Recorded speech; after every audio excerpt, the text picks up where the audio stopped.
Good morning. Good morning. Good morning. Happy Monday. How's everybody doing? Hello, Mama, while you're driving.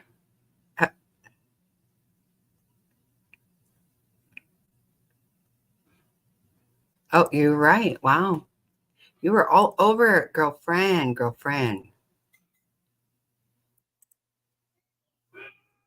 I'm updating the spreadsheet right now.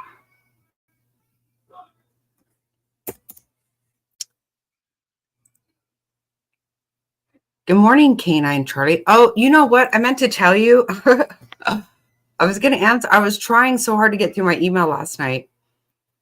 We had a really busy weekend. And so I just had yesterday afternoon to do my chores and for the week and all that. And I had so many emails to get through, but I did read it. And then, so I fell asleep last night, Kate, listening to a bunch of phone calls. Well, as I was doing some of my housework, actually, I was listening, and then I fell asleep listening to some.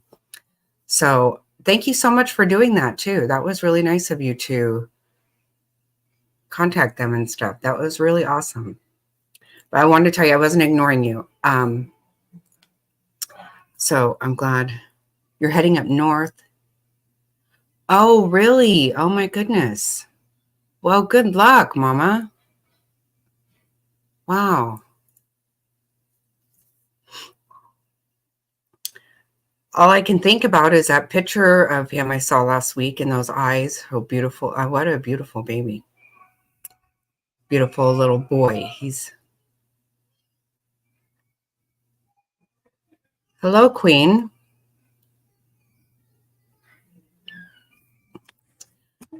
So yes, I wasn't ignoring you. I hope you know that, K9. I thought that was really awesome that you did that too.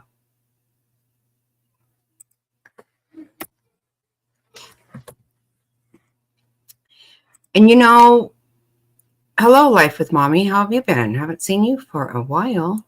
We're playing a game here.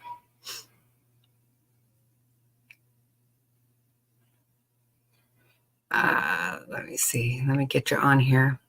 You know what I think I might do, you guys? Gosh. Oh, wait.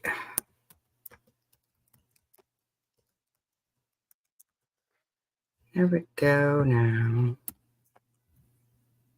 Okay. Hey, good morning, Frazzled. Oh. Oh, good. I'm glad.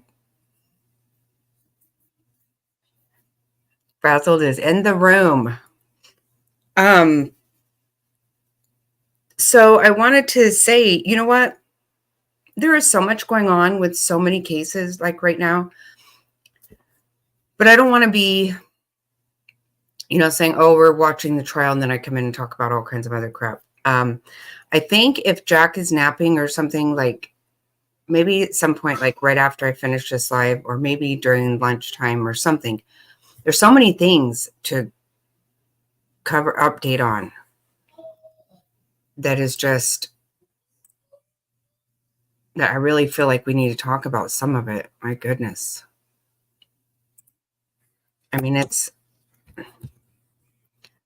I don't know. I have myself a whole issue with this Sebastian thing. I'm just about really fed up with the whole thing, quite honestly. The whole thing's pissing me off right now. There's a missing child and there's nothing but horse shit going on. But,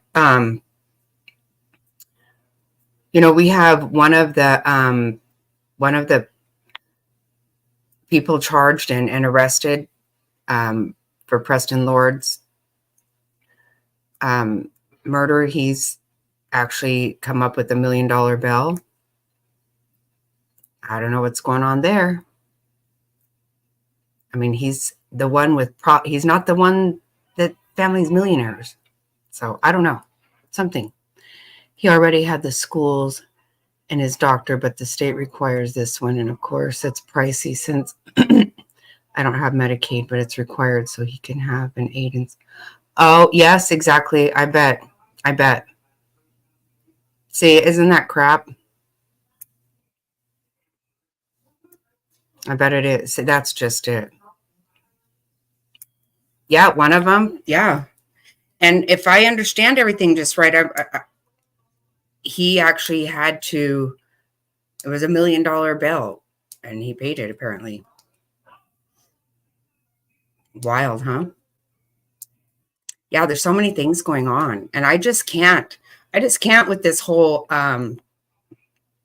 Sebastian Rogers. It's all this drama. And I don't necessarily think they need to blame social media for all the drama. I think the parents have caused majority of this crap themselves. But they of course I don't agree that people all day every day have breaking news about it, because there's not even been any breaking news ever.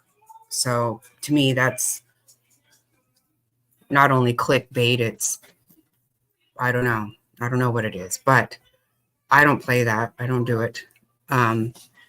So I do find that to be annoying myself, but I just don't watch it. But this is ridiculous. It's become way more than people trying to worry about where this child is. Exactly. Stop. What the fuck? They should have been united in the first place. Okay, whatever. But they both have gone out talking shit about each other. I don't know. The mom's not being honest. That's a fucking, I don't know. To me, everybody needs to have their ass whipped and listen. Where's the child? Okay, that's what this is about. Oh my God, I'm so tired of the breaking news shit. I'm telling you, that is making me really crazy. It's really driving me nuts. Yep. I've told you guys this before. In all honesty, that's, well, I guess you're allowed to say breaking news if you want to. I don't know. I would think that people would grow tired of it. I see breaking news and I think it's breaking news, but it's not. It's not funny to me. It's irritating. But, there's so much shit. I actually, believe it or not, I even, I put a comment on Bullhorn Betty's where she is driving and streaming. Irresponsible, fucking unacceptable. Screaming her head off. She's a fucking whack job, but that's dangerous to people. I'm just like, what the hell is happening right now? A lot. So anyway, I guess I should shut up since I said I wasn't going to do that. Here I am doing it. Just feels kind of overwhelming. So anyway, exactly. You know what, moms? Okay, see, I don't know how many. Lately, I feel like, okay, I need to have myself a chat with a lot of people about, did anybody ever hear about the boy that cried wolf? I don't know. I'm pretty sure we learned this shit as young children. Do you understand? Nobody can believe you. Breaking news. That's got on my last fucking nerve. Exactly, frazzled. Right. It has become a fucking mess, a big joke, and it's ridiculous. Oh, okay. Yeah, no worries. Good luck. Good luck, Queen. I know. Isn't that ridiculous? I don't know which one's any better. I know the ones that I suspect having something to do with whatever happened, but I don't know who's any better. I don't know. They're all irritating the shit out of me because there's a missing child, for fuck's sake. Come on. Buying motorcycles. I can't with these people. Good morning, Try Me. Hey, no, Jack, that's going to break. Okay, I'm going to shut my mouth. I really am. Oh my gosh, I'm so annoyed, but that's okay. I can be annoyed. But I'll get this started. I think you guys, I will speed it up a little bit. I like that.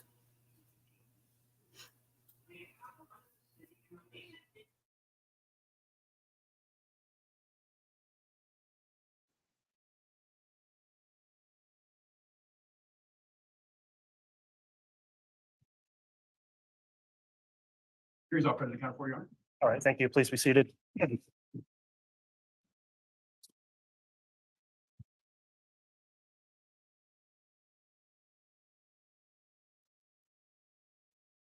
Okay, we are on the record on case CR 22-21-1623. This is Monday morning after the weekend break. The court has confirmed that all jurors have returned and are properly seated and present.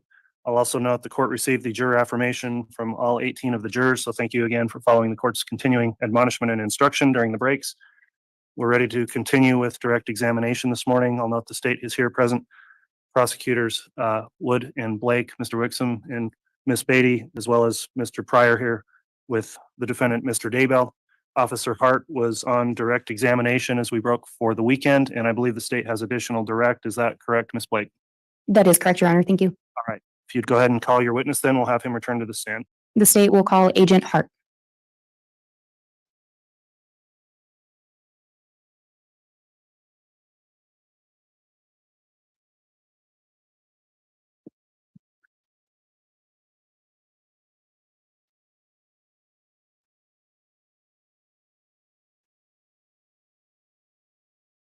All right, thank you. Agent Hart, you are still under oath for purposes of your testimony. That oath was given last week. In addition, I'll just inquire over the weekend, or since you were on the stand, have you reviewed any of this trial that's been is available online and has been live streamed? Have you reviewed any of the testimony of the trial? No, Your Honor. All right. With that then, Ms. Blake, you can continue on your direct. Thank you, Your Honor. And I do have a modified slide, a courtesy copy for the court and one for Your Honor as well, or one for the court and one for Your Honor. Defense has already been provided one. And Your Honor, this is part of State's Exhibit 183. May I publish that exhibit? Yes, and just to be clear, the identifier information has been redacted on what's going to be published. Correct, Your Honor. Yes, you may publish.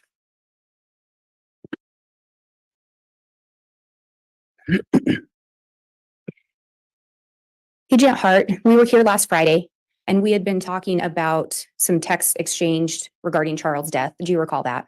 I do. And do you recall talking about the beneficiary in relation to Charles' death? Yes, there had been a series of text messages between Lori Vallow and Chad Daybell that indicated Lori Vallow had found out that her husband, Charles Vallow, had changed the beneficiary of his life insurance policy. And the images on this slide, is that what we're seeing here? Well, previously there were text messages, and then approximately 2 weeks, 10 days later, Lori Vallow sent 2 MMS messages to Chad Daybell on July 28th of 2019. The one on the left is the original life insurance policy that shows Lori Vallow, his spouse, as the beneficiary to receive 100% of the proceeds of that policy. And this one over here shows the change in beneficiary to Ella K. Woodcock and the date that that was done. And do you know who Ella K. Woodcock is in relation to Charles Vallow? It's his sister. And do you know who she is in relation to JJ Vallow? She would be JJ's grandmother.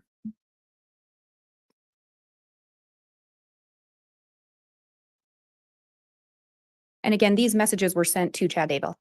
By Lori Vallow, correct. And if we go to the next slide, I'm going to pause here and allow the jurors to read.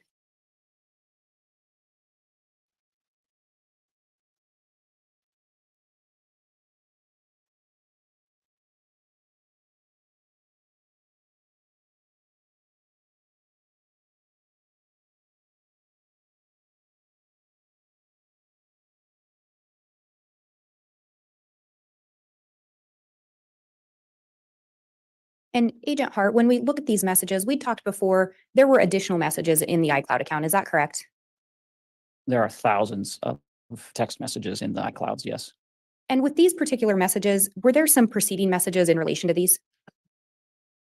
Chronologically, yes, there were. And when we're looking at these messages, do you know who the Mel is that's being referred to? Yes, that's Melanie Boudreau, Lori Vallow's niece.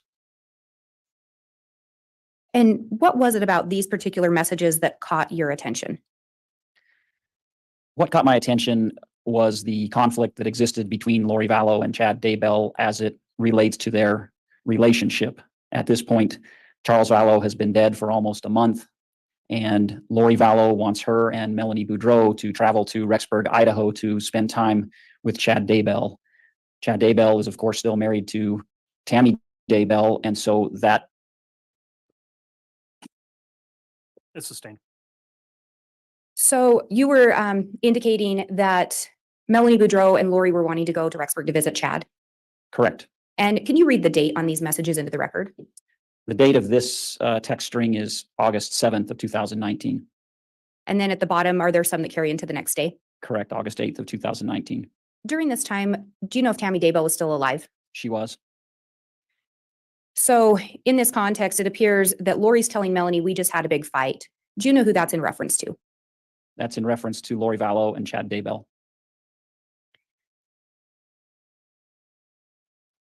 And at this time, Charles has been dead for not quite a month. Correct. What else about these stood out to you? There's a conflict between Lori Vallow and Chad Daybell regarding. I think there's inadequate foundation at that point. Mr. Pryor, moving forward on your objections, please use the microphone. Go ahead, Ms. Blake. Agent Hart, again, you've talked about you went through thousands of messages in this iCloud account, or that there were thousands of messages, correct? Yes, Were there some messages preceding this indicating what Chad's plans were during this time? yes. And what did those messages indicate? Chad Daybell had a. All right, again, into the microphone, please, Mr.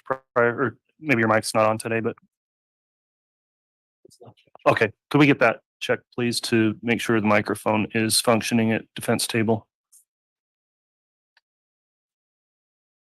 So if I remember, this is 6. This is 30.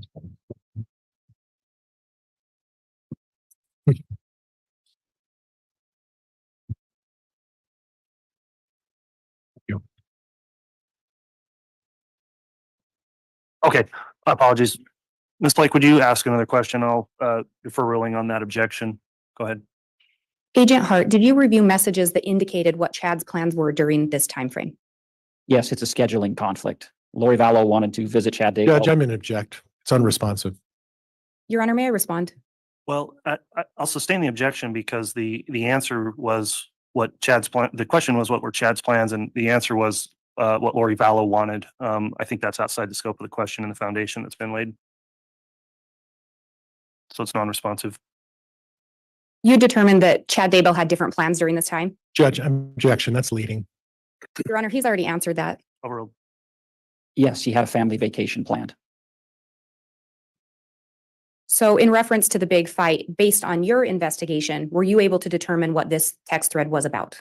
Yes, And what did you determine the fight to be about? Lori Vallow's trip, which conflicted with Chad Daybell's family vacation.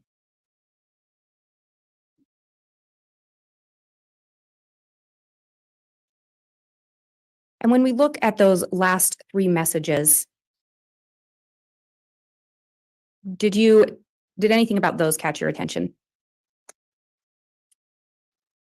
From the content of the iCloud, this was the first big fight they had had. And it appeared that they were at odds with one another. And Chad Daybell's comments was that his heart was crushed and he would never stop loving her. And if we go to the next slide, again, I'm going to pause to allow the jurors to read.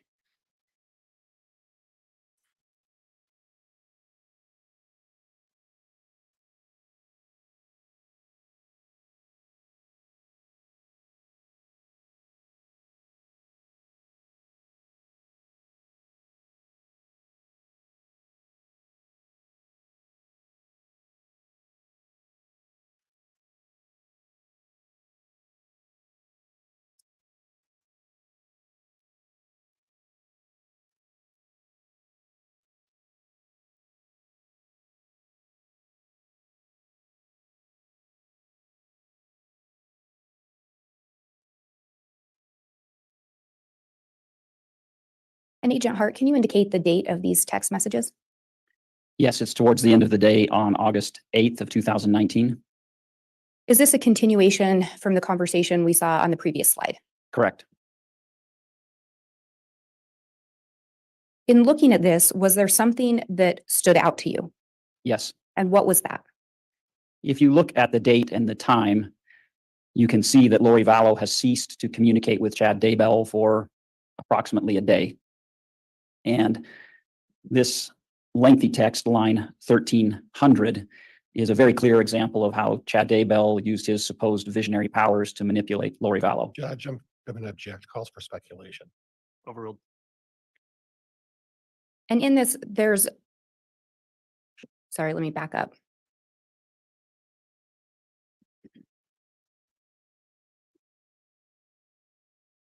In that first message as well from Chad to Lori, can you read the second sentence of that?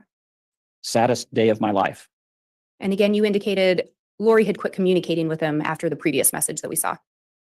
That's correct. So there had been no communication from Lori Vallow to Chad Daybell on August 8th of 2019. And after Chad sends that lengthy text, it appears Lori resumes communication. Is that correct?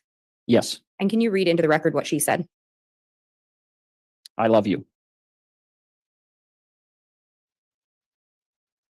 And then Chad responds just, Thank you, my love. I will get things restored.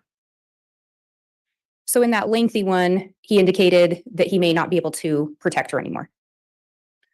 Correct. Grandpa Keith is Lori's deceased grandfather. So Chad Daybell is indicating to Lori Vallow that he is unable to protect her and that the angels are angry that she is ignoring him. And so he is trying to get her to respond due to those indication of what's happening spiritually. And then once she does respond, Chad will get things restored.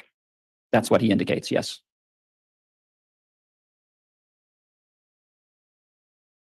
Then if we move to the next slide, I'm going to pause to allow the jurors to read.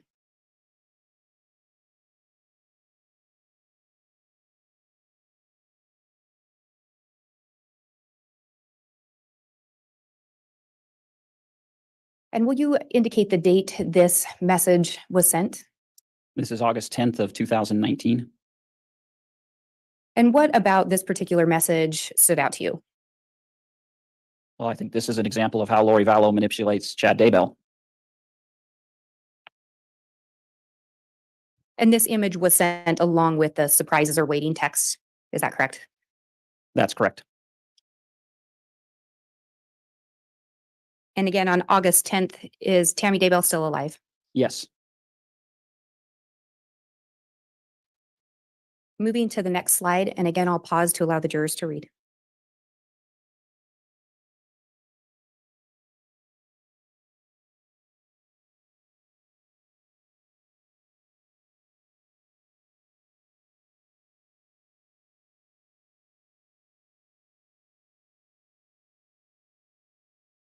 And if you could read into the record the date these messages were sent.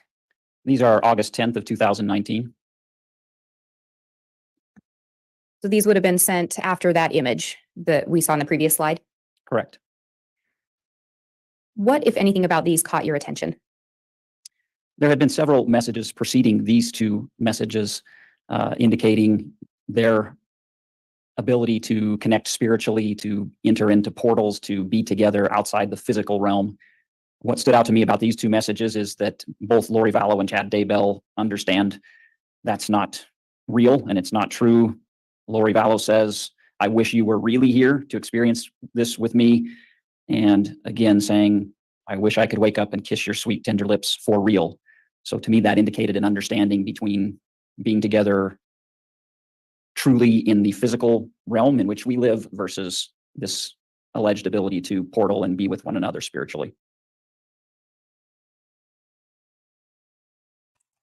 Okay, I just have to say something really quick.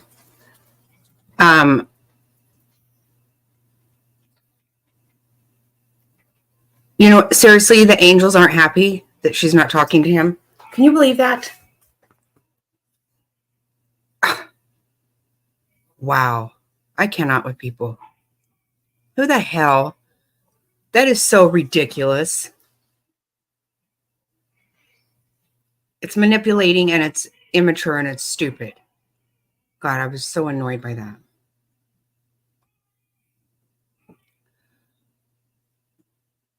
Okay. Oh, let me see.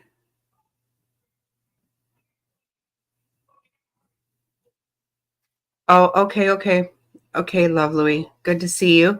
Gerri, good to see you, my love. Okay, I'm just checking out chat really quick.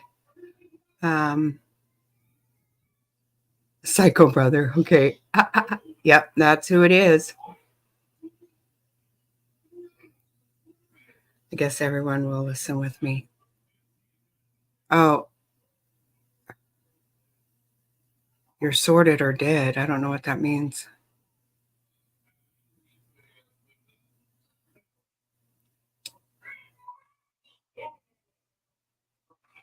Oh, okay. No problem, Canine. No problem. I wasn't ignoring you either. I promise. Oh, I'm sorry you've been sick. I'm sorry.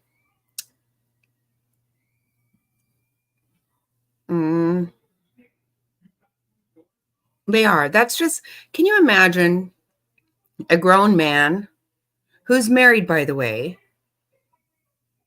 Like, the angels aren't happy with you for not.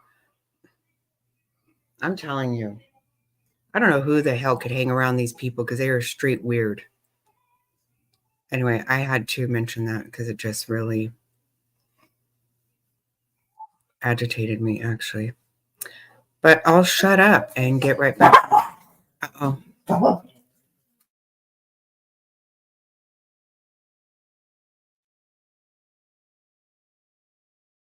And if we go to the next slide, again, I'm going to pause to allow the jurors to read.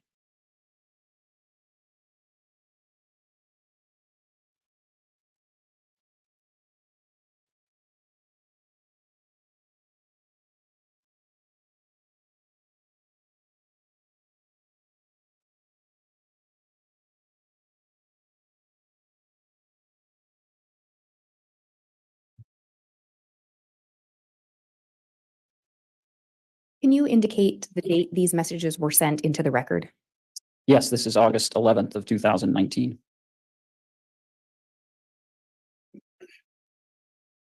And what about these particular messages caught your attention?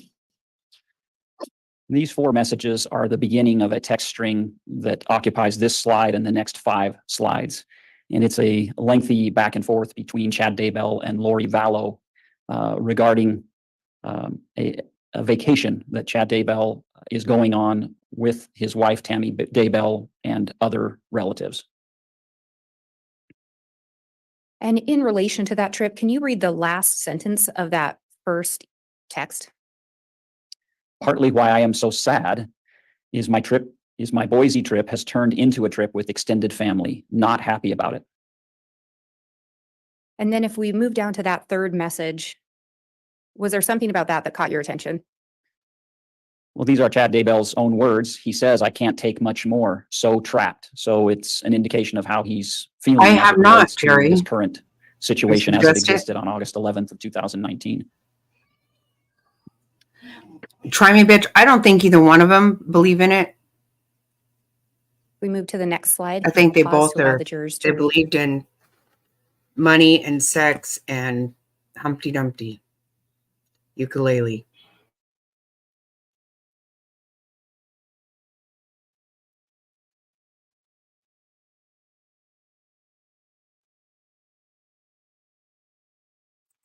I need something because what little hair I have is crap.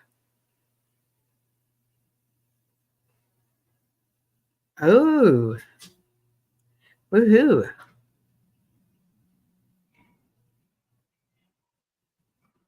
It was all money. Yeah. It was. Hello, Ash. And Agent Hart, you indicated this is a continuation from the previous slide. Is that correct? Yes. What about these messages caught your attention? First of all, the date caught my attention. This is 1 month to the day after Charles Vallow had been killed, and approximately 10 months into the relationship between Lori Vallow and Chad Daybell. Subsequent to Charles Vallow's death, the pressure being put by Lori Vallow on Chad Daybell for them to be together increased significantly. And so you see in these messages that Lori Vallow is asking, is that what he wants, for me to sit around waiting for you endlessly and you miserably wasting time? It doesn't feel right. And so these messages are a good indication of their thoughts as it relates to their ability to be together in the current circumstances that they find on that date. And in that first message, Chad refers to it as torture. Referring to the 2 days he's going to spend with his family as torture, yes, And you indicated Charles Vallow's been dead for about a month, correct? exactly 1 month. But Tammy's still alive. Yes, she is. I'm moving to the next slide. Again, I'm going to pause to allow the jurors to read.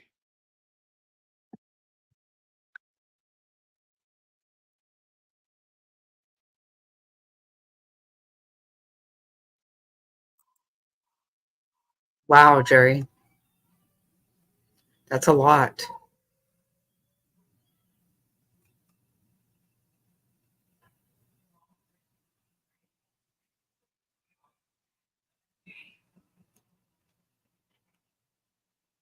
Oh, really, Queen? I didn't know about that. Even Glenn commented, and I. And Agent Hart, you indicated this is also a continuation from the previous two slides. Is that correct? Yes, it is. When you look at these particular messages, what stood out to you? Again, it's a clear communication between Lori Vallow and Chad Daybell regarding the status of their relationship and Lori Vallow's desire to be together overtly with Chad Daybell. And when we look at the last message, the response from Chad to Lori, can you read that into the record? Yes. Oh, honey, that is so crushing. I feel so destroyed inside. You know, my love for you is deep and real. I want change. I'm constantly begging for change. I want you. Nothing else matters. But I am hindering your life and you deserve better. I love you so intensely.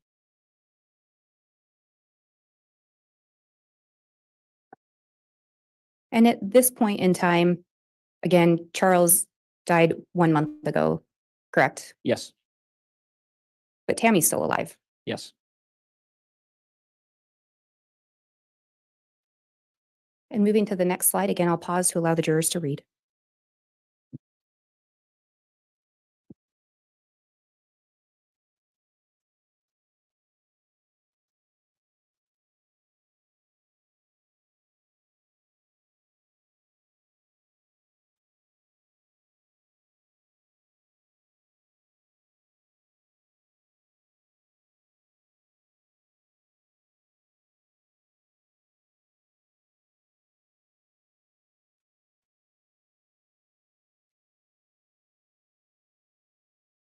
Agent Hart, on that previous slide, we'd seen that Chad was begging for change so he could be with Lori. Is that correct? Yes. What would need to change so he and Lori could be together?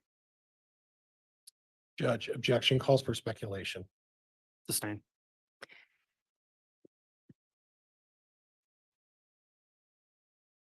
Agent Hart, when we look at this slide, is it a continuation from the last several slides?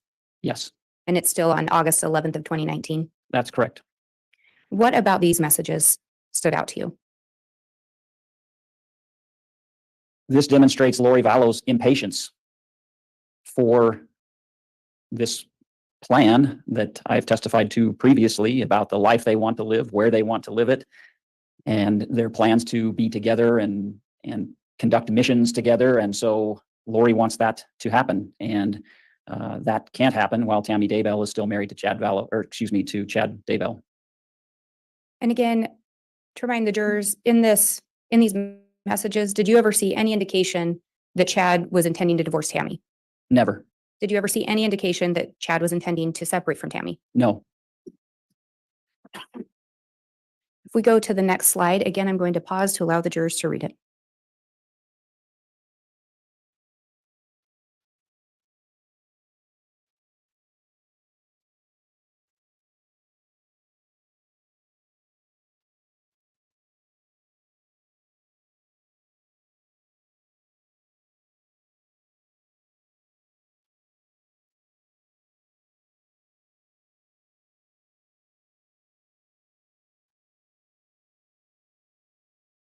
And again, Agent Hart, this is a continuation from the previous slides. Is that correct? It is.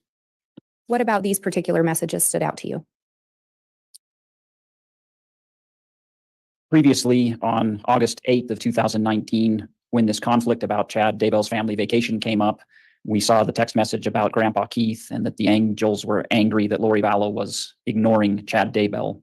The middle line of this text is a reference to that exchange that occurred 3 days previously, where Lori Vallow is now asking Chad Daybell, are you going to threaten me that I'm unprotected for putting Chad Daybell aside?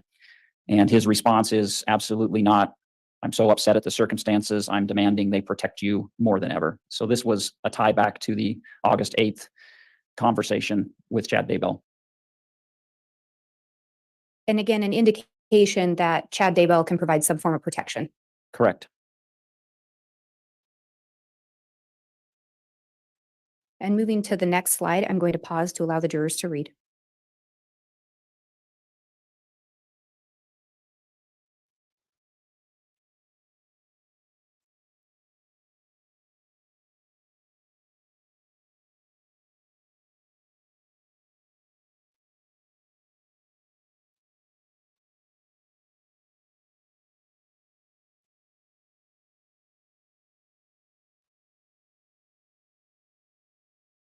And Agent Hart, is this also a continuation from the previous slides?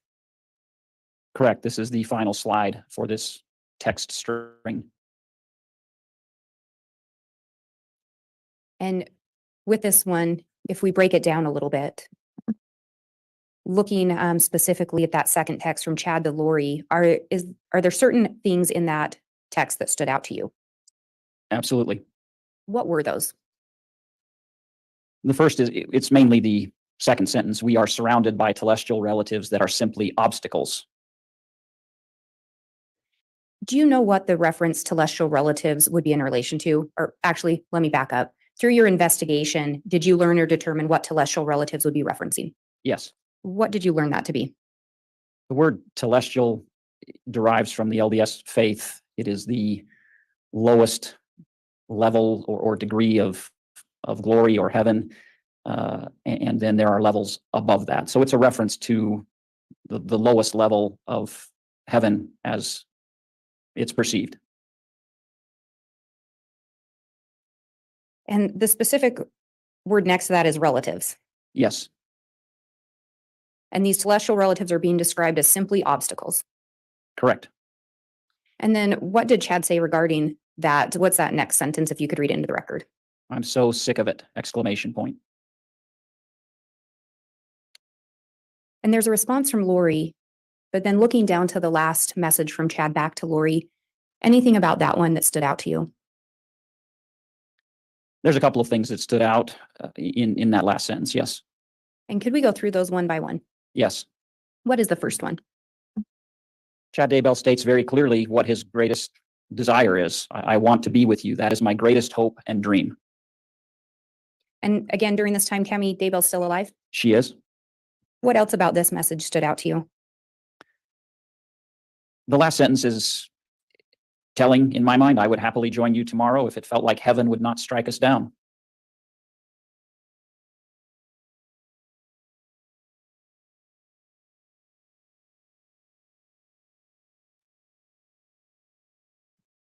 Your Honor, I have no additional questions at this time. All right, thank you, Ms. Blake. Counsel, in reference to cross-examination and potential exhibit, I wanted to update counsel on that outside the presence of the jurors. So let's take a brief sidebar at this moment.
So I wonder how long this is going to go on.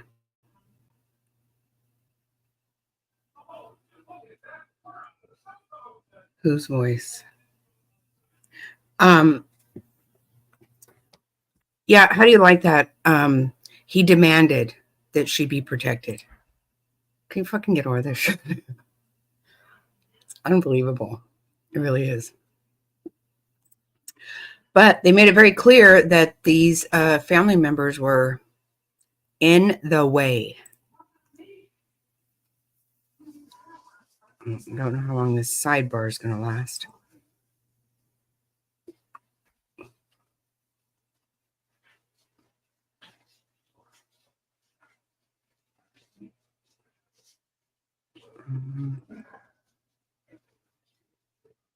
Wow.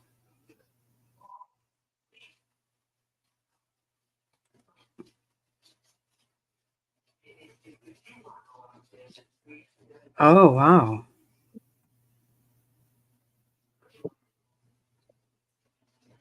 Jeez.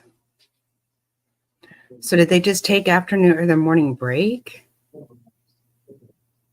Let me see. Right, when we have these exhibits ready. Wow, right after they got started, break. Admission. Wow. Your Honor, from the state's perspective, I believe that both 6 and 7 have multiple subparts that are labeled within the discs as 6A, 6B, and subsequent, and I think 7's the same. So because of that, I'm not sure if labeling them 6A and 7A would, I think it may create some confusion for the record. So I don't know if we could simply strike the other ones and just resubmit them as 6 and 7, but Okay, we'll leave it to the court's discretion. yeah, I wasn't aware of that. So that makes more sense to me also then. So just Yeah, I did to be fast clear on the forward. record, 6 and 7 were previously admitted. They were not yet published to the jurors. They were altered in that the descriptive language within those exhibits has been removed. So the contents are the same. The descriptions are not there any longer. So 6 and 7, as originally submitted, are removed from the record, and these 6 and 7 exhibits will come in now with the proper identifiers and just simply replace what was admitted. So we'll watch for that as things move along, counsel. I think there's a few other exhibits that are going to require the same treatment. Did we that have not maybe not yet been admitted, and my get staff past attorney will this assist in discussion now? identifying those along the way if counsel hasn't. So I think with that, then we're ready to proceed with those evidentiary issues resolved. Anything further before we move on to cross from the state? Not from the state, Your Honor. Thank you. Judge, just that if I could have the original 6 and 7 that were struck and have them returned to me, I would appreciate it, Judge. Okay, if we do have those, we'll get those out of our court records back to defense counsel, and then we will make a diligent effort before deliberations that whatever of these digital files go in for deliberations are only the correct exhibits that were admitted during trial. So with that, we're ready to bring the jurors back in. Let's have them return, and we'll commence with Oh, Lord. defense cross of the witness. All right, we've returned from our mid-morning break. We've sorted out the evidentiary issues we had on the record outside the jury's presence. Jury's returned at this time.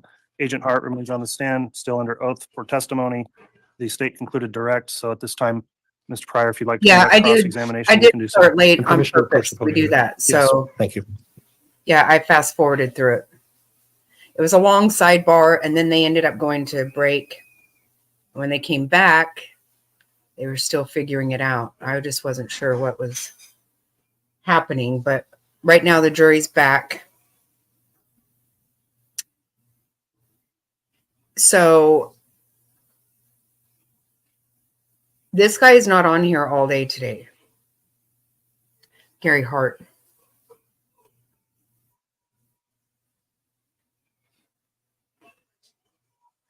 Good morning, Agent Hart. Really? Oh my God. Now, would Colby's you gonna prefer be I there. refer to you as agent? You're retired FBI agent, is that right? Oh, are you I serious? am retired. That's correct. Is it your preference to be called chief deputy, or would you prefer agent? See, I've been staying behind with you guys because I don't want, staying behind with you guys. I mean, that sounded bad. I just been watching it with you guys. And it was really not, we never figured out for sure if Colby was going to testify. Oh my God. You know what? He lives here in my town, and I'm telling you, that doesn't matter, I guess, but He really has my heart so bad. Oh my goodness. Now I feel like I'm all weepy. Mm-mm-mm. Good morning, Lynn. Oh my gosh. Agent's a little less of a mouthful, so that's fine. And then I'll take your suggestion and refer to you as agent if that's okay. I just want to mother Um, Colby. I do. I feel As so part of sad. your investigation, you went over thousands of messages. Would that be fair? Yes, Tens of thousands of messages? yes, Okay. Significant amount. correct. And you put together a summary of what you thought were relevant messages, correct? Yes. Okay. I'd like to talk to you a little bit about who some of these messages were sent to, who received some of these messages. Obviously, you spoke in great detail about messages from Chad Daybell. Is that right? Correct. And Lori Vallow, Yes. Melanie Gibb. No, Melanie Boudreau. Well, did you ever have any that you reviewed from Melanie Gibb? There are messages between Lori Vallow and Melanie Gibb in the iCloud that I have reviewed. Yes. Okay, so there were messages that were involved with Melanie Gibb as well, correct? Yes. Okay. Did any of these folks use other names and just in speaking with themselves, talking, referring to others? Can you clarify? Do you mean that So, names other than nicknames. themselves? Nicknames. Lori Vallow use any nicknames? Yes. What nicknames did Lori Vallow use? For others or for herself? For herself and when others responded to her? She would be called Lolo. She would be called Lily. Chad Daybell referred to her as Elena. And then there were numerous nicknames for her contacts that she had within the iCloud. Okay, and then as far as Melanie Gibb, do you recall the nickname that Melanie Gibb used? For herself? For herself, yes. I'm sorry, I don't recall that. If I mention the word Phoebe, does that ring a bell? Phoebe rings a bell, but I couldn't say definitively that that's associated with Melanie Gibb. Okay. And if I were to show you a text message that referenced Phoebe to Lori Vallow, would that refresh your recollection? It may. Okay, we'll get to that in a minute. Other nicknames, other people, Alex Cox, did he have any nicknames? Al was the most common one, Okay. Melanie Boudreau? mostly Mel. Okay. Anybody else you can think of? Lori Vallow referred to Chad Daybell frequently as Bubby, Bubby. Okay. Anything else? Not that I would classify as nicknames. There were several occasions where others were assigned names by Chad Daybell, but I Okay. wouldn't call those nicknames.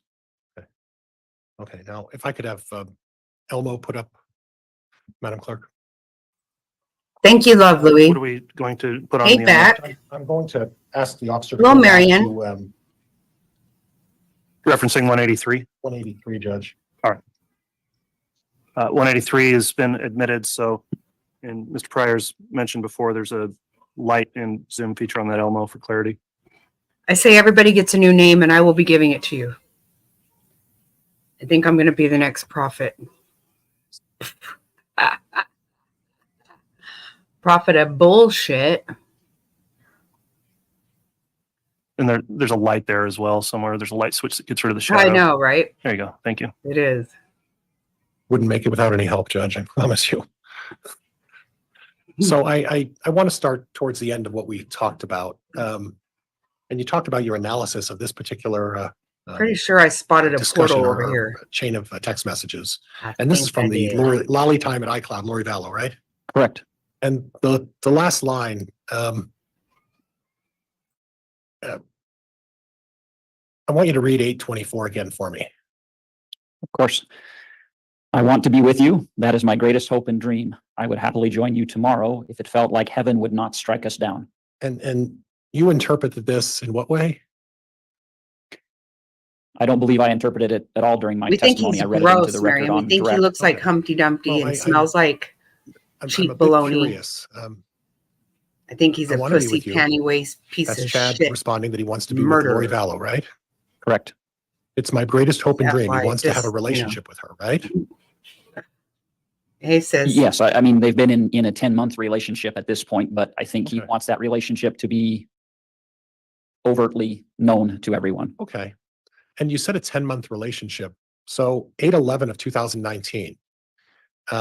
I go back 10 months and that puts me right to October 31st, give or take a few days. So is it your testimony? You said 10 months. Is it your testimony that that relationship started immediately on October 31st, the first time they met?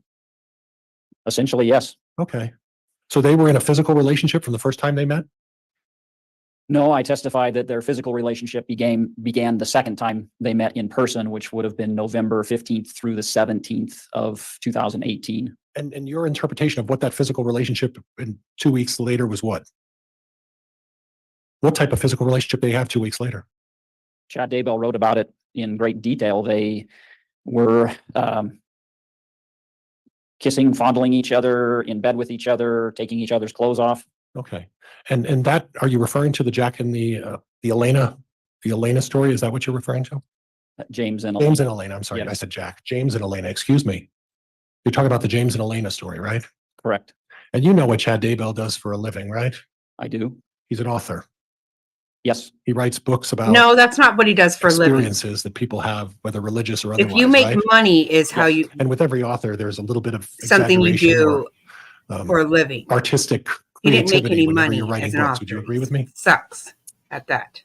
If it's Give me a nonfiction, fucking break. I would He agree with was you. worthless as Okay. tits on a boar hog. And you also Period. know End that of this story. James and He did Elena nothing. was really a book in the making by Did Chad nothing Daybell about his useful for relationship with Lori anybody. Vallow, right? I wasn't aware that it's a book in the making. No. Okay. Play a fucking ukulele. So this was That's just him exactly right. He taking kills people literary, for a living. It's exactly doing right. literary exercise, Yep. just writing about his relationship Yeah. with Lori Vallow, not for the purpose of doing anything with it, could just call it writing that writing about this and If making you notes using don't earn any different money. names, right? I believe it's a truthful and accurate story. Okay. Okay. A truthful and accurate story that you're putting down in writing That is a about a wonderful way to relationship see you're having it. with a woman, right? Yes. I would Yes. agree with With that. some artistic 100%. creativity applied to it, correct? Yep. I You would can't agree. get much darker than those two, Now, right? did you have did you, as part of your Yes. Good investigation, to see you go back too. and look at some of Chad Daybell's writings? We had someone in the investigative group do that. I've had some author. limited exposure to Chad Daybell's other As writings, but I if. was not the individual who did an extensive analysis of those. Okay. Are you aware that Chad Daybell made a habit of at least vaguely touching on some of his personal experiences when he wrote books? It's my understanding that a couple of his books were about his prior experiences in his life. And one of his books was about his daughter Emma. In fact, the very book mentions the name Emma in the book, doesn't it not? I couldn't tell you the title of the book, but I believe that's correct. So it wouldn't have been Nobody particularly read his unusual crap. for him, given his past about writing about his So- past experiences, to put together a book or a novel about a relationship he was having with Lori Vallow, correct? So stupid. Correct. I think the James and Elena story is about his relationship with Lori Vallow. And it wouldn't be unusual, like in his other books, to maybe provide some artistic creativity as far as the facts are concerned, right?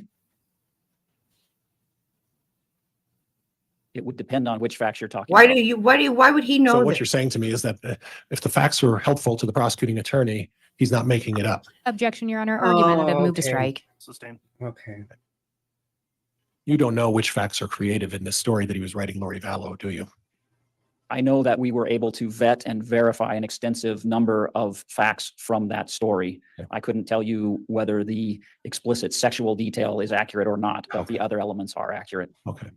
So when we go back to this lolly time that's up on the board here and Don't showing you hate us, all that too? Lolly time. the last line She, is, I she would gave happily herself join all you these tomorrow if names. it felt like See, they heaven liked would not playing this strike us down. game. I think this You was see that fun line? for them. I do. And you said you didn't offer How any many fucking explanation as to names what does that she meant. have? On direct, I did not. Okay. And that was on That's August dumb. 11th of 2019. Just absolutely dumb. And- That's it. It talks about heaven would strike us down It in does. regards to the It relationship. is. It's so ridiculous. Give me a break. You know Say what, you again? guys, Well, it's in that's what I regards to your said. It's relationship, because I will absolutely happily join you laughable if it tomorrow wasn't horrific. if it felt like heaven would not strike us down. That's what that says, isn't it? It does. Okay, so that has nothing to do with murder, does it?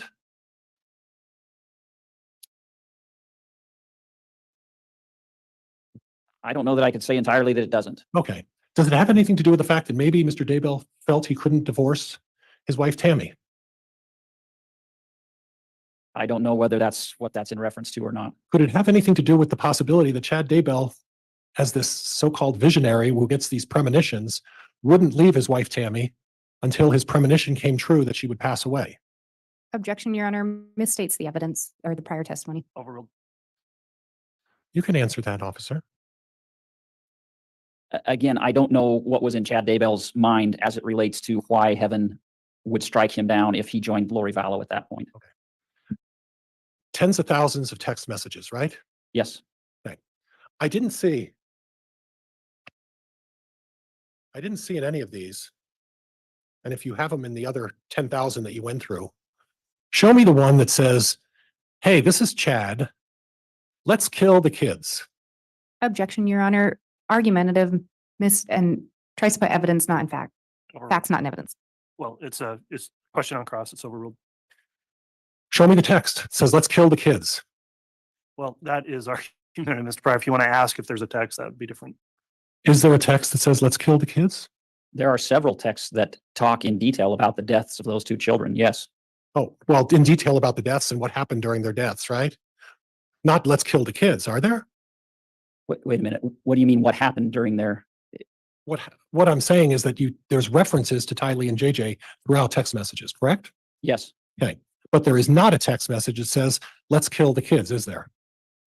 There are text message in those specific words. No, but certainly alluding to and planning for the deaths of Tylee and JJ. Yes. Okay. And what in reference to how they're planning to kill the kids? Why don't you talk to me a little bit about that? What exactly did you come across that says, let's plan on killing the kids? Objection, Your Honor, misstates the testimony and is argumentative. That is sustained. You just made reference to the fact that there are text messages that talk about the planning of killing these kids, right? Correct. What text messages are you referring to?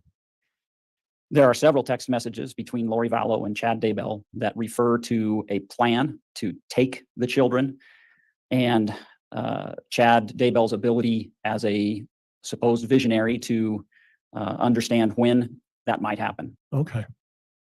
Okay. So there's no specific text message that talks about we're going to kill the kids and live happily ever after, is there? I would disagree. Contextually, I think that's the meaning of those texts. Okay. So in other words, you're interpreting those texts how you think they should be understood, right? Well, those texts talk about the deaths using the word death of Tylee and JJ. It talks about their death percentage, and both Tylee and JJ ended up being murdered. So if that's context, then that's the conclusion I draw. Yes. Okay. So what you're referring to are the text message where a numeric number was assigned to particular children about death percentages, correct? Assigned by Chad Daybell. Yes. Right. Now we talked a little earlier, and that's why I'm leading into this with you.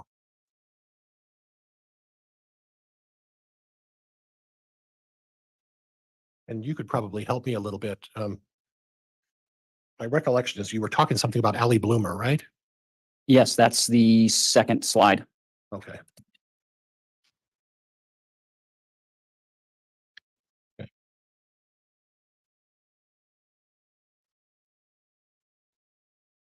Well, it's actually the third slide, isn't it? Oh. Can you go to the third one? You threw me off, right? It starts on the second slide, and then it continues to the third slide.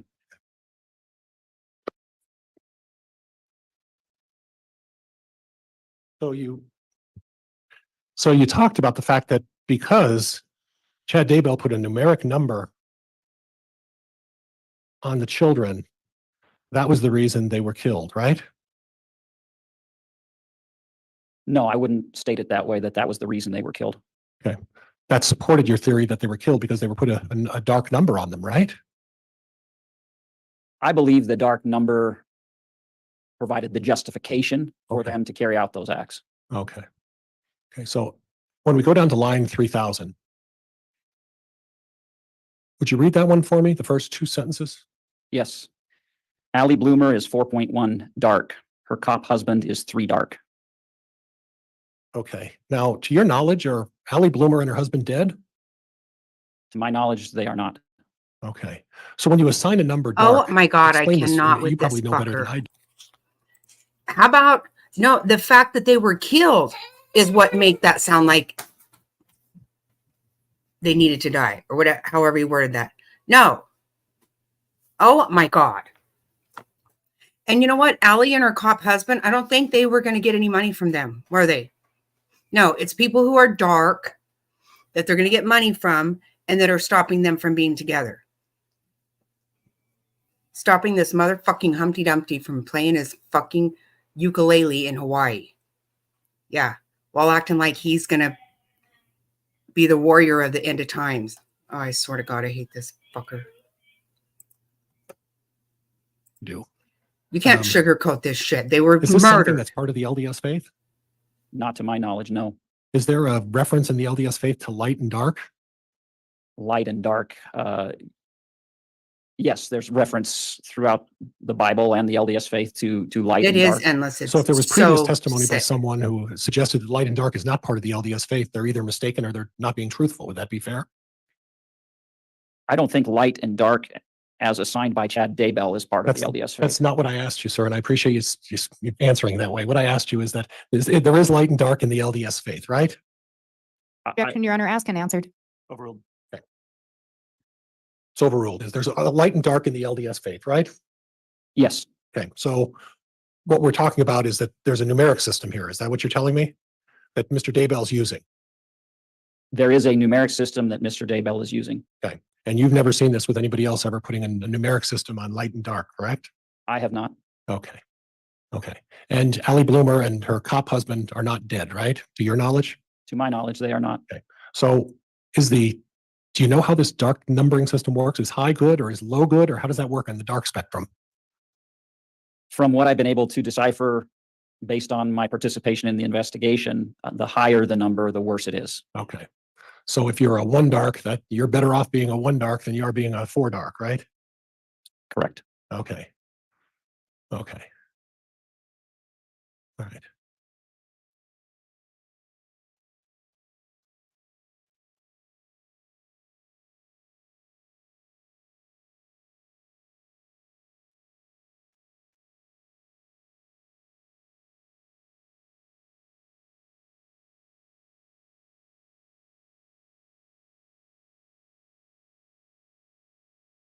Judge, could I have exhibit 6 and 7?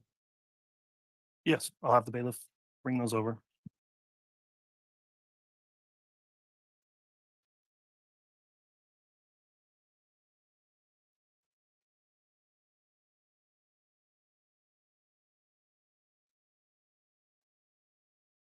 And if you could just bear with me.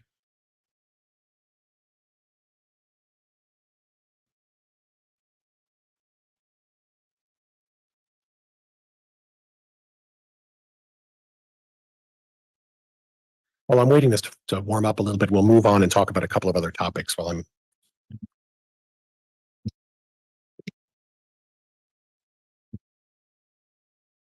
You talked about manipulation, right?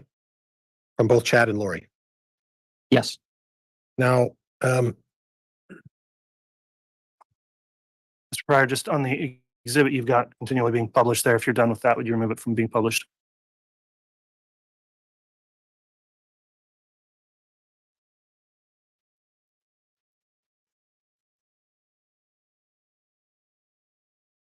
now your testimony is that you felt that Chad was using his religious knowledge or beliefs to manipulate Lori Vallow, correct? Correct. Okay.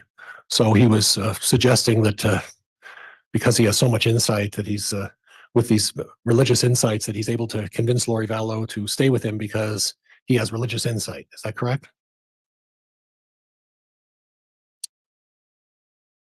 He was looked to as the visionary for this small group, and in that capacity, yes, used that to keep Lori Vallow in a relationship with him. And the small group you're talking about, who did you discover was in this small group? The inner circle is really a trio of Chad Daybell, Lori Vallow, and Alex Cox. Anybody else? That's what I would refer to as the inner circle. There were others that were more peripheral. Okay.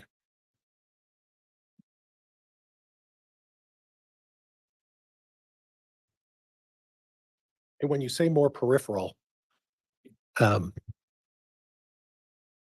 shared some of the same religious views that Chad Daybell has. Yes, I would describe them as adherents to Chad Daybell's doctrines. How many of those do you talk about that are peripheral people that were adhering to it?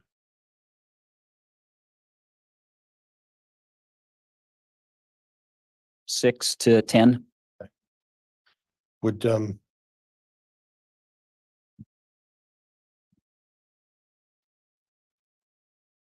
Melanie Gibb be included in that group? Yes, David Warwick? yes, Zuluma Pastenes? yes, Melanie Boudreau? yes. So this wasn't a large group of people then. No, Chad Daybell spoke at a lot of conferences and those were larger, but I can't speak to how his message was received by those people. And when you say Chad Daybell spoke at these conferences, you touched on it a little before that maybe Lori Vallow wasn't believing everything that Chad was saying about this religious stuff, right? No, I don't believe I said that. I do believe she believed pretty much everything that Chad Daybell said. Okay. And maybe what you testified to is that you questioned the accuracy of it in one of the text messages that you put up on the board. Do you recall saying something about that? No? I don't, if you can direct me to this particular message. So Chad Daybell started writing these books well before she ever met Lori Vallow. He met Lori Vallow, correct? Yes, And he wrote these books about his experiences and about his theories and interpretation of what he felt was the teachings of the LDS faith, right? Objection, Your Honor. Introduces facts, not in evidence. I believe counsel's testifying. Sustained. Well, he wrote a lot of books about religious issues, correct? yes, I think most of his books had to do with kind of an end of times theme.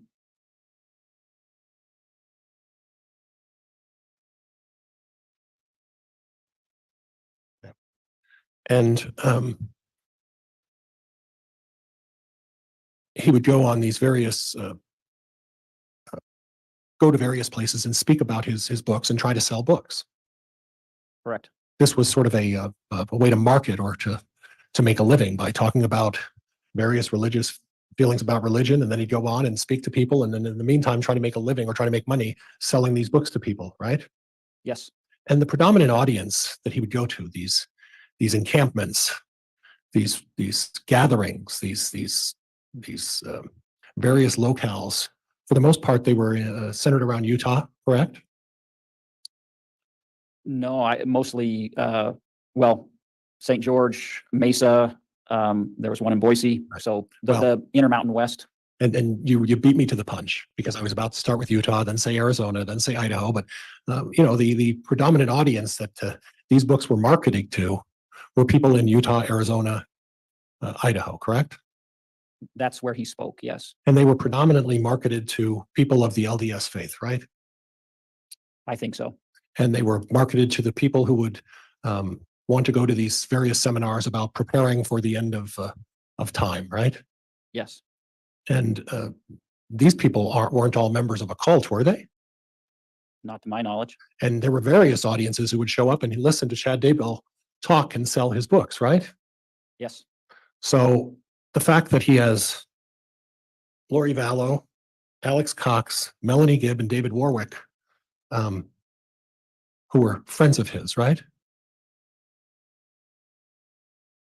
well, I think the relationship with Alex Cox and Lori Vallow was closer than it was different than those other names that you mentioned and closer than friendship. Right. But let's take, and we'll talk a little bit about the Alex Cox, Lori Vallow relationship, but as far as the other were concerned, all of the emails and all of the text messages, that you talked about,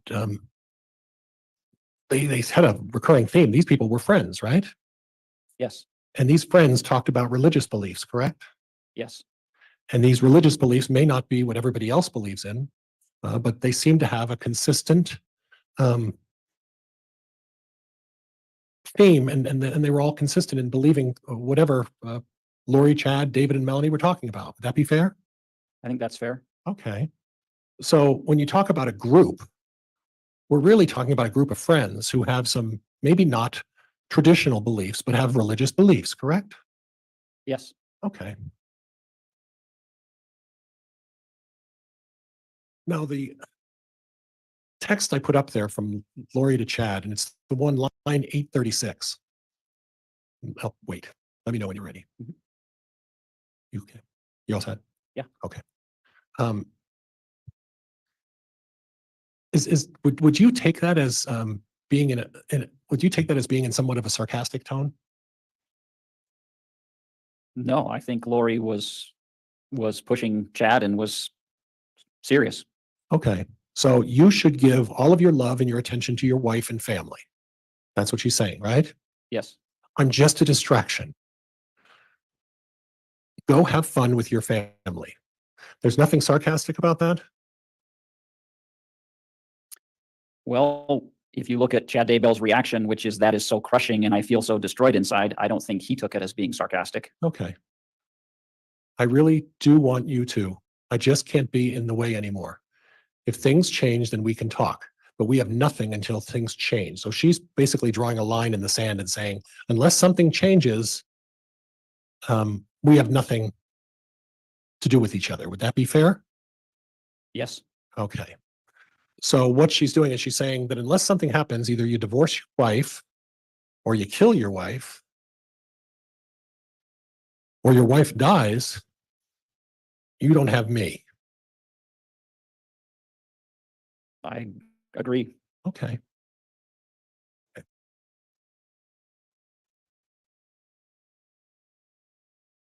And then Chad responds, I'm constantly begging for change below.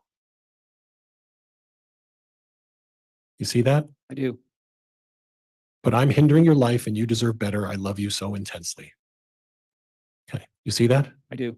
The text following that, did any of them say, all right, I agree with you, Lori. Let's kill Tammy. You find any of those? I found a number of texts talking about Tammy's death percentage in Right. subsequent conversations. Yeah.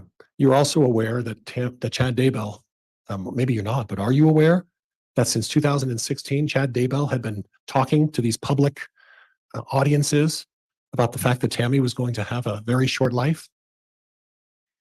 I was aware that he made those statements to particular individuals. I'm not aware that he spoke of that publicly, but yes, I know that he communicated that Tammy was going to die to a number of people. Right. And these other individuals are friends and family of Chad Daybell, who are also friends and family of Tammy Daybell, correct? That I don't know. I can tell you the ones that I do know that he spoke with. Okay. And I'm not aware that they knew Tammy. Okay. Okay. So it wasn't necessarily a secret that Chad was keeping with anybody since 2016, that he felt he had a premonition or a belief that his wife was going to have a short life, right? There were certain people he communicated that to, correct?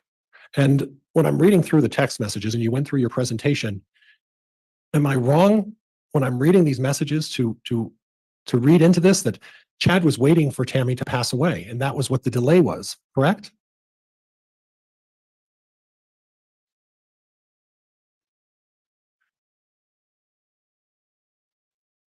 It could be that, or it could be waiting to take action. Okay.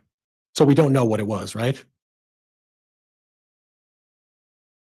From the investigation, I believe I know what it was. Okay. Well, people differ in their opinions, right? They do.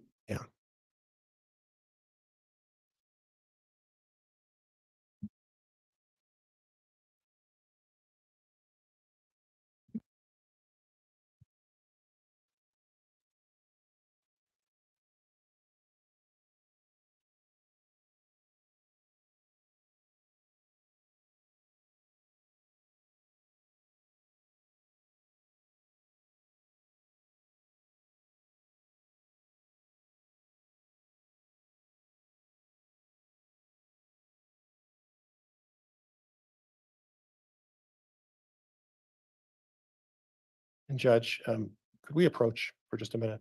Yes.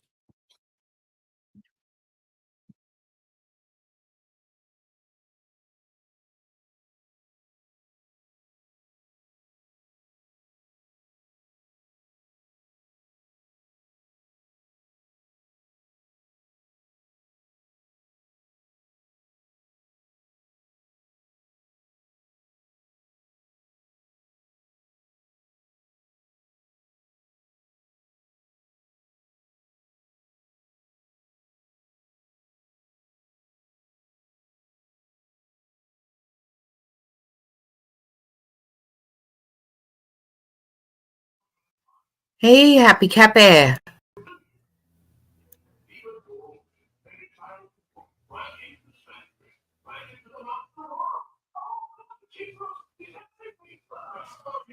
Oh, nice, nice.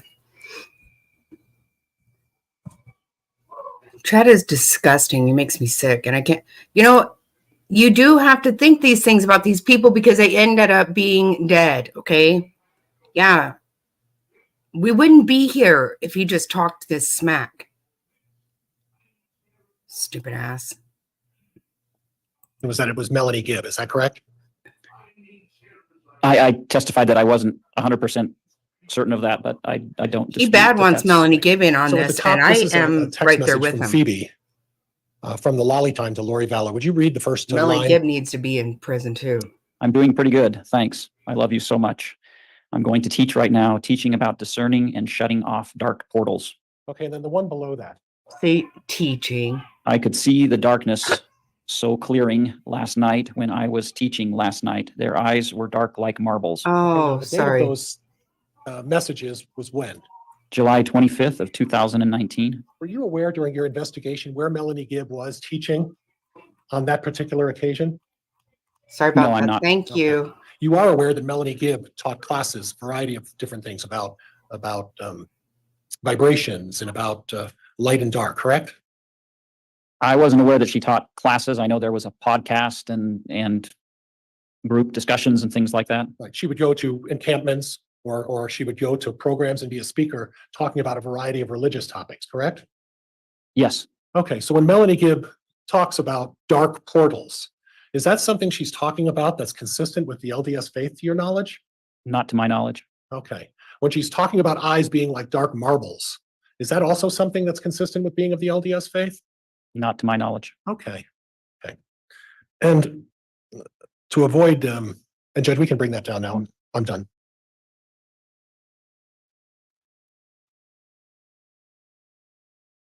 But during your research, there were other individuals that talked about putting numeric numbers on people with dark and light, right?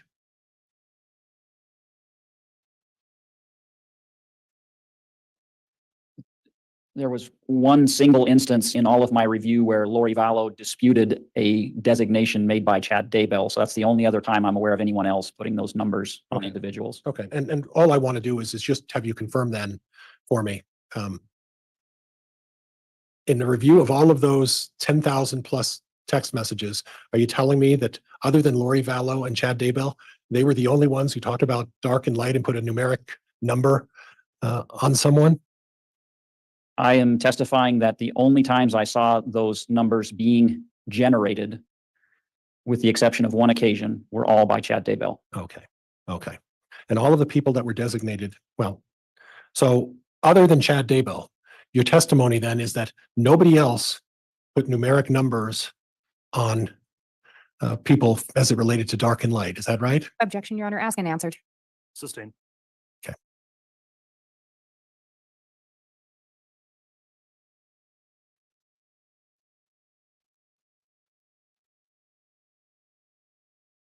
You brought up a subject about the process of sealing.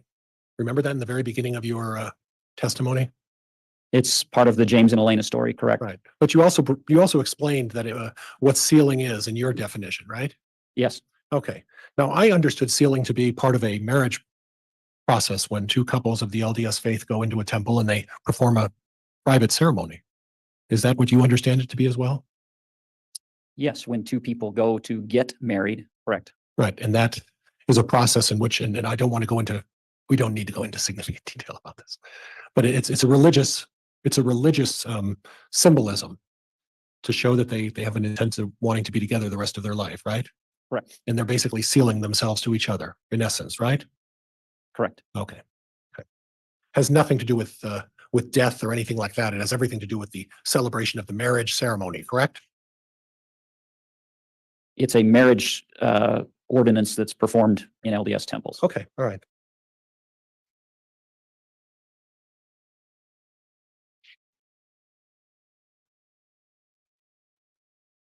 Okay. And Judge, I'm going to stop there. That's all I have at this point, Judge. Thank you. All right, that will conclude cross-examination of the witness. Redirect from the state.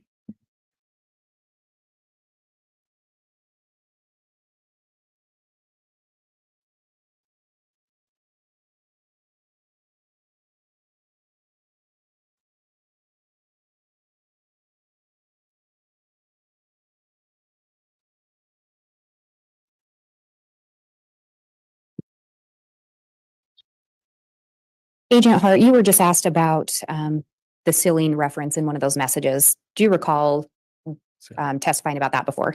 I do. And you were asked specifically about it dealing with the marriage ceremony by Mr. Pryor, correct? Yes. And previously, did you testify that there are also ceilings done About for what, people that Queen? passed away? That's correct. And when you referenced the James and Elena story, was that your understanding of what was being referenced at that time? Judge calls for speculation. Overruled. Was that your understanding of what was being referenced in the James and Elena story? Yes, the ceilings being referred to in the James and Elena story are what they call proxy, meaning that genealogical research is done and that a man and a woman go in and based on historical records, if two people had been married, they then perform that marriage ceremony in their behalf. That the two people performing the ceremony aren't getting married. They're a stand-in for people based on genealogical research who are being sealed. And at the time that was done, that was in the November of 2018. November 16th of 2018. And at that time, was Charles Vallow still alive? No, he was not. Or excuse me. Yes, he was. I'm sorry. I was thinking of 2019. 2019. So in November of 2018, Charles Vallow was still alive. He was. And in November of 2018, was Tammy Daybell still alive? She was.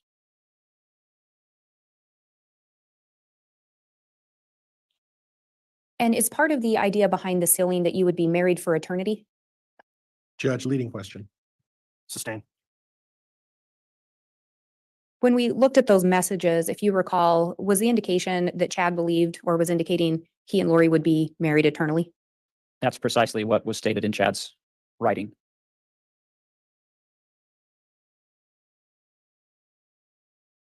Through your investigation, were you able to determine where the teachings of light and dark originated as far as this particular group of individuals you were asked about? They originated from Chad Daybell. And you indicated Melanie Gibb was one of the individuals that would have received those teachings? I believe so, yes.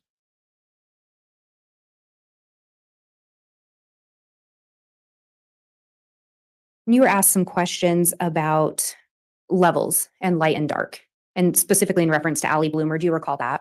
Yes. Was Allie Bloomer a telestial relative of Chad or Lori? Not to my knowledge. And we talked a little bit about that telestial relative, the meaning of that, and Mr. Pryor put that slide back up. You'd referenced that it is the lowest kingdom. Would that also be, would telestial refer here on earth? Yes. So the reference was the telestial relatives were obstacles. Correct.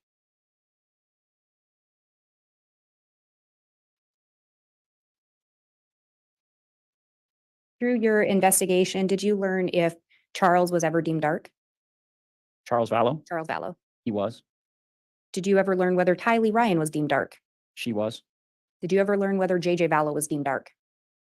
He was deemed to have turned into a zombie, which Judge, unresponsive. Overruled. is parallel to being dark, being inhibited by a dark entity. And what about Tammy Daybell? Did you ever learn whether she was deemed dark? Again, she was deemed to have been inhibited by a dark entity. And based on your investigation and looking through these messages, who was the one that would determine determine if someone was light or dark. Chad Daybell.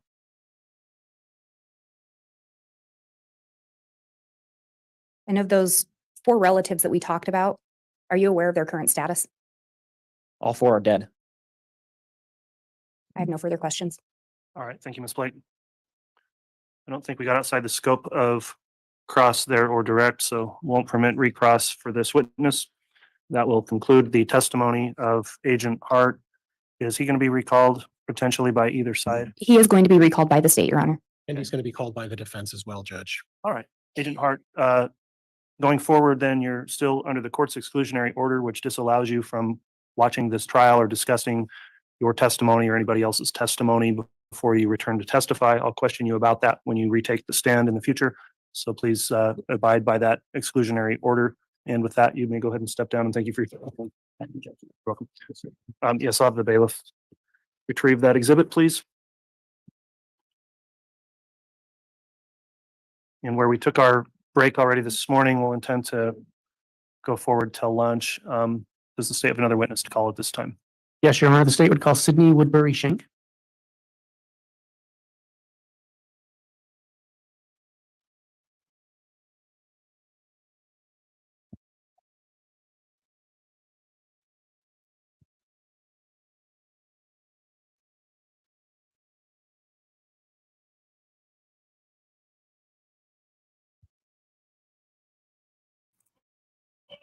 I don't know who this person is. Or affirm the testimony you're about to give will be the truth, the whole truth, and nothing but the truth. Right? No, he didn't. He absolutely didn't.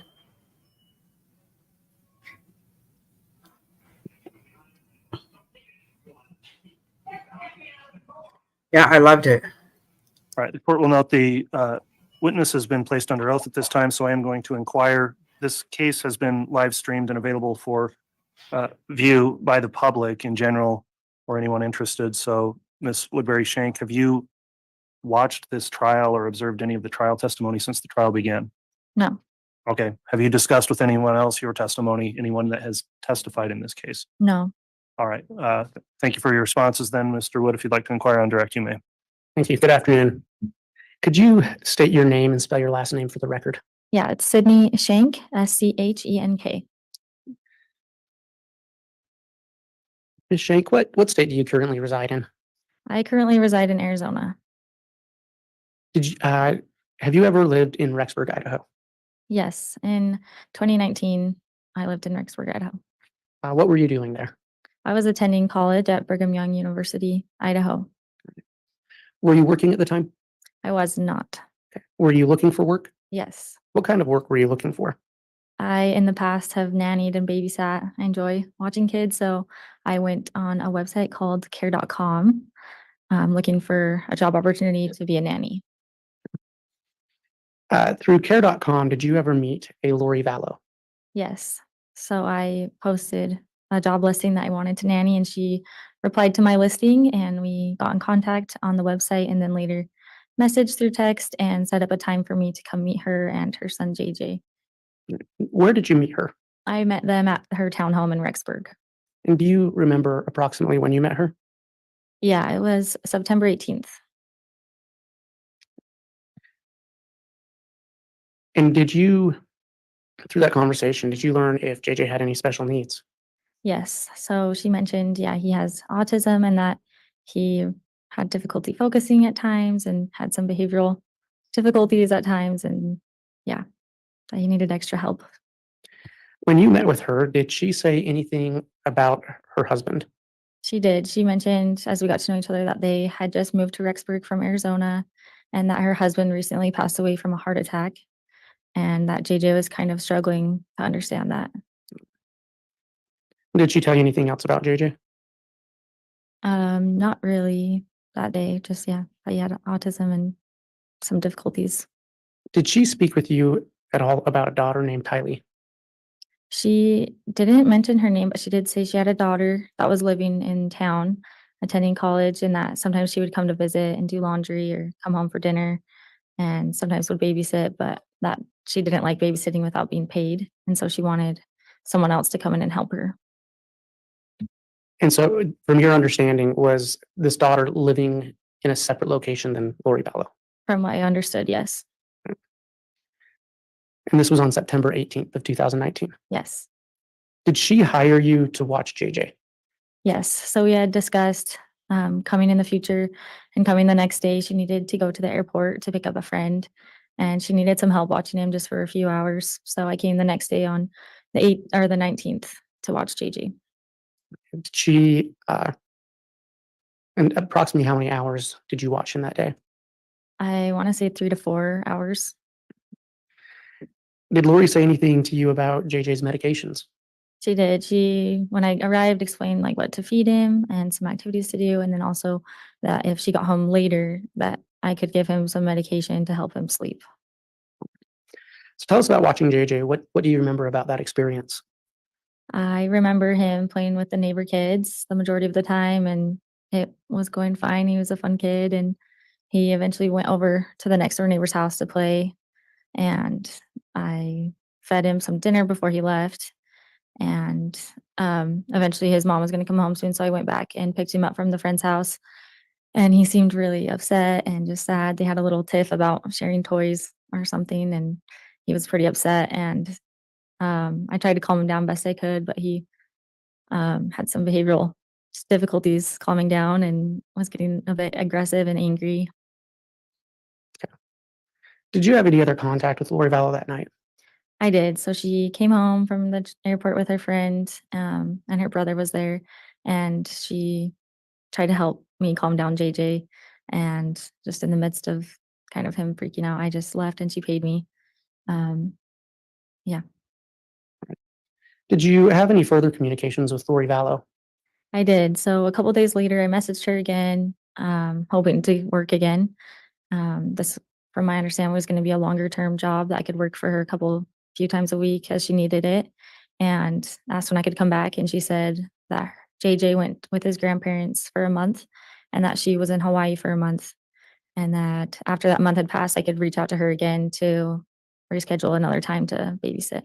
And did you ever try to do that?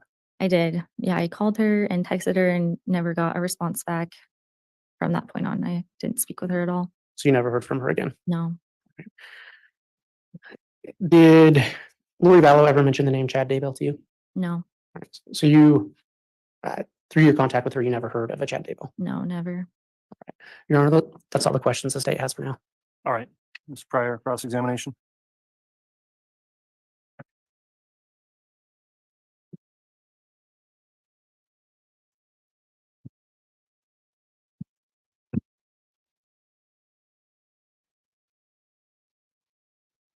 It's still morning. Good morning. Morning. Do you have a recollection of about what time Lori Vallow returned home? I don't know for sure, but it was around dinner times, probably around 5 or 6 at night. Okay, you mentioned that it was about 3 or 4 hours that you watched JJ, correct? Yes, that's correct. And then you, and this was Thursday, right? Yes. And then what time did you arrive to start the babysitting? I don't know for sure, but must have been 4 hours before that. So around maybe 1 o'clock. Okay. I don't know for sure though. And you mentioned that you fed JJ that day. You fed him dinner. Yes. Yeah. Is it possible it was after dinner That what was after dinner? when Lori Vallow returned? Yes. Yeah. So you don't know about what time after dinner, though? No, not for sure. Okay. Okay. Now, before you started babysitting JJ that day, Lori warned you about some behavioral problems, right? Yes. Yeah. Warned you how to distract him, do things to distract him, show him a show, Yeah. or keep him out preoccupied because JJ suffered from a form of autism, from what I understand, correct? Right? Yeah, that's correct. Okay. And when Lori left, did she leave with anybody? Yes. She left with her brother. Do you remember what his name was? I believe it was Alex. Okay. And do you know about what time they left? I would guess around 1 o'clock. Shortly after I arrived, they left. Okay. Okay. And they were going to pick up a friend on Thursday that day, correct? Correct. And do you know the name of that friend that they were going to pick up Thursday afternoon? I did not. Did you happen to see her when she arrived? Yes. Can you describe what color her hair was? It was a long time ago. Okay. But from what I remember, I want to say blonde. Okay. But honestly, I don't remember for sure. And a slender lady. Yeah, Did anybody mention the name Melanie by any chance? I can't say for sure. I don't remember. At some point later, did you find out who that other friend was? No. Okay. And you noted I read the officer's report about the interview with you. You noted that she came in and she didn't have any luggage with her. Yeah, that's correct. And that struck you as kind of odd. Yes, I didn't know how long she was staying, so, or maybe she left it in the car. I don't know. Okay, you don't know, Yeah, but she didn't come in with the luggage, right? no. Okay. Okay. And you noted that there were some behavioral problems with JJ right off the beginning, right? Correct. Yeah. Something about going upstairs and he knocked a mirror on the bed or something. Yes. Yeah. Tell me a little bit about that. He was just kind of freaking out, and when we came home from the friend's house, he kind of threw like the ottoman and a chair down, and then he ran upstairs and wanted space, and I heard something fall, and it was the mirror. So I went up to check on him to make sure that he was okay, and I saw that, yeah, it was broken. So from what I understand, you're telling me is that Lori Vallow warned you ahead of time that JJ had some behavioral problems. Correct. Maybe not to the extent you experienced though, right? Yeah. And this was a handful of activity with JJ, right? Correct. Throwing a lot of things, correct? Yes. Misbehaving, tantrums, Yes. throwing things upstairs, throwing things downstairs, Yes. climbing up and down all over the furniture. Yes. And this was on the 18th, Thursday, the 18th of September, and you were alone with JJ when all of this was going on, right? It was the 19th. I'm sorry, the Yeah. 19th, Thursday, the 19th. Yeah. Thank you. Thank you. Yeah. And then at that point, after you had sort of straightened things up in Lori's house, you went over to pick him up with the friend, right? No, he was upset and throwing stuff after the friend's house. Okay. But before he started throwing the stuff, he was over at a friend's. Correct. And was there a little bit of drama over there as well? Correct. Talk about that with me a little bit. What kind of drama did we have while he was over at the friend's house? From what I remember, they were just upset about a toy or sharing a toy, Okay. and JJ had a hard time doing that. Okay. So I'm bouncing around for a reason, so please bear with me. When the person who showed up from the airport on the 19th, the only people in the house at that point would have been the person they picked up at the airport, Alex Cox, Lori Vallow, and JJ, right? Correct. Yes. And at no point during that time did you ever see anybody else at the house. Is that right? That's correct. Okay.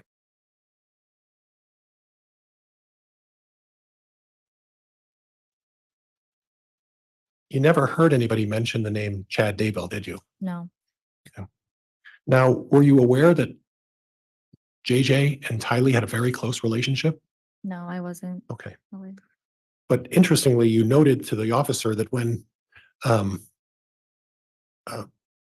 when Lori and her friend and Alex got home, you told Lori about, JJ's behavior. Correct. And to some extent, it was still going on, correct? That's correct. And at that point, you made note of the fact that Lori seemed to be acting in a particular way towards JJ, right? Correct. And you said it appeared to be a little overwhelming. What did you mean by that? Yeah, I felt, and maybe I was judging, but I felt as if she was too comforting to him and didn't try to correct that behavior. Because to me, throwing chairs and breaking stuff isn't an appropriate behavior.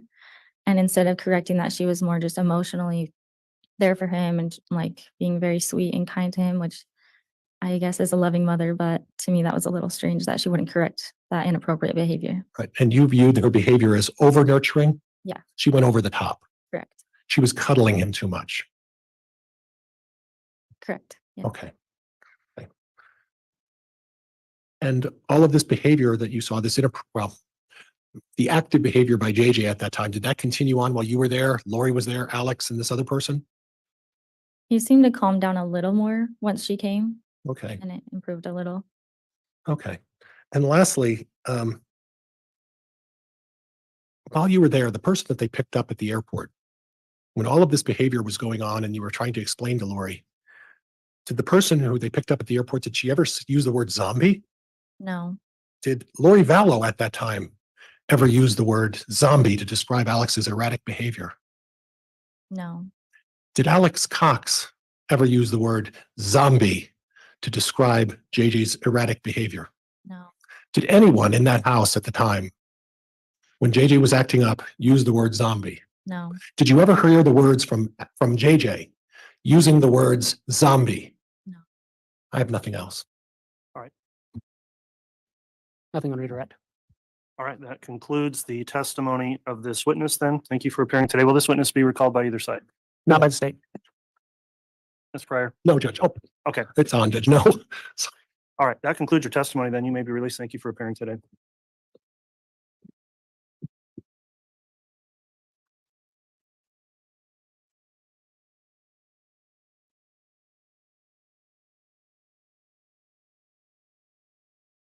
All right, state have another witness lined up to call before we start lunch. Yes, Your Honor, the state would call Dr. Josh Wilson. Okay.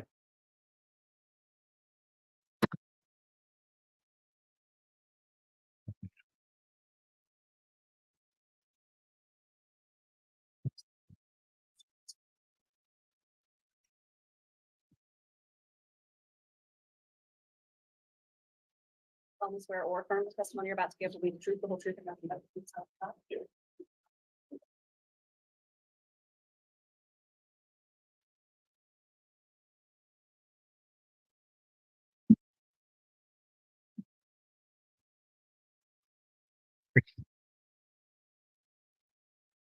All right, now that the witness has been sworn and taken the stand, I am going to inquire about the court's exclusionary order. This case is being live streamed on the court's channel, and I want to inquire, have you observed any of this trial testimony before you took the stand today? No, Judge. Okay, have you discussed with anyone else their testimony that's been given in this trial? No, Judge. Okay, thank you for your responses. Ms. Beatty, if you'd like to inquire, you may. Thank you, Your Honor. Dr. Wilson, can you please state your full name and spell your last name? David Joshua Wilson, Wilson. And you go by Josh? Yes. Where are you currently employed? Madison School District in Rexburg, Idaho. And what is your job title there? I'm a building principal for Kennedy Elementary. And Kennedy Elementary School is in Rexburg, Idaho. Yes. Were you employed as the principal of Kennedy Elementary School in Rexburg in 2019? Yes. Do you recall a former student named Joshua Jackson or JJ Fallow? Yes. When, if you recall, did JJ enroll at Kennedy Elementary? The beginning of September, I believe September 3rd was his first day of 2019. Do you recall who, if anyone, accompanied JJ to enroll him in school? Yes, his mother, Lori. What, if anything, did his mother Lori tell you about JJ's enrollment? That they were moving from Arizona. Her husband had just passed away from a heart attack, and that they were moving to Rexburg to be closer to family. How long was JJ enrolled at Kennedy Elementary? 3 weeks. I believe his last day was September 21st. And do you recall having any communication with Lori Vallow or anyone else about JJ's enrollment at Kennedy Elementary? Yes. Mom had contacted the school. We were trying to get a hold of her to finish some assessments. JJ had special needs, and so we were in the process of finishing up assessments to see how we could help him be successful at school. We were trying to get a hold of Mom to finish that up, and Mom had informed us that they were moving, or that JJ would be moving to Louisiana. And just really quickly, how did she communicate that to you? Over the phone. Okay, so, and what else did she tell you, if anything? During that conversation, I had indicated that once they get over to Louisiana, just have that school that they enroll into request records, and we would be happy to pass those along. She then indicated that they weren't going to enroll in public school, that they were going to homeschool, that they had a cousin with similar needs, and that they would be homeschooling. And then I informed her that we would house JJ's records there at Kennedy, and whenever they chose to enroll in public school again, whether it be back in Rexburg or somewhere else, that's where the records would be. And at any time after that conversation, did you receive any requests for JJ Fallow's records? No. Okay. And Your Honor, if I may have just a moment. Yes.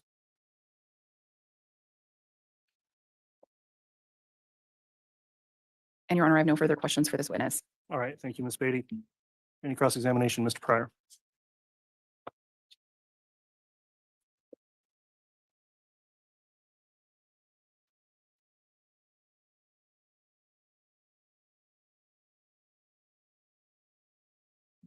refer to you as principal, or how can I refer to you? Sure, Principal. Principal? Yep. Okay.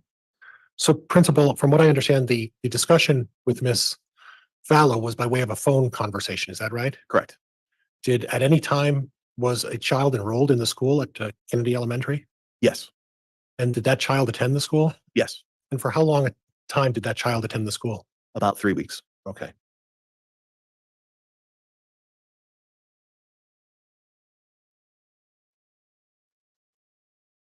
And during that initial phone conversation with Miss Fallow, did the name Chad Daybell ever come up? No. Did you ever see Chad Daybell at the school picking JJ up? No.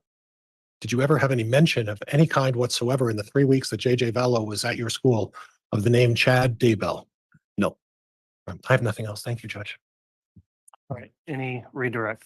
No, thank you, Your Honor. Okay. That will conclude the testimony of this witness. Is the state intending to recall the witness? No, Your Honor, he can be excused. No, Your Honor. Okay, thanks for testifying. You're excused from any subpoena. And you can step down. Thank you.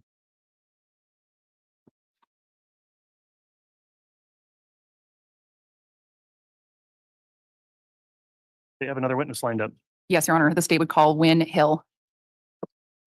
Thank you.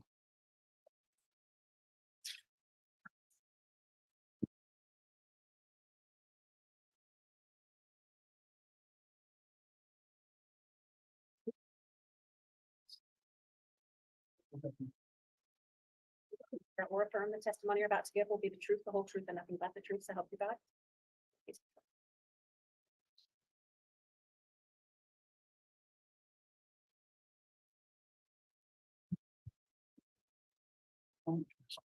Thank you. All right, Mr. Hill, now that you've been placed under oath, let me just ask you a few questions before you testify. Because this case is being broadcast and available for public view, I want to ask if you have viewed or listened in on any of the testimony in the trial up to this point. I have not. Okay, have you discussed with anyone else their testimony they provided? Nope. All right, thank you. Ms. Beatty, you can inquire. Thank you, Your Honor. Sir, could you please state your full name and then spell your last name? My name is Wynn Hill, Hill, And sir, where are you employed? at Brigham Young University, Idaho, And where is that located? Rexburg, Idaho. How long have you been employed by Brigham Young University, Idaho? Yeah, I've been there 18 years. What is your current job title there? I'm a therapist in the counseling center. And prior to being a therapist in the counseling center, did you have a different job title? I did. I was the dean of students there. Were you the dean of students in 2019 and early 2020? I was. And in February, well, let me back up a little bit. As dean of students, did you have access to a student file management system? Yeah, we do. Yeah, we have a student management system. Yes. Does that system allow you to look at it to determine who is currently enrolled? Yes. Does that system allow you to look at who may have been enrolled in the past? Yes. Does it allow you to look at who may have applied to the school and not necessarily enrolled? Yeah. Anyone who starts an application. Yes. Were you contacted by law enforcement in February of 2020 to do a records check on an individual named Tylee Ryan? I was. Yes. Did you check that individual in the student file management system? I did. Yeah. They asked me to check the name Tylee Ryan, Tylee Vallows, and Tylee Cox, date of birth 9/24/02, and I did check that. Yes. Were you able to determine if this individual was a current student? Yes. They weren't. In fact, we had no record of any of those names. Did you have any record that this individual had ever even applied to No. BYU, Idaho? Nothing. If I may have just a moment, Your Honor. Yes.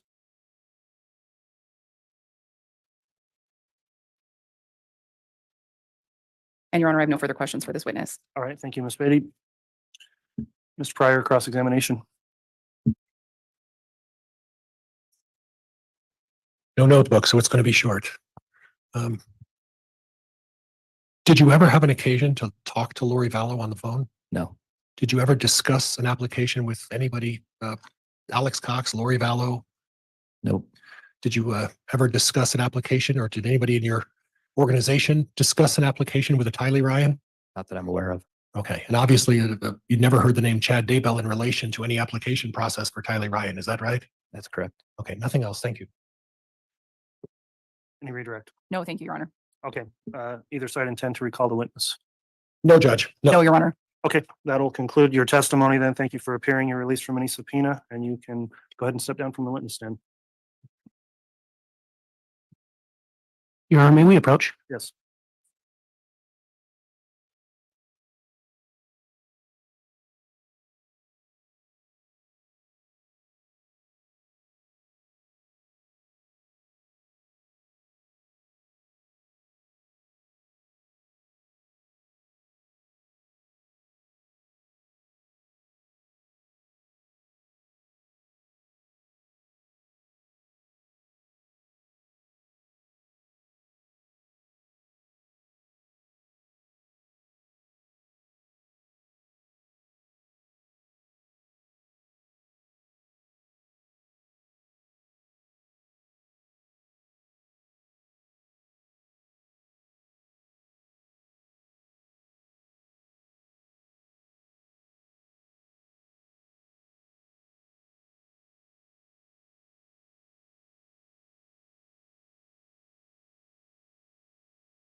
Hello, hello. Well, hello, Mirandy.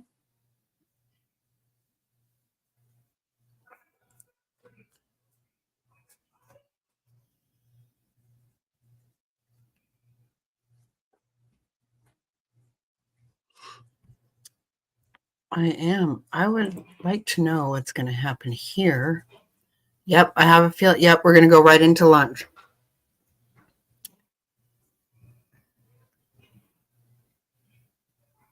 All right, I discussed in a sidebar with counsel scheduling for the day. The morning's gone more quickly than the state anticipated in terms of lining up their witnesses.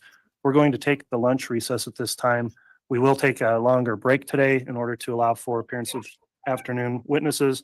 So the lunch recess will begin and we will come back on for additional testimony at 1 o'clock. Does that work with the state Yes, Your Honor.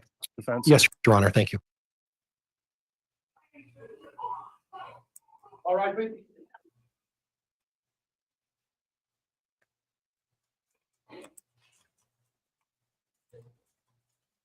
Oh my gosh. So this is going to be, I think Colby from what Love Louie said. Oh my gosh. I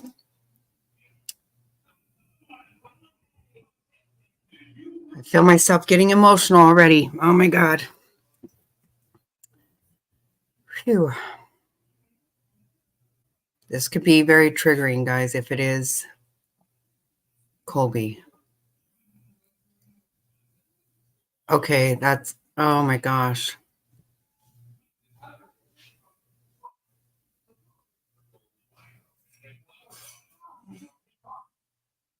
I know, Queen. Okay. This is going to be very emotional. It is. For me, for sure. I just want to coddle this kid so bad. Poor thing. Everybody could please. I know, me too. Everybody please say prayers for Colby.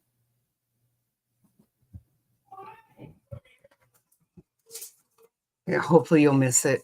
Oh my gosh.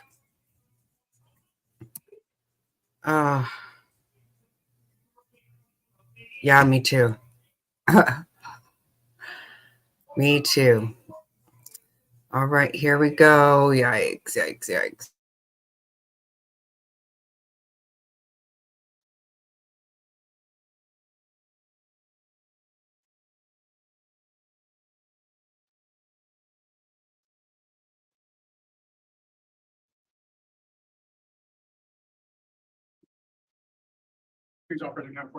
Thank you, Mr. Bailiff. Please be seated.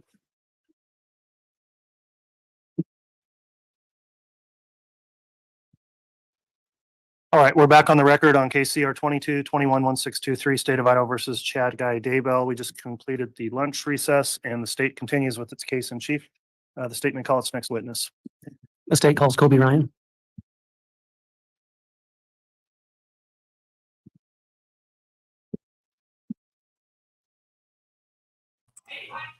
Oh my God.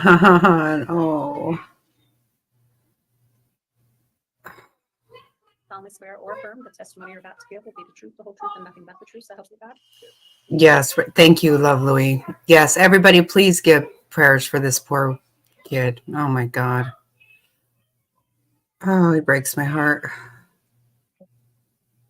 All right, now that the witness has been sworn, I'll just inquire, Mr. Ryan, these trial proceedings have been streamed live on the court's YouTube channel and open for public access. Have you reviewed or watched any of this testimony that's taken place? No. Oh, and actually, I was just going to note, Your Honor, Mr. Ryan is not subject to the exclusionary warrant. I appreciate you pointing that out, Mr. Wood. That's correct. So as a statutorily definite, with the definition here, he would not be subject to that. So disregard my inquiry. Mr. Wood, you can go ahead and proceed. And before I do, Your Honor, may I be handed States Exhibits 6 and 4? Yes.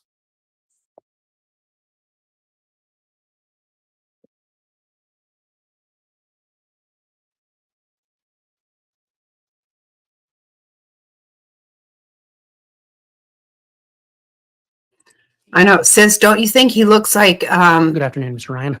Good afternoon. my ex-son-in-law? Can you He looks state your name exactly and like spell my your last name for ex-son-in-law. the record? Yes. I think. Colby Ryan, Ryan. Mr. Ryan, who is your mother? Lori Vallow. Uh, How many siblings do you have? 4. Okay. Can you tell us their names? Cole, Zach, Tylee, and JJ. And Cole and Zach, what is your specific relationship or relation to them? They're my stepbrothers. Who was their father? Charles Vallow. Your Honor, may I publish? Yes, that's an admitted exhibit, correct? Yes, this is State's Exhibit 6. Okay, yes, you may. He did K9 and it was heartbreaking. Mr. Ryan, do you recognize that individual? Yes. Who is that?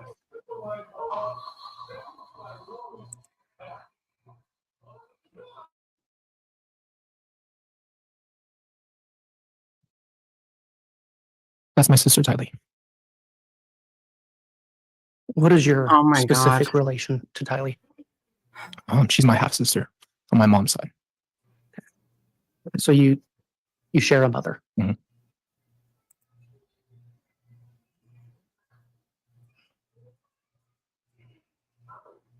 Your Honor, may I publish State's Exhibit 4? Yes.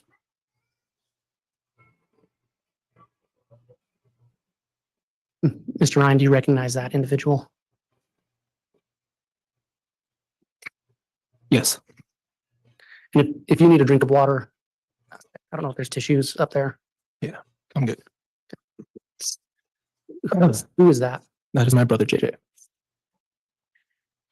And what is your specific relation to JJ? He is my adopted brother.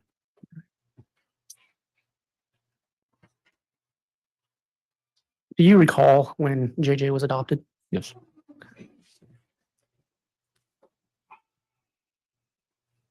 Do you know who Charles Vallow was? Yes. Who was he? He was my stepfather. And when you say stepfather, how was he your stepfather? He married my mom. How long was he married to your mom? Over 10 years. And what was your relationship like with Mr. Vallow? He was my dad. It was good. So fair to say you were close with him? Yeah. Yeah. Do you recall when Mr. Vallow passed away? Yes. Or Charles Vallow? If I say Charles, we understand who we're talking about, right? Yes. Do you recall when he passed away? Yes. When was that? July 11th, 2019. How did you hear about him passing away?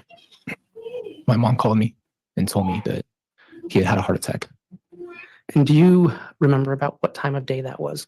between like 1 and 3 o'clock, something in the afternoon. On the afternoon? Mhm. Did you have any reason to not believe or that that's how he passed away? No. Did you have any occasion to go over and to your mother's house that day? Yes.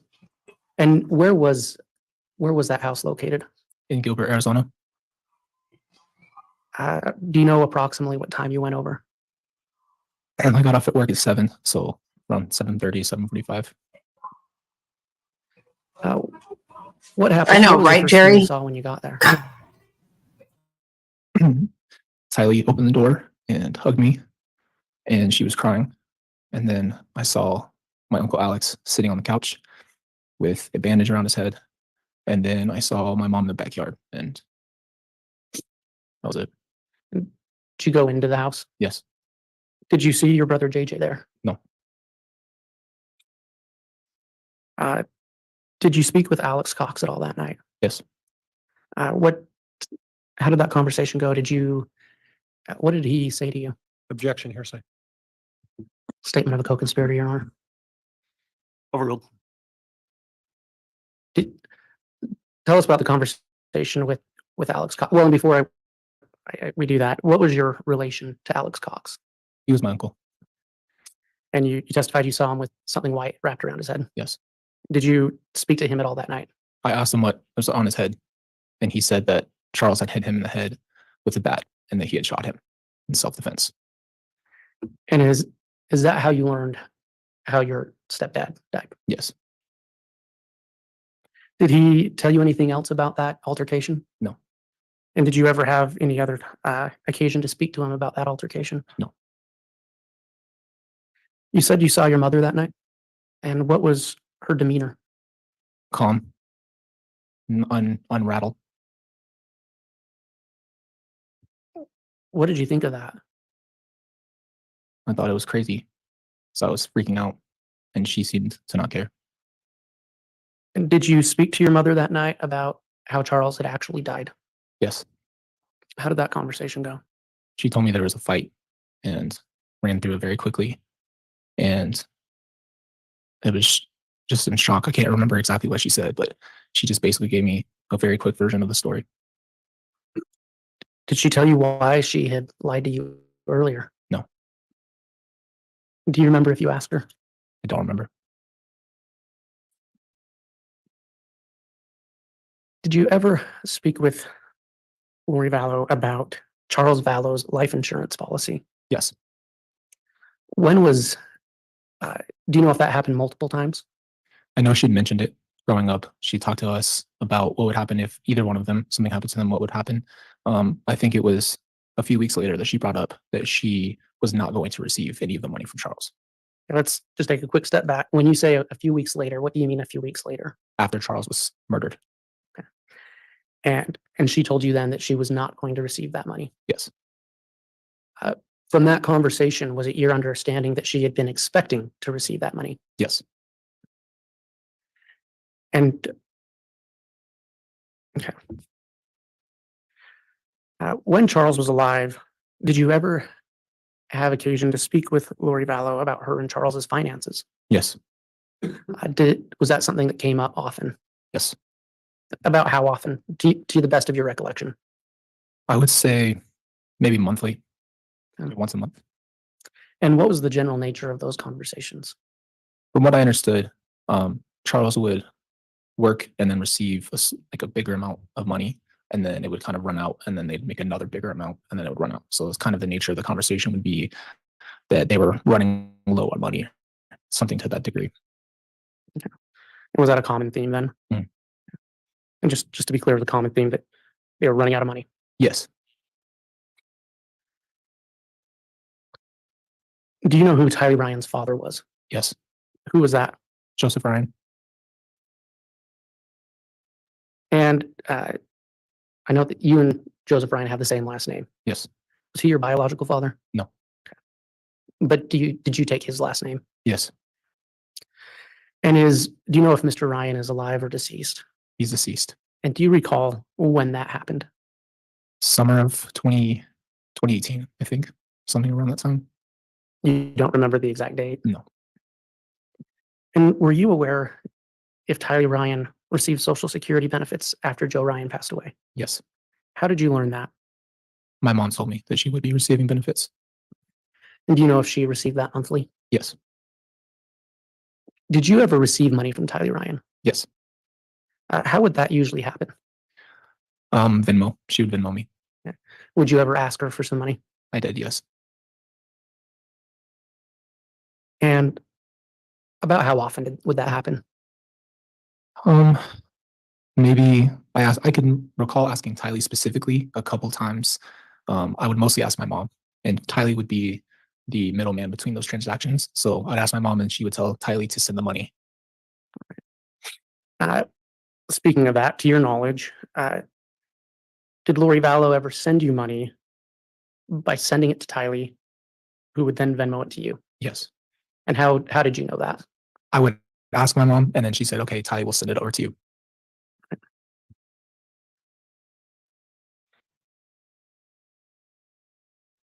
Do you recall the last time you saw Tylee Ryan? Yes. When was that? It's August 30th. And where was that? It was outside of my work in the parking lot. Is that in Arizona? It was in Mesa, Arizona, outside of a gym. And what was the nature of that visit? My mom was very vague and said that they were leaving. she brought Tylee and JJ, and Tylee was crying and didn't say anything really. And I hugged JJ, and my mom said that they'd be back in a few weeks to visit. Did she tell you where she was going? No. Do you recall if you asked, I did ask initially. but she wouldn't tell you? No.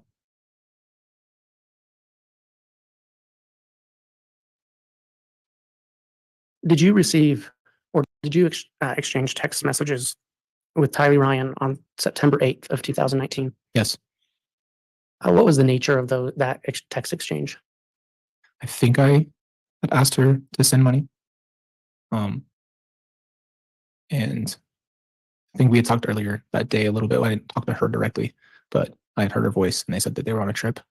And I think I'd asked her for money. I think that's what it was. Okay. And did she respond? Do you recall? Yes. What did she respond? I don't remember what she said exactly. I remember her last text that she said was just I love you and I love the girls. And you said you heard her voice earlier that day. And how did you hear her voice? She was in the background of my conversation with my mom. Right. And did your mom tell you where they were? She said they're at Yellowstone Park.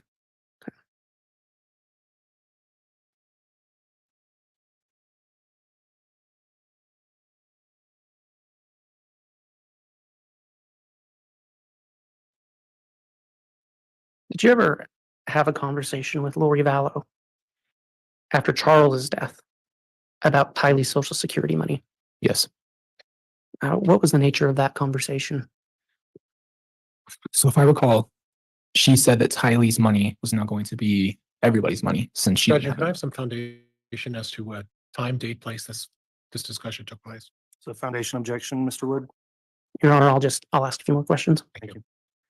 Do you recall approximately when that conversation took place? I don't. Okay. Was it in person? I don't recall. I think it was on the phone, maybe. But it was after Charles's death. Yes. And just to be clear, you don't recall the exact date. No, I don't remember. What was the nature of that conversation about Tylee's money? Judge, again, foundation. Overruled. You can answer the question. The initial question I had is, how are you going to take care of Tylee and JJ now? And I knew that she wasn't going to be receiving the money. So she said, we're going to supplement some of Tylee's money for now. And I'm going to go work. That was what she said. And that was basically the nature of it. She said, we're going to start using Tylee's money to make it through. And I think that I don't know if they were receiving anything for JJ, but that was the nature of the conversation. Okay. So you don't recall if she mentioned JJ receiving Social Security? I don't remember, but I know about it. I just don't remember if she said that. Okay. And do you recall if she said anything about her receiving Social Security benefits after Charles died? No. The last time you saw Tylee, was that also the last time you saw JJ? And I think you said that was September or August 30th of 2019. Yes.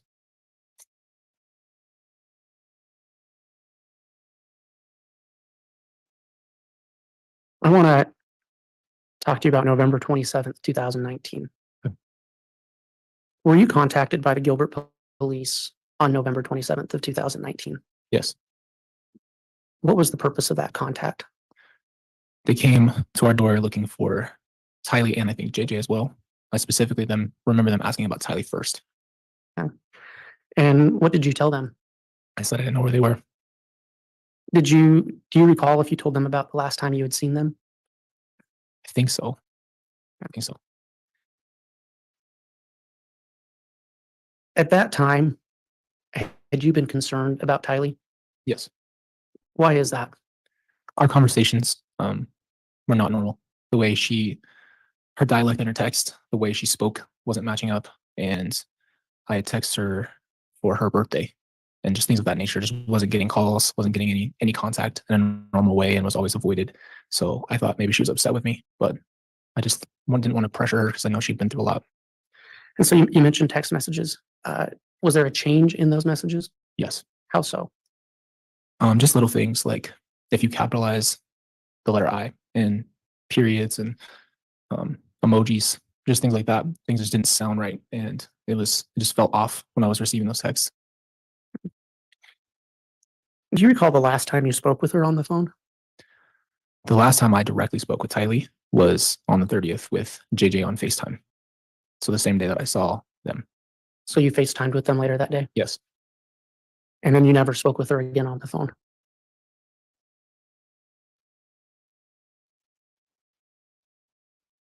But going back to those text messages, did you keep receiving text messages throughout September of 2019? Yes. And are those the messages that you felt were different? Yes. Did you respond to those messages? Yes.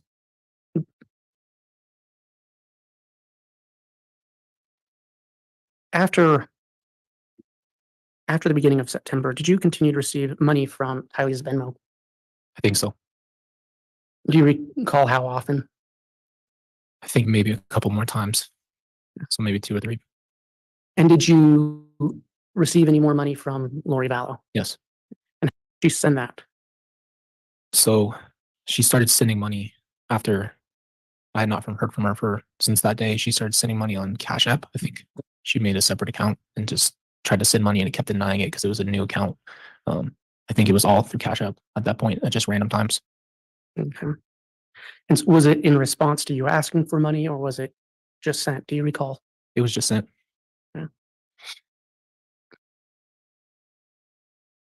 After Charles Vallow died, did you ever speak with your mom about her getting married again?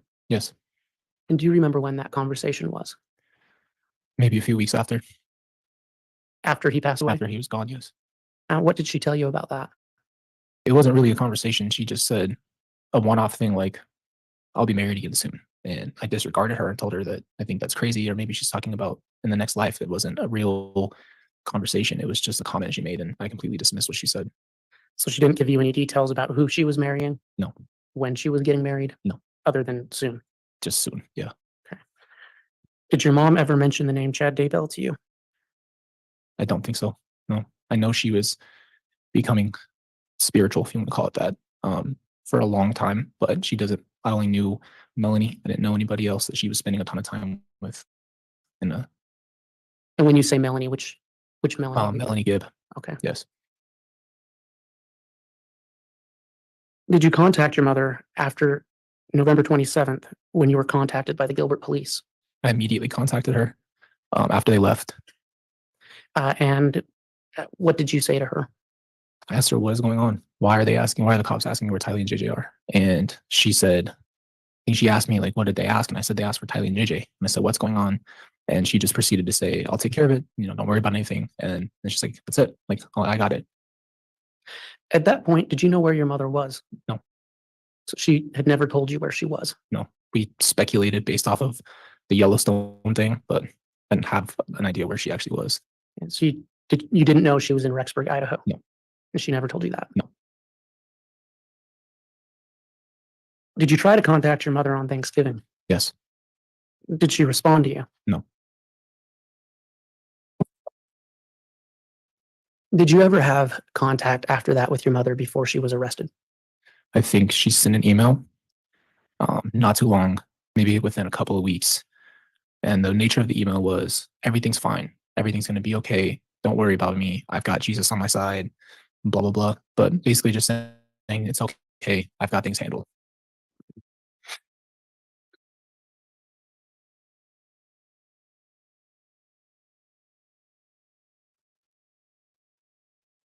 Your Honor, I have no further questions at this time. All right. Thank you, Mr. Wood. Cross-examination, Mr. Pryor.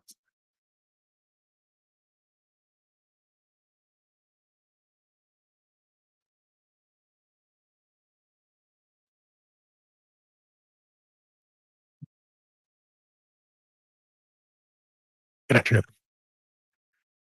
Can you tell me how old you are? 28.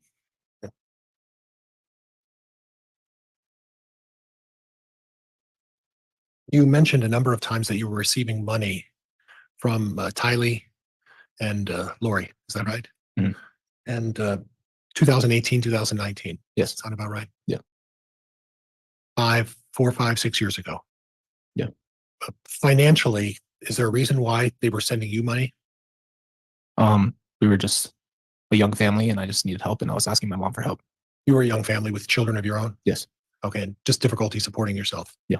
So your sister Tylee was helping out, Sometimes, yeah, and that was consistent with her character, wasn't it? absolutely. Very caring person, Very. very kind person. Yep.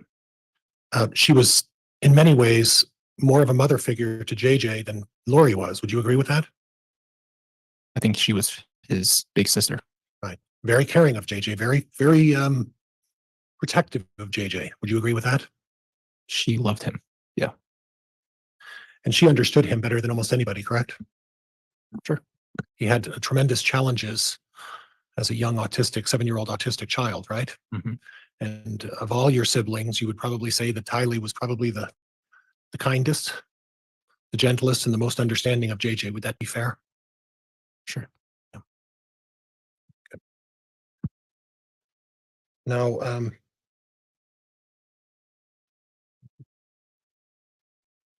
you mentioned that Lori called you to let you know that Charles had died. Yes. She didn't tell you that Alex gunned her down in the house, right? No. She lied to you. Yes. Said it was a heart attack. Yes. So you're Lori's son, natural son, right? Yes. So Lori Vallow lied to her son the first time, saying that Charles died of a heart attack, correct? Yeah, there's a lot of lying in a lot of places. And Lori lied a lot to you, right? Other people too. Were, yeah. But Lori lied a lot to you. Yeah. And then, yeah. And then you mentioned the name Melanie Gibb. Mhm. Was Melanie Gibb in on this lying to you as well about covering things up? I didn't speak to Melanie Gibb. Okay. But Lori and Melanie were the best of friends, right? You could say that. And Lori met Melanie because Melanie was teaching classes about religion and about various religious topics, and Lori gained an interest in that, and that's how that friendship started, correct? I'm not exactly sure. She was at our Christmas party one time, and then she was there as her friend. So I didn't know what their exact connection was. When was that Christmas party? 2018. Okay. And the two of them were together, and it was abundantly clear that the two of them were very, very close friends, right? Sure. Okay. At the time that your mother notified you, you were at work, is that right? Yes. So did you get that message while you were actually working, or was it over a break, or how did that transpire? So I was in the middle of my workday, and she called me, and then I went over there after work And where were you working at that time? at Anytime Fitness. Okay. And so you took a break. Do you need to take a break? No, you're good. Okay. You took a break, and your mother called you or texted you and said there was a heart attack. Yes. No mention of self-defense. No. No mention that Alex shot Charles in self-defense, right? No. She was clearly lying to her son, right? Mhm. Now, the fight that occurred between Charles and Alex, Tylee was there, and she was implicated in that, correct? Yes. And she was present for that fight and that entire altercation, from what you understand, correct? Objection, states facts, not in evidence. Overruled. Correct? From what I understand, yes. Okay. Now, you mentioned that your father isn't Joseph Ryan, correct? No. But are you aware that your mother in 2018 received a sizable life insurance policy from Joseph Ryan? I am now, yes. You are now, like right now? I mean, I heard that later on, yes. Oh, okay. Yeah. So you're aware that financially, Lori Vallow had a significant amount of money as of middle or late of 2018, correct? Yes. Okay. During this time that there was discussion with Charles about financing, was it Charles Vallow who was the primary financer of the family's expenses? Yes. Your mother chose not to work.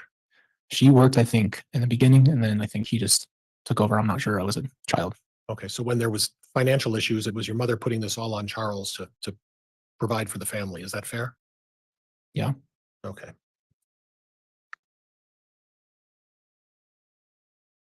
And you already previously mentioned that you'd communicate with Tylee at least like once a month. Is that fair, or was it more frequently than that? Can you repeat the question? I'm sorry. You communicated with Tylee at least once a month. Was that fair? Growing up or? Well, You in mean- the last couple of years. Yeah, Okay, and, More and the than manner that you would communicate was by text message. primarily. Okay. And how often would you communicate with JJ? I mean, it really depends. Tylee and I would see them more often, so I didn't have much time for them not being around. Okay. So before that, it wasn't once a month. It was a lot more frequent. They Right. lived in the same place, and I would go see them. Okay. And when you communicated with Tylee, or excuse me, when you communicated with JJ, it was always Tylee there, right? Usually? not Lori. She would be there too. Okay. Now, you mentioned that you saw Tylee on August 30th in Mesa, Arizona. That was the last time you saw them. Is that right? Yes. Okay. And you had mentioned that Tylee was obviously upset. Yes. Did you have any prior information that Tylee just did not want to go to Idaho? No, because I didn't know she was going to Idaho. Okay. So she was obviously upset about something. Yeah. And it was the day that they were packing up to leave to go to Idaho. Is that right? Yes. And prior to that time, there was no indication that Tylee was upset about anything else. Is that right? I don't know how to answer that question. Okay, that's fair. Do you remember that? And from August 30th, you then had a FaceTime call with both Tylee and JJ later that afternoon, later that evening. Mhm. Do you know about what time that was? Probably when I got home, so anywhere between 7 to 8 p.m. Okay. And you don't know where they were at that point, though, right? They were back at the house. In Gilbert? Yes. Okay. They hadn't left, but they were preparing to leave. They were leaving in the morning, from what I understood. Was Tylee still upset about the fact that she was leaving for Idaho? Not on the phone call, no. Okay.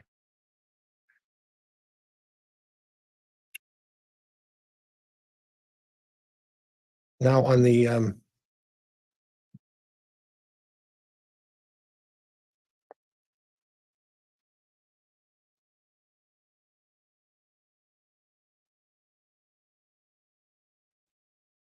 back in late November, you had then had an occasion to talk with your mother. Is that right?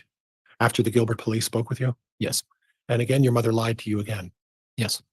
Was Melanie Gibb there? Where? On the phone? Any indication that Melanie Gibb was there listening in on the phone call? No. You don't know whether she was or not, or you just don't know? I have no idea if she was there. Okay. Now, your mother's a strong personality, right? Would you agree with that? Yeah. She's not someone that people can tell her what to do. Would you agree with that? Not necessarily. Okay. So you think she could be influenced very easily, right? That's a big gap between not influential and influential. Okay. But you would agree that your mother is one to speak her opinion when she has an opinion about a subject, right? Not necessarily. Okay.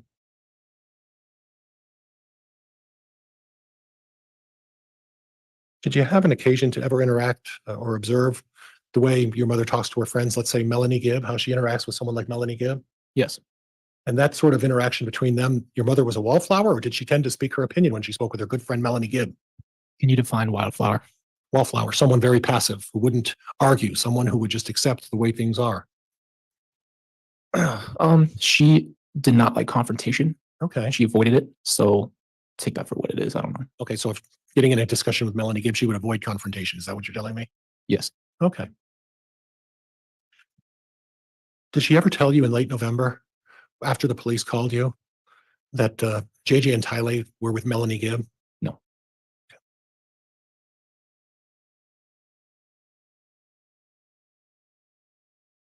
Yeah, Judge, I think that's all I have. Thank you, Your Honor. All right, thank you, Mr. Pryor. Can you redirect? Just briefly. Go ahead.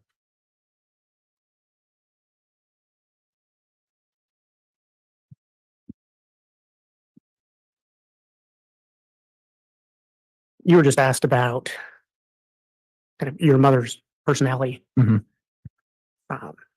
Whether she was a wallflower. And you said that you believed your mom had a strong personality. But that Judge, she, I'm going to object. I don't recall that testimony. Overruled.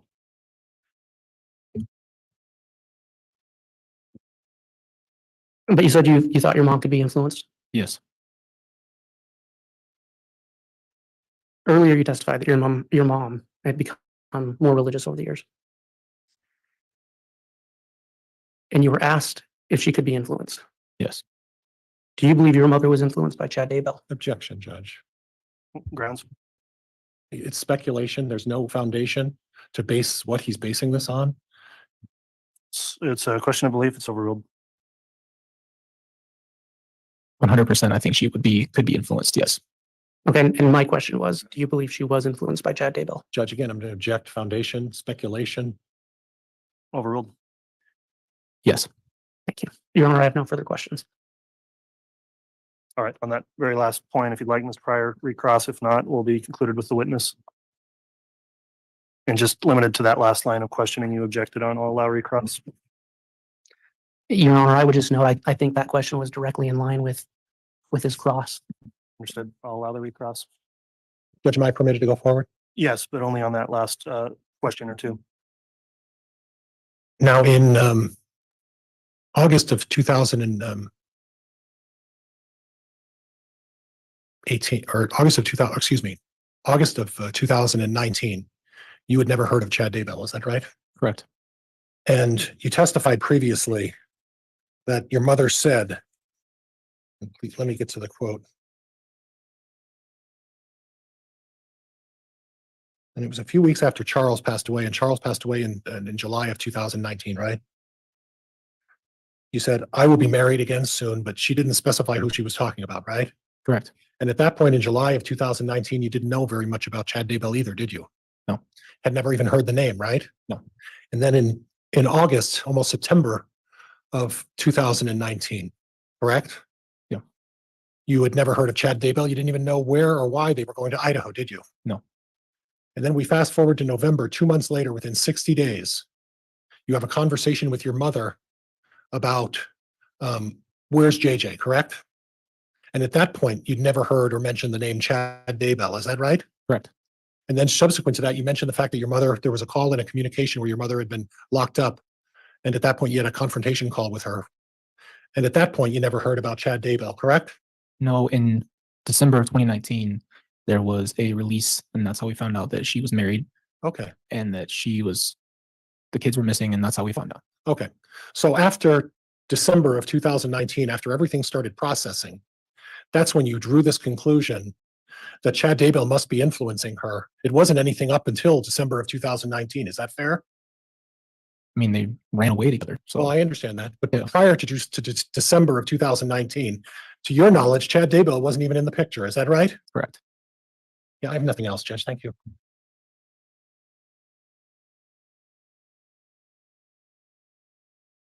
All right. All right, that will conclude the testimony then of this witness. Is the witness going to be recalled at any point, Mr. Wood? Your Honor, may we approach? Yes.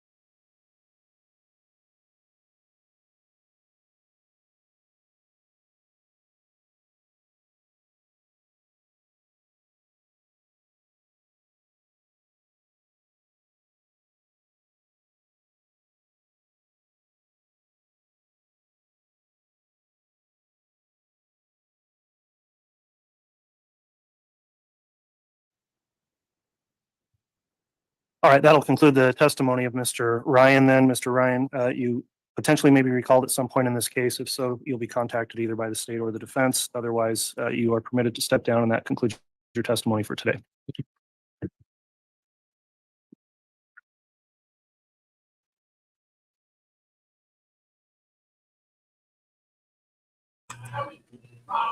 Oh my gosh. Any further witness to call this afternoon? Well, I should say there. That poor kid. So who will the state? be Oh, calling it next? breaks my heart. Your Honor, the state will be calling David Warwick. Very well. Ooh, David Warwick now. Wow.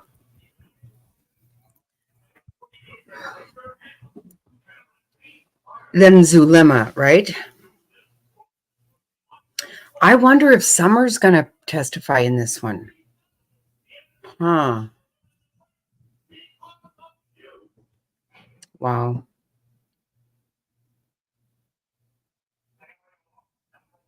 Right. Queen. Yeah. Yeah. I thought Chad was influencing her before I knew he fucking existed. I know, right?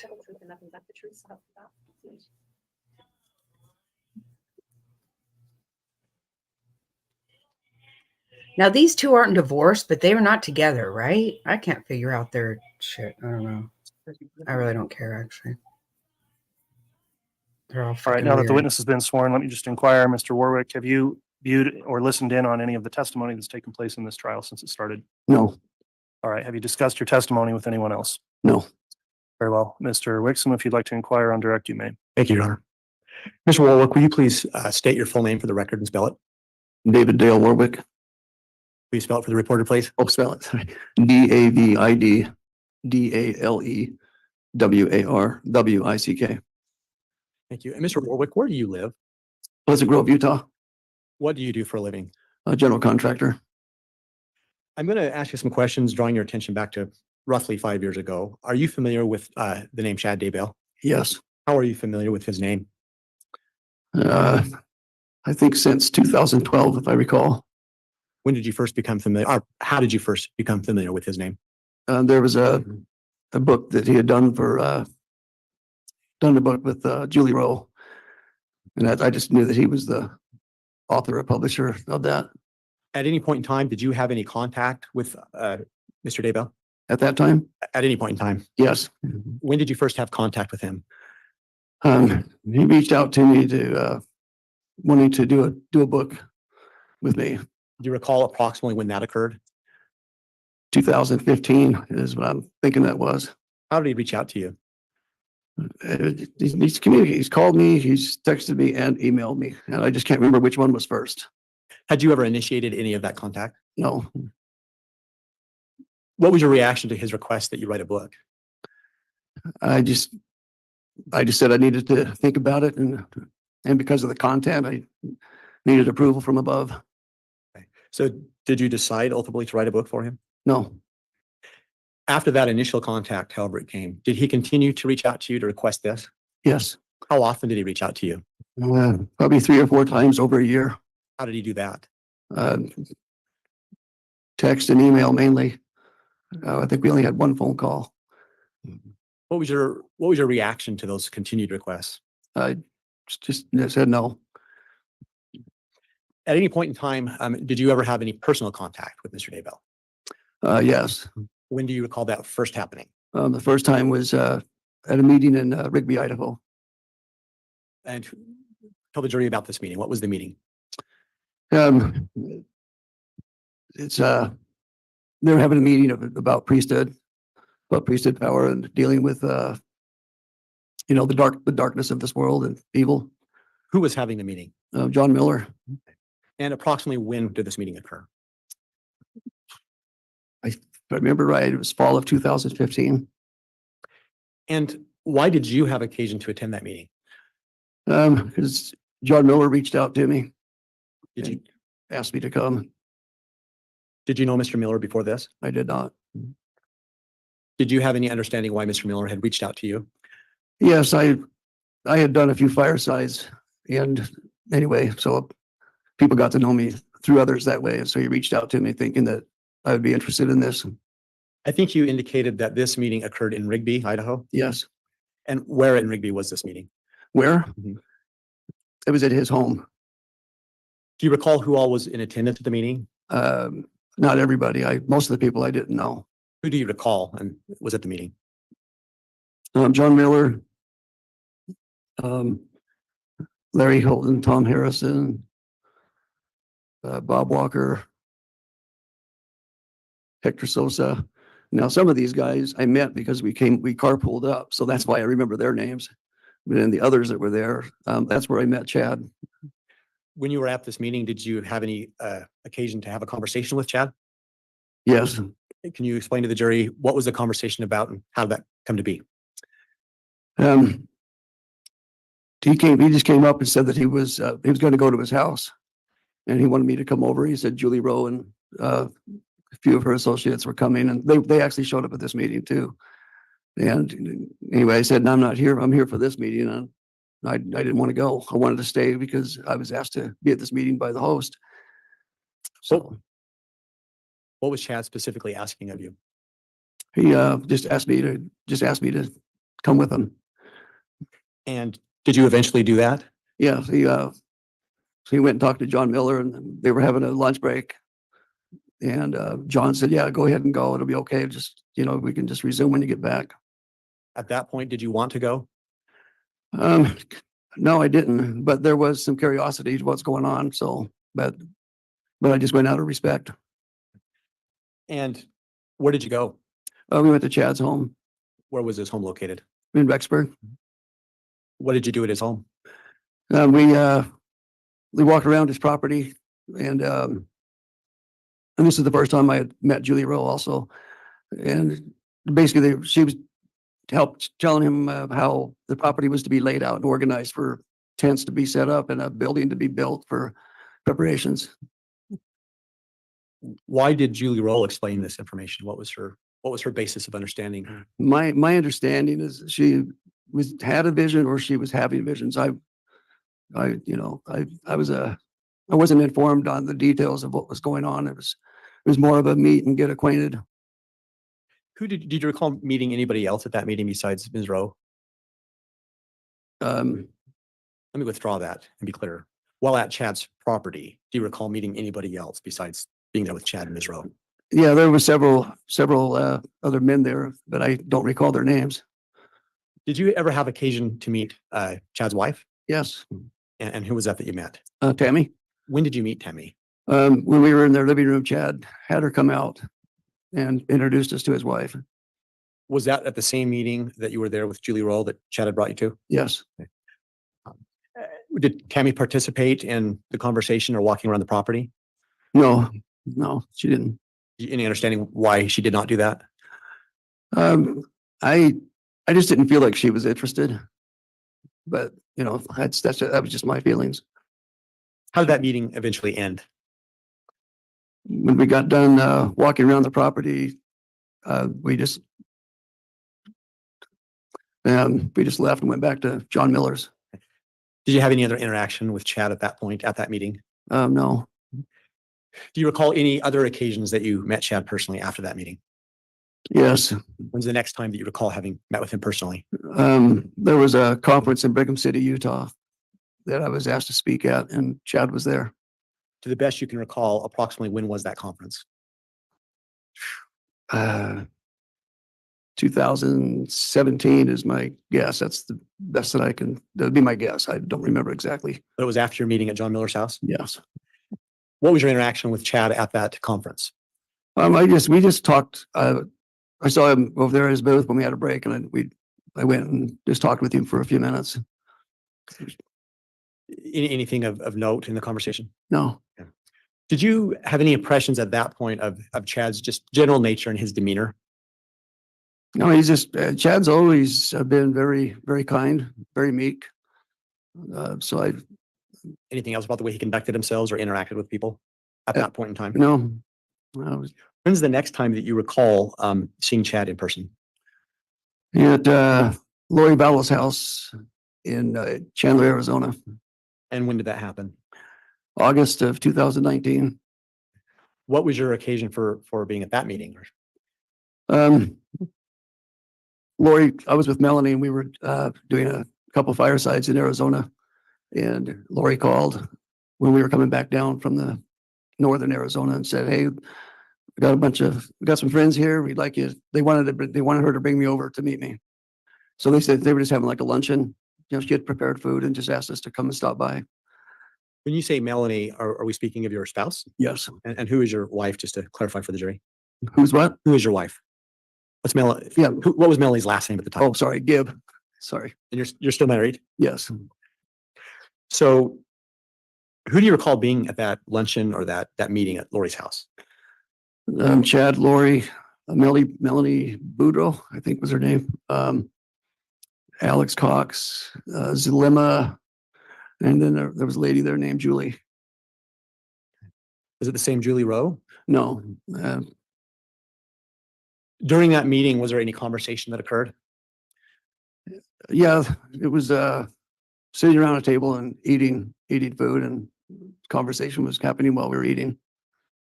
Anything else? What was the general subject of the conversation while you were at the meeting?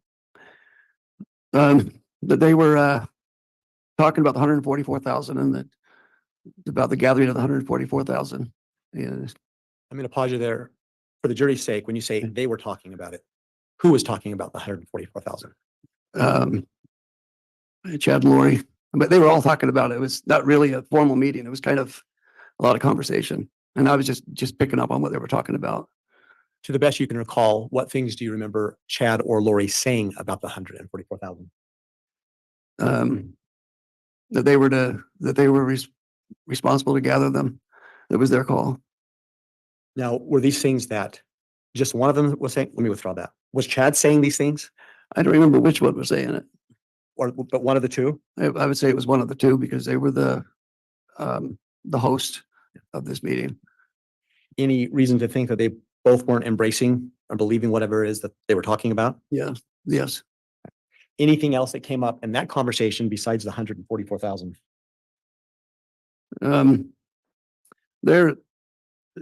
They talked about, they all have these special gifts that they were given and what they were gonna, they talked about, they had multiple lives and done things in previous lives.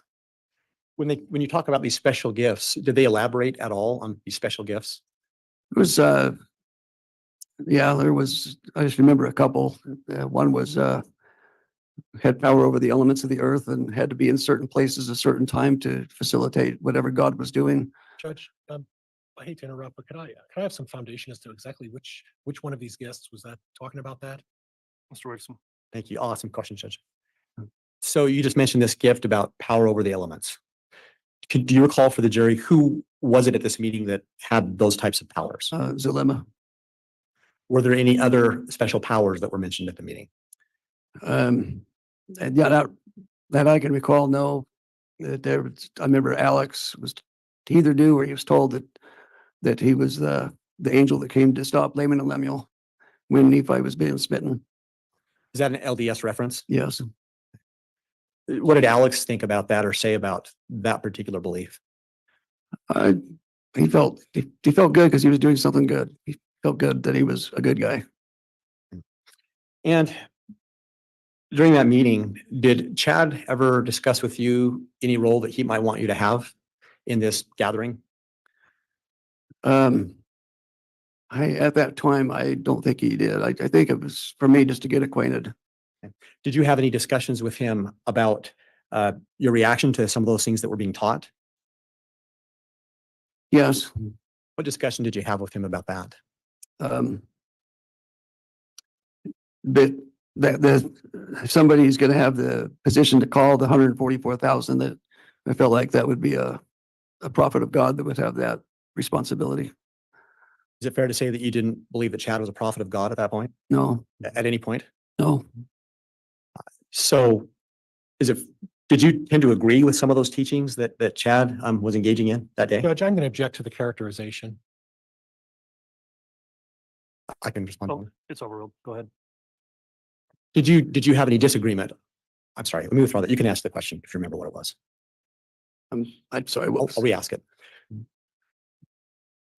Did you agree or disagree generally with the things that Chad and others were teaching at that meeting? I disagreed. Do you remember specifically, besides the issue of a prophet, anything else that you disagreed with?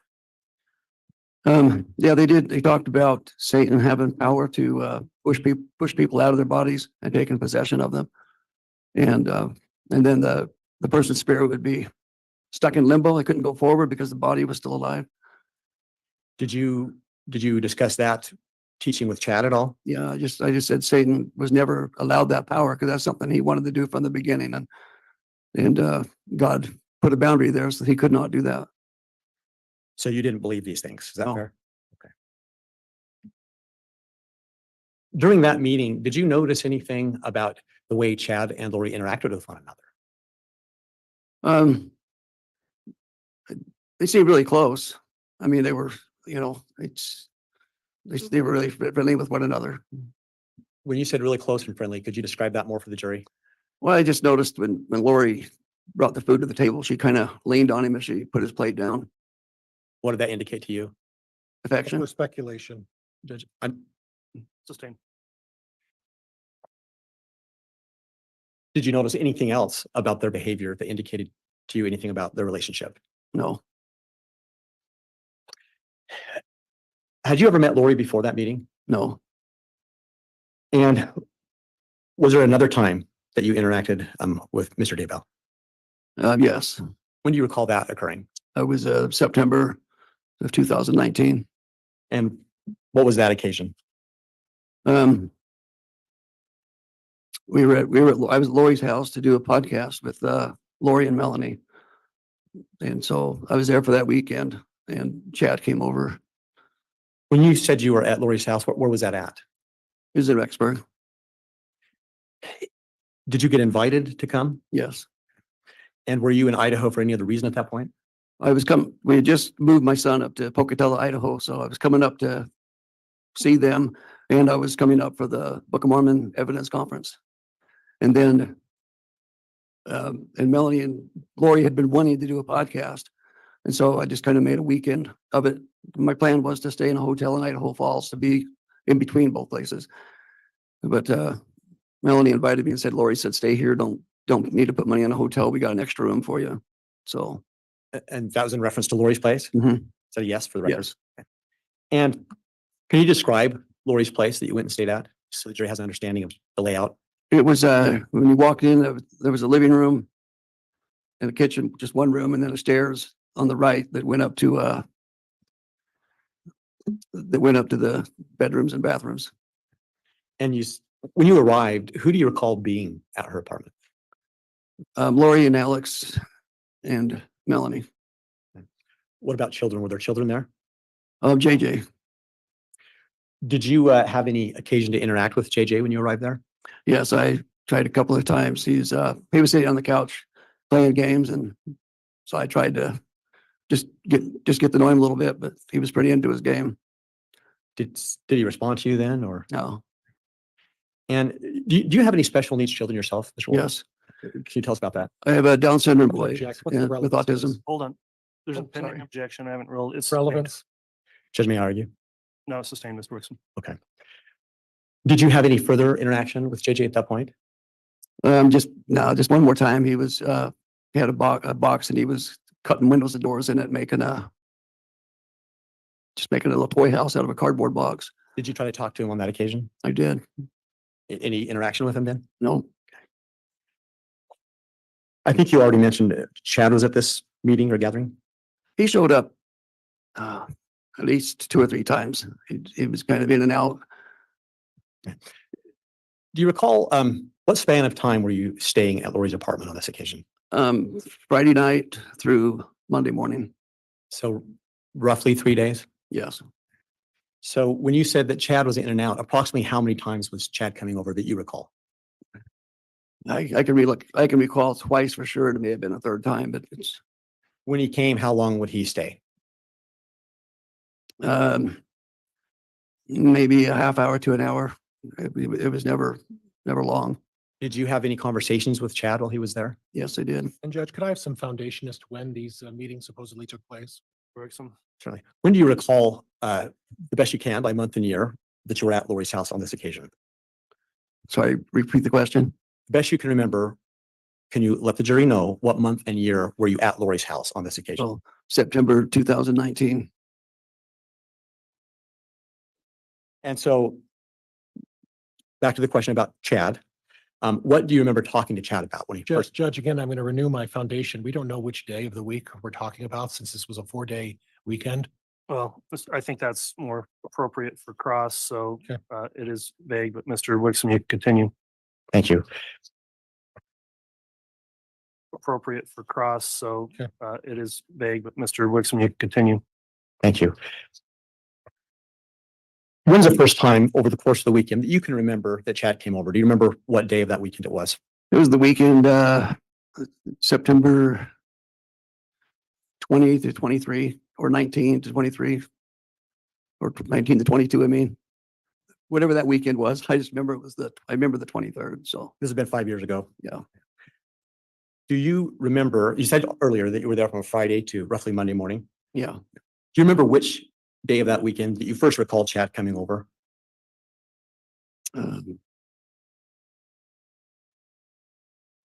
Saturday.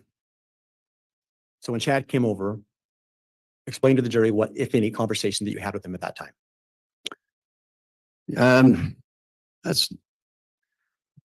They talked about, anyway, that's when I'm trying to remember what the reason was coming over. I don't remember the intent for the reason, but we talked about that's when I learned about more of their relationship.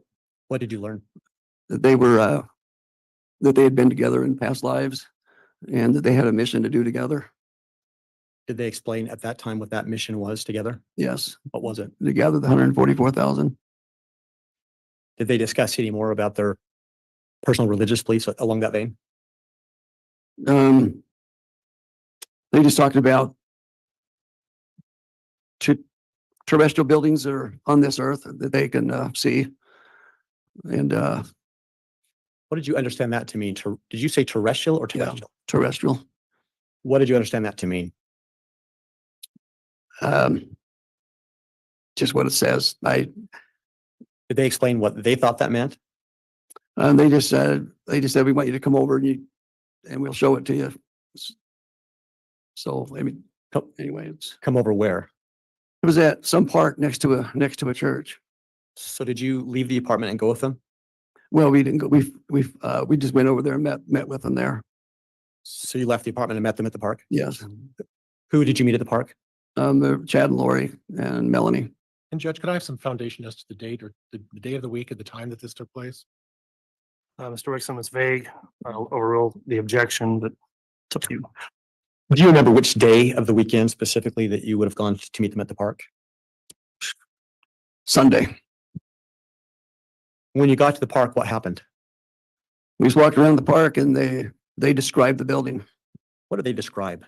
About a 2-story building made of stone and arches, and that's about all I can recall. You don't recall any specifics about the significance of the building or anything like that? I don't. Could you see a building the same place they were saying it was located? No. What did you see? A beautiful park. Did you perceive in any way, through your own observation, whether or not you thought Chad and Lori thought this building was there? No. No, you didn't perceive it? No, I didn't perceive that. I didn't perceive that they were seeing the building. Is that what you mean? That's my question, yes. I'm sorry. Honestly, Judge, non-responsive. sorry. Sustained. Sir, could you tell if Chad and Lori thought the building was there? They talked like they did, but I didn't feel any truth in it. Did they give you any reason why they were telling you about this or trying to show you this building? And no, there was never really any reason explained. I think they were just trying to get my confidence, What do you mean by that? get me familiar with what they were doing and to What- get, What was your perception about why they were trying to get you familiar with what they were doing? my perception was at the time, I honestly didn't know what to expect. I was just kind of following along. But as I felt like they were just trying for me to be familiar with them and what they have and their gifts so that I can be confident or more. I'm not sure if I'm coming up with the right word. More of an assurance that what they were doing is true. Kind of like trying to witness what they have. Prior to walking around this park at any time on Friday or Saturday, had you expressed anything back to Chad about any of these teachings or beliefs that were being discussed? I just talked to him about Satan and the evil spirits. They don't have that power. It's not going to be given them, and that the gathering of 144,000, that would be done by the prophet or somebody called under his authority. Would it be fair to say that you'd explain to them that you weren't really accepting these beliefs? Yeah. Now, during this weekend, at any time, did you observe anything about Chad and Lori's interaction with each other that gave you any clues about the relationship? They were more affectionate. In what regard? He walked up behind her and put his arms around her. Anything else? I think there was a kiss on the cheek. There was some head rubbing. Anything about that aspect of their relationship that bothered you that weekend? Yes. What was it that bothered you? That he was still married to Tammy. Did you ever confront him about that? Yes. What did you say to him? I just asked him about his marriage to Tammy. If she was, was she happy? Was he happy with her? Was she a good wife? Was she a good mother? How'd he respond? He said, yes, she was very good. And he said that she was good. Anything else in that conversation specifically? Well, it's just, he said that Lori was going to be his next wife. They'd been married before and they're going to fulfill this mission together, and that he had a dream that Tammy was going to be passing by the time he was 50 or 51. Did you have anything further that you said to him about that? I just, not that I can recall. I know we talked more, but I can't recall I just felt uncomfortable that you'd have a call like that and you're still married. Now, when you say a call like that, can you explain to the jury what you mean by a call like that? The call that he was called to gather the 144,000. So did you have any interactions with Chad that you can recall on Sunday of that weekend? I'm sorry, I'll withdraw that. After you got back from the park, did you have any further interaction with Chad that weekend? Yes. What was that interaction? He said that there was 80 acres for sale over there by his place. And I have an associate that wanted to do a development in Rexburg. So he told me about this 80 acres that would be a good place to do it. And I just told him, I said, well, I don't have time. It's Sunday. I don't do business on Sunday, but I said, I'll go ahead and drive by it and just see if I get any vibes. And then talk to this associate of mine down in Utah about it. What did you mean by see if you get any vibes? What did that mean? Just to see if it felt like a good place to do a development. As a builder, does this happen with you sometimes? Do people come? Yes. And then how did that interaction end when you went over and looked at the property? Yeah, we went over there we followed Alex over. He took us to where it was, and we just got out and we were just looking at the property and getting ready to leave. And then Chad and a guy that he was serving with in church, a realtor named Ron, they showed up. Any more conversation with Chad while you were there at the property? Nah, he just wanted Ron to meet me, and then Ron wanted to go over the deal, and I just said, just send me emails on it. I don't want to talk about it today. When you were done looking at his property, did you eventually go back to Lori's apartment? Yes.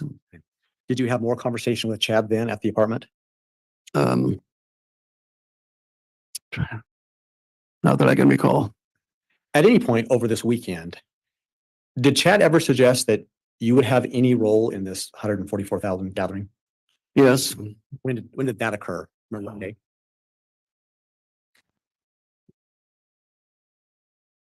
I believe that was on Saturday. And what was that conversation?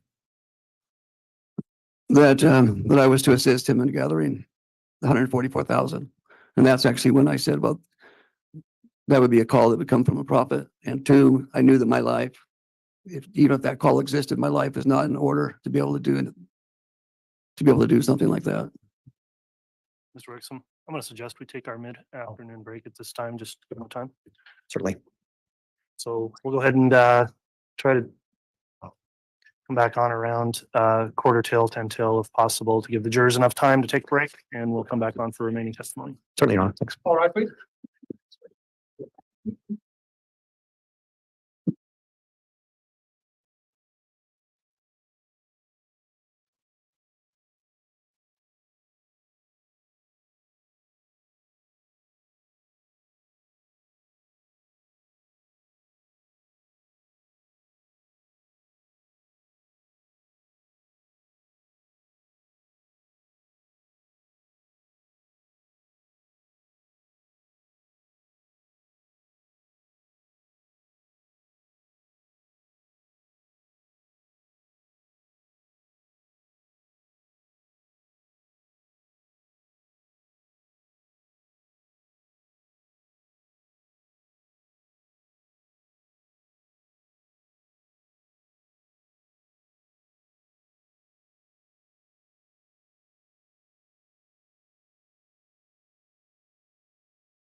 Nodded off for a second, guys. Sorry.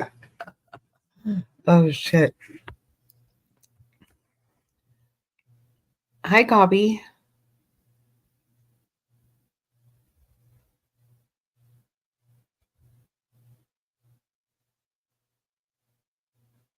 Right? How long has it been, you guys? Has it been a long time?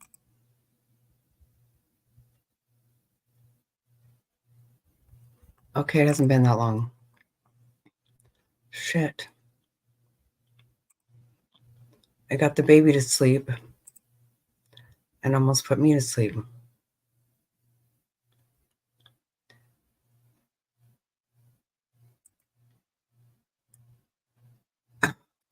Shit.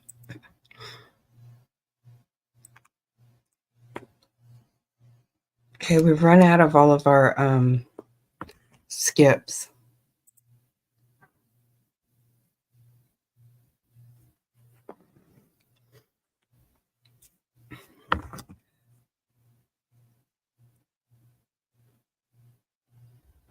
Uh-oh.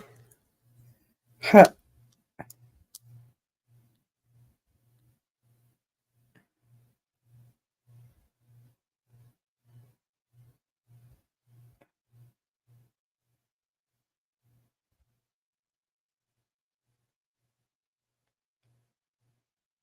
Oh, yeah. Yeah, you are.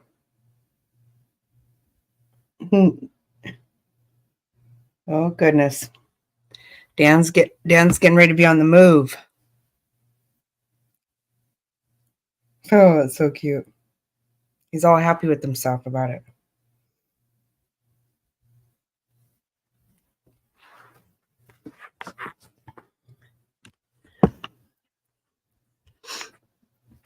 How cute. So is Warwick coming back? Shit, I can't believe I did that.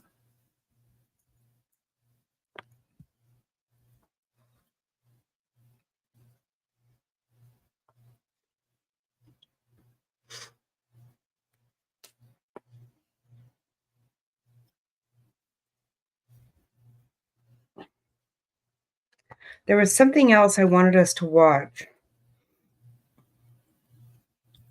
If we had a minute.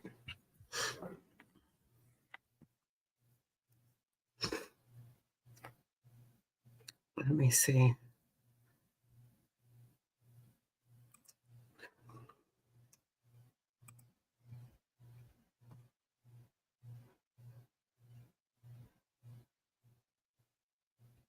Let me see now.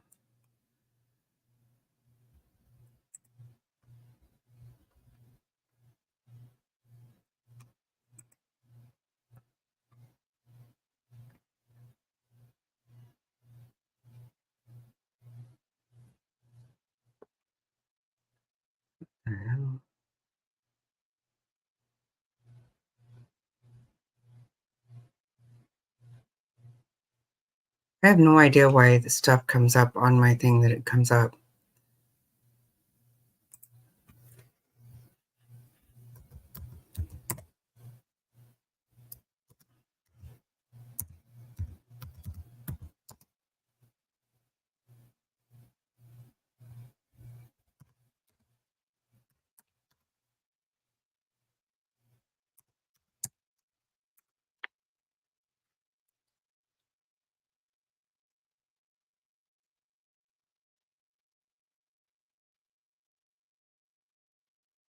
Okay.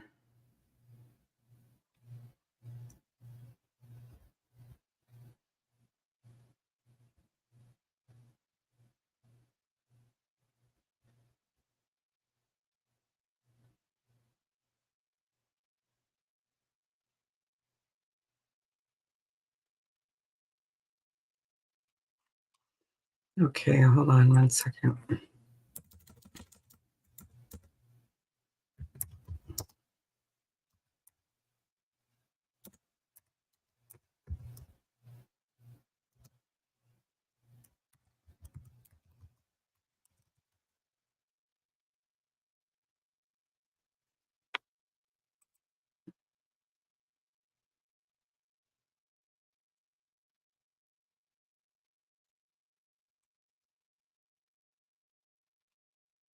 Oh my God, what the F?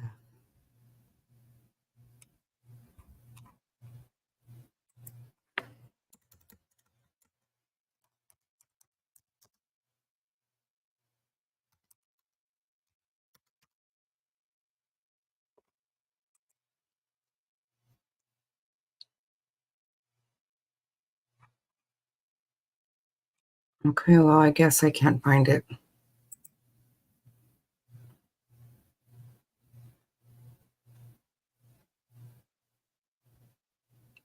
Oh, wow. Coffee sounds good, doesn't? Oh, wow. Yeah, it does. Oh, thank you, Coffee. You're sweet. Hey, Rapper. What's up? You been behaving yourself? I haven't heard anything bad about you lately. That's awesome. I like that a lot. I like it a lot.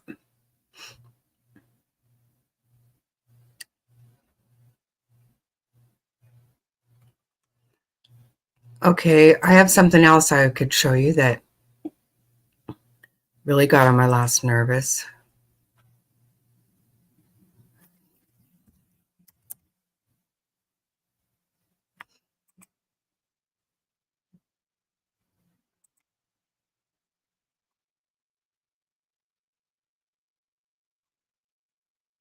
Let's see.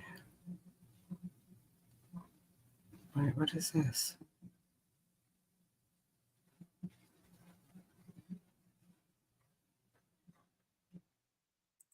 Okay.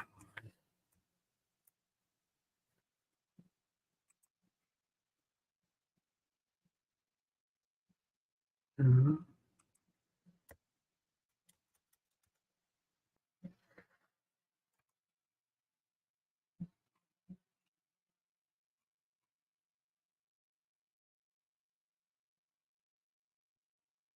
Okay, yeah, this is what I want to show you.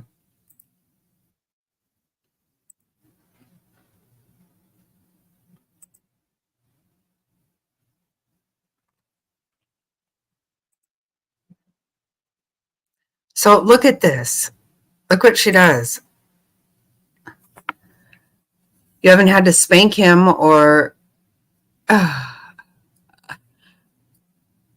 That's very good, Rapper. How awesome. You haven't been blocked or anything from anybody, huh? Wow. Good job. Look what's going on here. You guys tell me if this is okay with you. It gets me to Tennessee and back, and then once it gets back, we'll figure out what to do with the repair. But that's about it. That's about it. Good morning, everyone. I can't see who's all in here, but it's nice to see you. I'm not going to watch chat too much. I'll just have a conversation about what we've learned. Monday crush is Betty Bullhorn. I didn't bring the bullhorn. Okay, what? Is it just me or is that...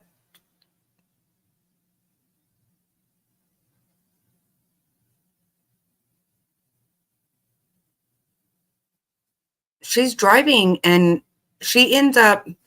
She reads chat. She changes her stuff on her phone.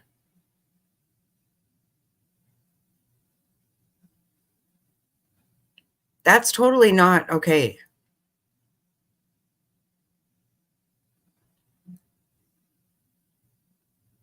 This one's nuts.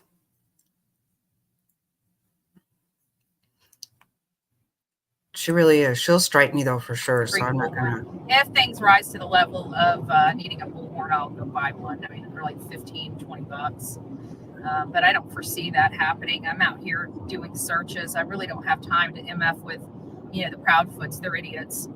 They've done something to their child. They are showing they've done something to their child by the lack of their caring, lack of empathy, lack of sympathy, lack of being just,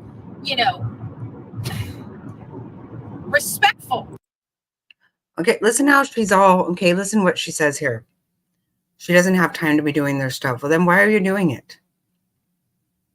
She's so weird. I mean, who the flip goes out and starts hunting for motorcycles and shopping for motorcycles when their child is missing? Who sells their house when their child is missing? Who runs 3.5 hours away when their child is missing? I don't want to hear anybody sitting here telling me that that the Proudfoots have a hard time showing their emotions. Well, if they have a hard time showing their emotions, they must have a hard time. They must have a shopping problem too. Shopaholic.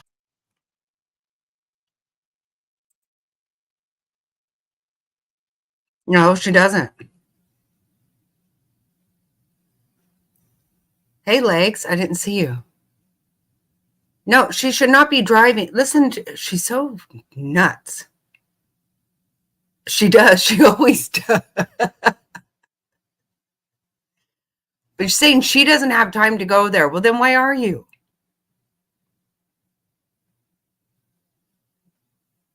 She is speaking the truth. No, you're right. I mean, as far as that goes. No. Right. But she shouldn't be driving. Watch. She's going to do shit to her phone. Watch any second now. She should be. This is distracted driving. Maybe. I don't freaking know. I don't freaking know. But I know one thing they're not concerned with and not working toward, and that's finding their damn son. I'm having to go from Florida to Tennessee because 2 assholes won't get off their butts and get out there and search for their own son, wasting my time, my resources that could be going toward a family that shouldn't be dealing with this, right? That didn't do this by themselves. This family, I'm having to spend. Okay, that's where she's full of shit. How is it she has to go?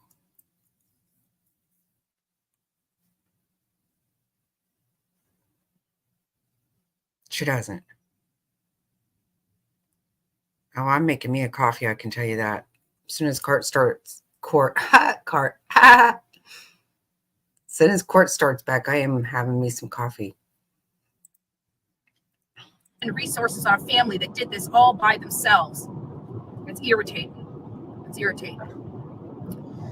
I don't know how to turn my messages. Hold on, let me see if I can turn my my messages on. I don't know how to turn my messages on. Down here. No, I don't know how to turn my messages on. Oh, here we go. Live chat. There we go. Hopefully that fixes it. Oh, I can see you guys. There you are. Good morning, y'all. You don't need to be, as you guys know, reading chat. Driving to Tennessee. I just had a lot. The reason why I wasn't in Tennessee is I had a lot of repairs done to the car. The car's still not. Watch what else she does here in a second. So unacceptable. I get so pissed off when I see people doing this shit on the road. It's still wonky. Around town, you don't see it, you don't notice it, but on the interstate, I can notice it. It's still not, my car's still not right, so it's got to go back into the freaking shop. But that's okay. We'll get Black Beauty up and running soon enough. So we're just gonna have a chat. This is an opportunity to see if we can separate from Chris. I hope that that's what it is. I really do. I hope, but at the end of the day, I think in my mind, with all the chaos Chris and Katie have brought about on this case, honestly, I think the way Chris is acting now, like, why wasn't he doing it then? The reason why he's doing it is now. Okay, I can't wait. I'm trying to get her to do this.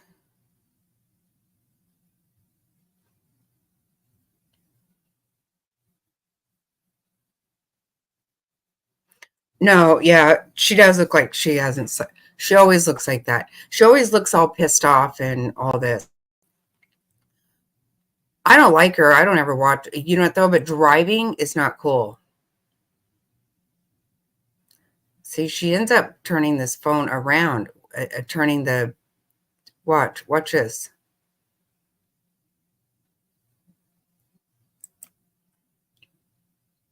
On the road because it just sucks.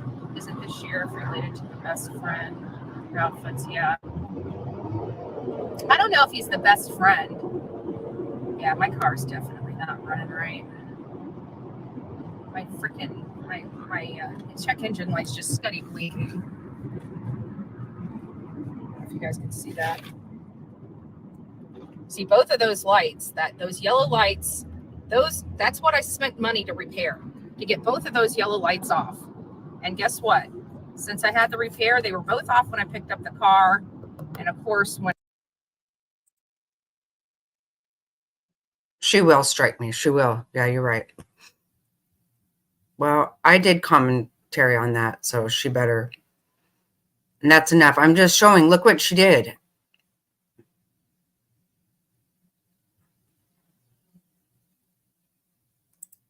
Yeah, I won't play any more of her.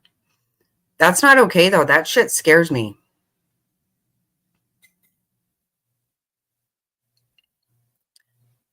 Yeah, she's burning houses down. I know. She's pissed off about all kinds of shit. Well, I'm pissed off about people who drive and fuck with their phone.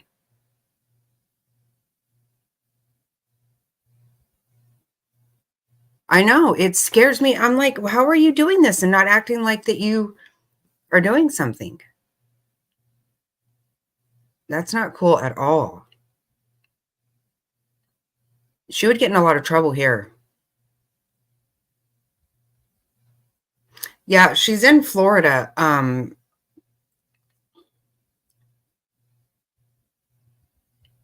Her car's not running, so she just kept on hauling balls to Tennessee, but I think she broke down, though. Whatever. She's so weird. Oh my God, she does. Yeah, I think she's ruining that hair with the dye. She makes me laugh when she does some of that shit. I can't deny that. That stuff with, yeah, some conditioner.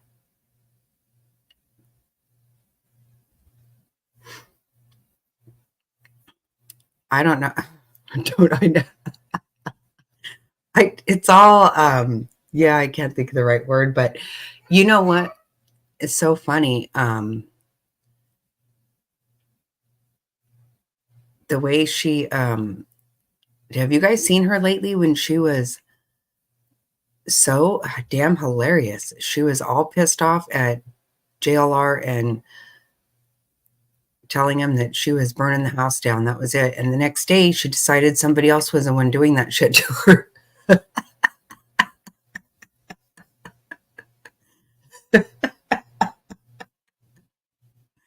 Oh my God. Every since then, sometimes DC will be like, Jackie, I don't know, you might be burning down the wrong house. Oh shit, it makes me die laughing, that one. Oh my God, it's so funny. She's a whole crazy nut job, man.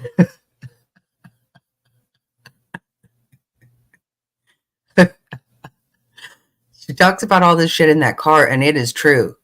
I saw that shit in her car. I was like, oh, my Lanta. She was loading it up, and I'm like, I don't know where, literally, like, she just opens the door and shoves stuff. Oh, Lord. Okay, well, that was funny. Kind of, until there's an accident.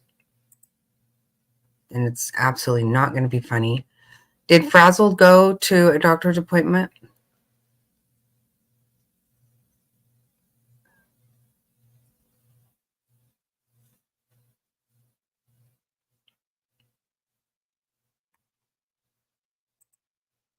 We're not too far away from court being back, but see, this is probably where I'm messing up because we are speeding it up a little bit. That's why the last one of the day kind of messes with us. But it's mostly because we have to keep going past their damn sidebars and shit.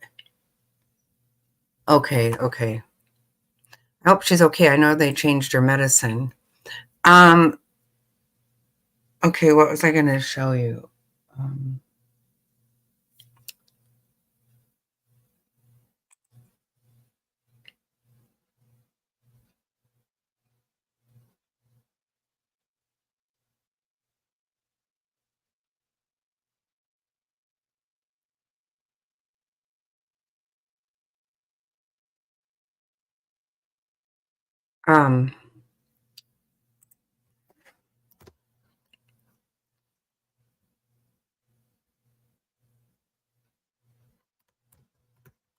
Shit.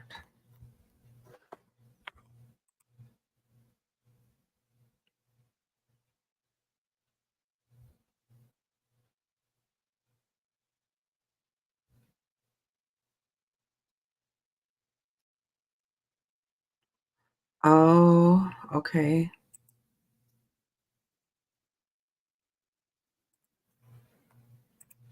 I found some babies. Oh, you can you guys see Louise? Can you see Louise? Kind of check the babies.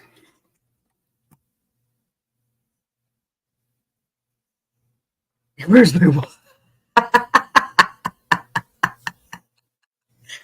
Yeah, it's in the other room. Yeah, I'm in my bedroom right now. Oh my gosh. Little babitos. That's so funny, I know. What a dipshit. She really is in.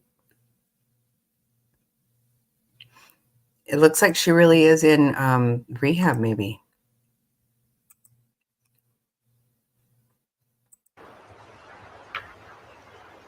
Look at it. Looks like there's babies in there. There are.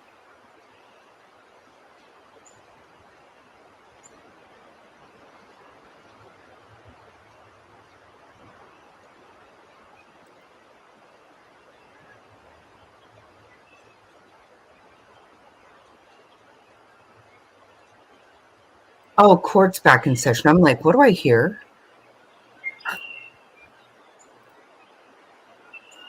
I'm like, these nature things are only ever, look at them. Look at, you can see them.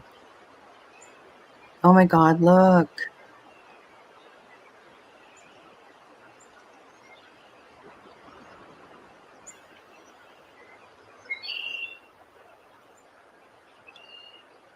They're just little.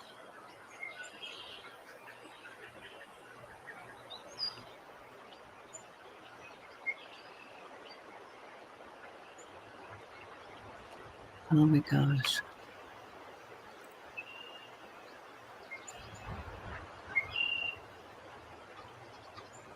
Look at the wind blowing that though. Oh my Lanta, that's scary. Look.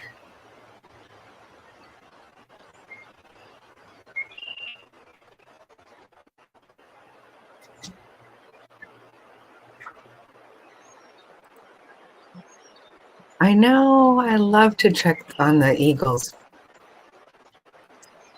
Oh, so excited. Some little babies. Okay, court is back on, so I will stop this. I love it though. I'm so excited.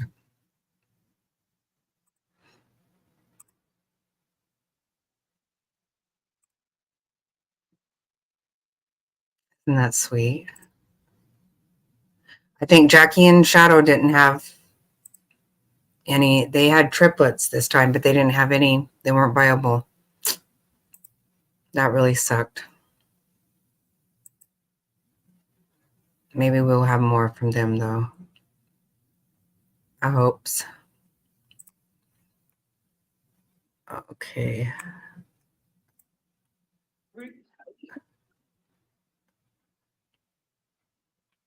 There we go. Perfect.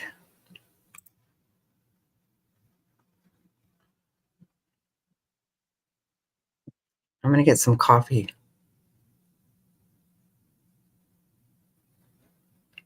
Do you really, Canine? Oh my God, we love to watch the eagle cams here. Thank you, Mr. Bailiff. Please be seated. It is nice. And you know what? I hope she really is getting help. I hope she is. I tend to not believe her. Anything All right, she we're back on the says, record but on I, CR 2221 that would be great. 1623 State of Idaho versus Chad Daybell. It is Parties nice, are present actually. as well as the You're right. defense. Mr. Warwick's on the stand. I'll remind you, you're still under oath for your testimony. Mr. Wixom, continuing on direct examination. You may proceed, Mr. Wixom. Thank you, Your Honor. Mr. Warwick, I want to draw your attention back to that Sunday afternoon and evening after you looked at the property. You know, I just want to say it's really nice sometimes, especially like if we're watching a trial and things are getting really like heavy emotionally and all that. It's actually really nice to watch some of the Eagle cams for a little while. Make you feel a lot better about things. Anyway, I just want to say that. When you came back, did you have any other interaction at all with JJ? No, Did you see him in the apartment that day?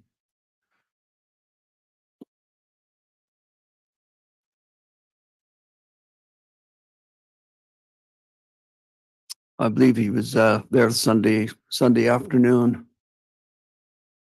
when we came back. Thinking back to the last time that you saw JJ, when was it that day? What time of day was it? It was probably about 10:30 at night. And what do you recall seeing him doing when you last saw him? Alex came in the front door and he had JJ in his arms and he carried him upstairs and put him to bed. And JJ, was asleep. So Now, at some point in that evening, did you do a podcast? yeah, we did that Sunday night. About what time of night, best you can recall?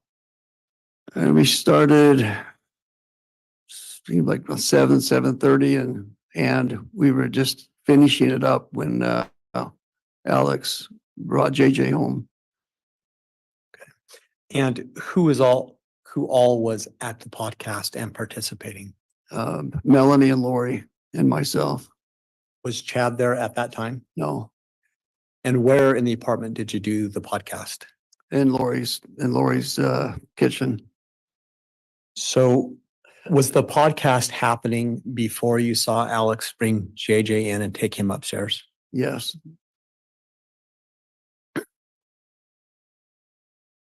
And then you slept in that apartment that night, correct? Yes. About what time did you go to bed? Probably 11 o'clock, 11:30, right in there. To the best that you understood, who else was at the apartment that night? Lori and Melanie, JJ and myself. I don't think I asked this before, but at any point during the weekend, did you ever see Tylee at the apartment? No, Ever see her around anywhere? no.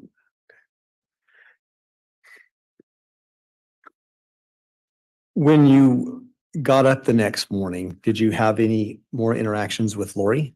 Yes. And what were those interactions? We came downstairs. I came downstairs getting ready to leave for Pocatello. So I just went to say goodbye to Lori and JJ. And Lori was in the kitchen and she was a little dramatic. And I just said, well, we're leaving. I'd like to say goodbye to JJ. And she said, oh, he was out of control. And I had to have Alex come and get him. So, Mr. Warwick, other than what she said, you just used the word dramatic. What did you mean by that? She just seemed really talking fast and nervous. Just kind of, when I meant dramatic, she explained that he climbed up on the cabinets in the fridge and got on top of the upper cabinets, and it just her explanation of how JJ was acting was what I would say was dramatic. Was it different than your other interactions with Lori? Yeah. Did she say anything else about him climbing up on the cabinets, JJ? No, she had a picture of Christ on the upper cabinet, and he said that he went up there and pushed that down. Now, did that seem accurate to you, her account of what had happened with JJ climbing on the cabinets? No, Why not? because I didn't see any broken parts on the cabinet. I didn't see any scuffs on the fridge. And the crown on the top, if he would have got up there, that crown would have just pulled off. Is cabinet crowning something you're familiar with as a builder? Yes. Did you get a close observation of the crown on the cabinet then? Yeah. Did you say anything about this to Lori? No, I just said, well, I'd like, she said that he was having a possession attack. And so I said, well, I'd really like to see him. And she said, no, Alex has got him and he's taking care of him. When she said he's having a possession attack, did she say anything else about that aspect of it? No, just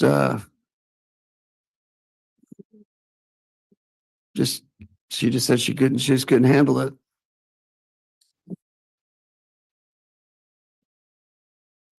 Your Honor, can I have just one moment, please? Yes. Thank you.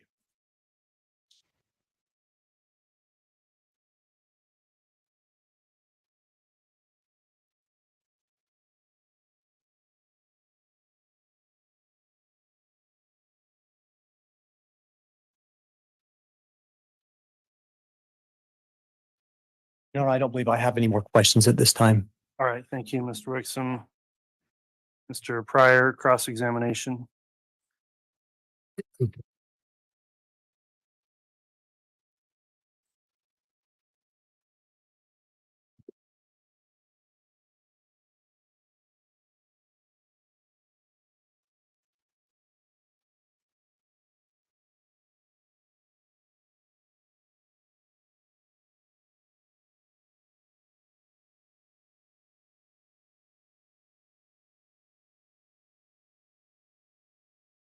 Good afternoon.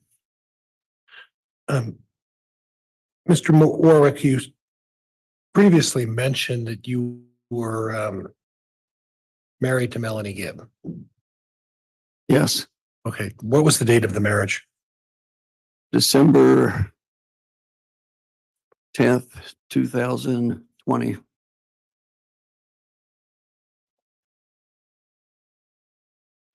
Close and around the time of all of these occurrences. Would that be fair? Yes. Well, a year later, I guess. Okay. And when did you first meet Miss Gibb? At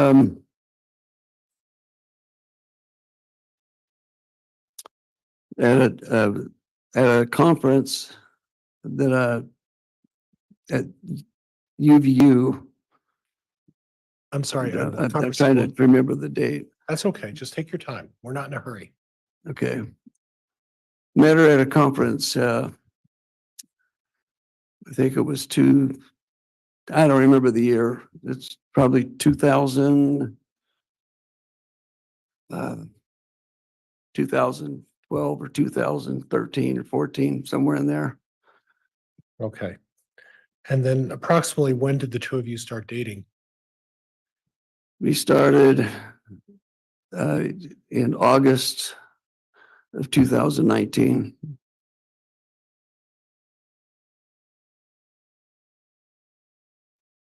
Now, at the time, you had mentioned that it sort of offended you that Mr. Daybell was married and was seeing someone even though he was still legally married, right?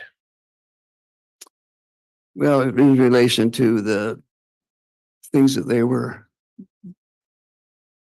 like the beliefs that they were, didn't match up.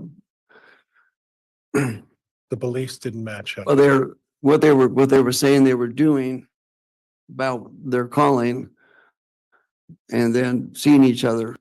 Okay. Didn't match up. That's Inconsistent. yeah. It's you just. I'm sorry. Yeah. Nope. I'm done. Sorry. No, please go ahead. I'm done. Okay. So what he was preaching wasn't consistent with the way he was acting. Is that what you were saying? Yes. Okay. But at the time you started dating Miss Gibb, you were still married too, weren't you? Yeah. My divorce was just getting finalized. Okay. But you started dating her while you were still legally married, weren't you? Well, I made the mistake. I thought I was doing the 30-day waiver Okay. on, for the time. Mhm. And, but I didn't understand that the judge needed another 60 days after the 30 days. And I'd already paid for two 2 plane tickets to have some time with her in August with my son, Nicholas. And so we just went forward and went, and did those 2 things for August. So in other words, you traveled, so when you met her in August of 2019, you were already planning on going on a vacation with her, is that right? No, not a vacation. What was it? One was, the Zion, it was called the Zion's Camp. It's a kind of educational camp. Okay, And I wanted to see how she would do with my son, Nicholas. okay. And I was taking care of my son, Nicholas. That was the whole reason for the divorce, because my wife at the time, it was too much. We had him with us for several weeks. And so I don't have time. I don't know how much time you want for the details, but that was the whole motivation was, you divorced your wife because she wasn't taking proper care of your son, Nicholas, and it's all about Nicholas, right? no, we mutually agreed. We Okay. did not want a divorce, but I- but we needed to get Nicholas out of the home that he was in because he was suffering some abuses there. Okay, If you'd like to go into more, I'd be happy to. we don't have to. Okay. I don't know. I didn't That's want to go fine, into this okay. much, but I just wanted to clarify a few things that were of a concern, okay? Okay, thank you. Now, I do want to talk a little bit about an organization called the Seven Gatherers. You're familiar with that, right? No, I'm not. Okay. And to your knowledge, your wife isn't a member of the Seven Gatherers, right? I don't know anything about Seven Gatherers. Okay, thank you.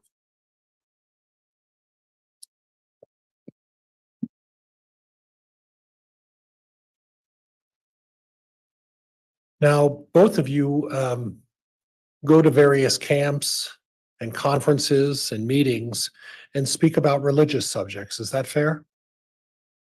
Yes, And both of you have I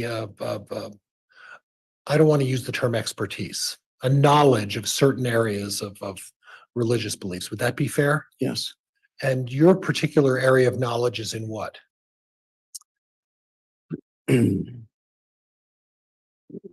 It's about, there was the conversion, my conversion to Christ and his church, and the gifts and dreams and visions that came afterwards. Okay. So when we talk about that, let's cut this down a little bit to really what we're, so these folks understand. It's really about, you go to these camps and rural, these fireside chats is what they're talking about or mentioned as, correct? Fireside chats? Yes, I would be a speaker at the fireside, one of the firesides at the camp. And the subject that you would discuss would be visions that you have that you would want to translate to them and talk to these people at these fireside chats about these various visions and experiences, premonitions that you have. No, it was about my conversion and the faith, and then the fruits of that faith. Oh, you've It was never, to build faith. It Oh. was the dreams and visions were not necessarily discussed at the camps in much detail. There's many aspects to dreams and visions about many topics. So it was about, the whole purpose was to help inspire people to seek God, to seek his truth, in relationship with the Holy Ghost bearing witness of that truth. okay. So the fact that you experience these visions and you have these visions, that's not necessarily what you're talking to these people about, but you do in fact have made various representations about visions that you've had over the years. Is that right? Yes, And some of these visions have included being invaded by foreign powers, right? yes. Objection relevance, Your Honor. It's a late objection. It's already been answered. You I'm sorry, continue, Judge, I missed that. I overruled the objection because it wasn't timely. Okay, all right, thank you, Judge. And some of these visions deal with religious matters as well. Yes, And that's something that you've gone to conferences to speak about as well, right? and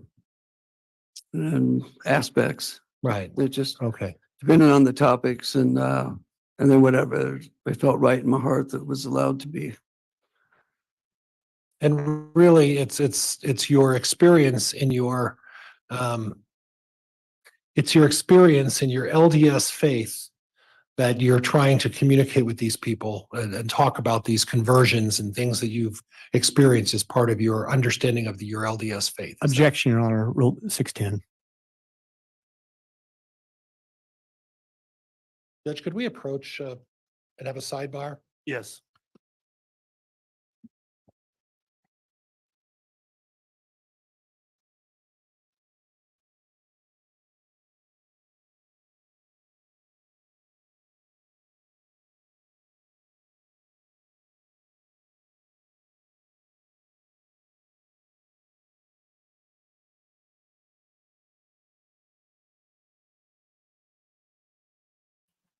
He really wants Chad to not be the only person that had visions.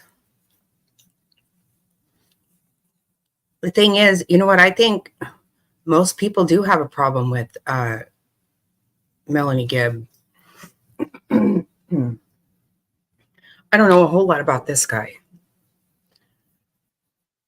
But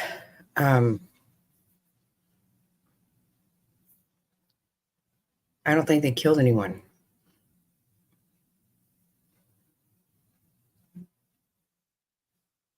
I just hope for her sake. Oh, talking about Michelle. Yeah, no, I think it probably is for court too. But I don't know, maybe if it accidentally works. It usually doesn't work if you don't want it to, but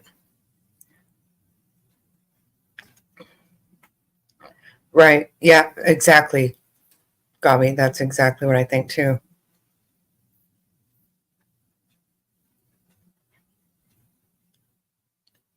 Yeah. Yeah, he really wants us to be all about, he wants us to be about Melanie. And, you know, I think that they should have been charged, her, both Mel's and Zulema, but they didn't do the same thing that those two did.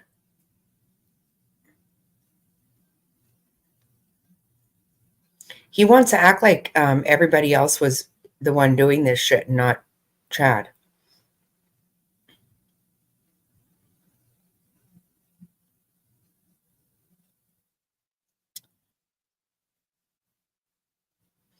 I can't imagine how much hassle has to go on over these visions. So weird.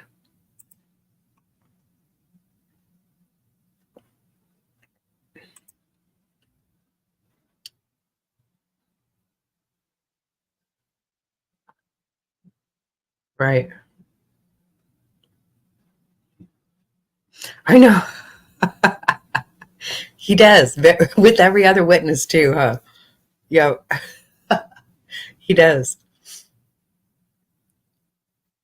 Yep, that's funny.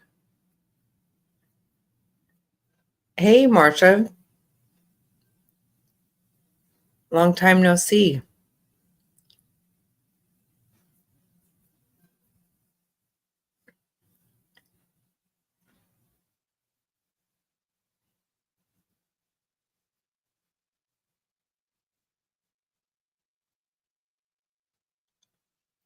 Gerri, did you see the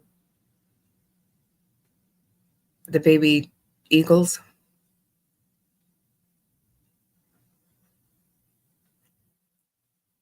No. No, that's just showing him there.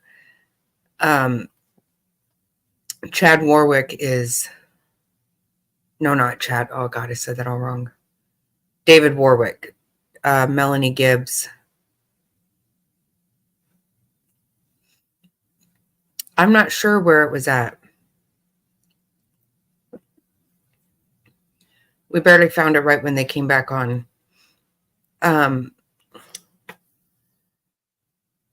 Yeah, this is Melanie Gibbs' husband. I don't know if you know.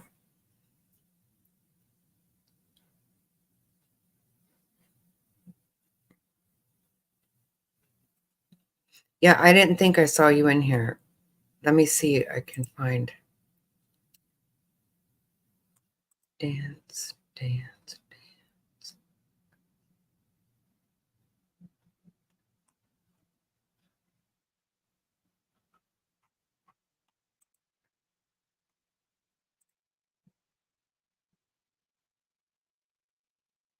Um,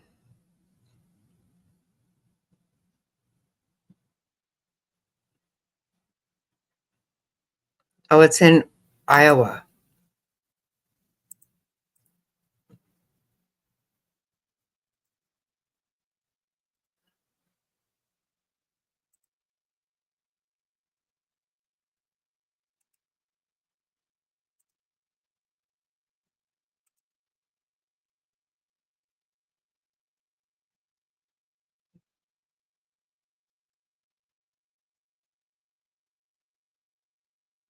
I keep having a problem with my employer scheduling me.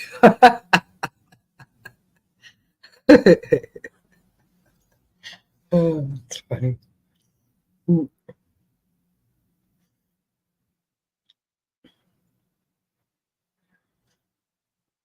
that's a crack up.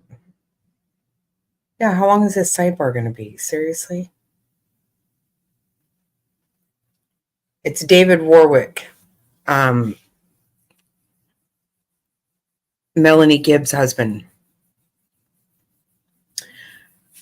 Colby was on earlier. It was really sad. I know, Queen, right? Aren't you so excited?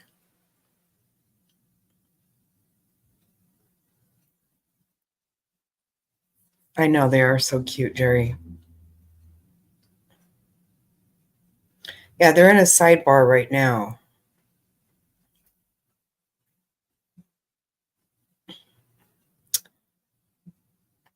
How fun, Queen. That's so fun.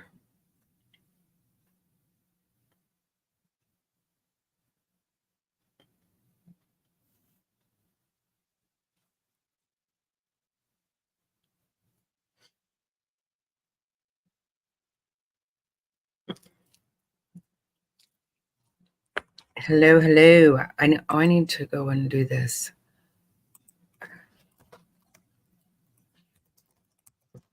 I can't believe how long this is taking.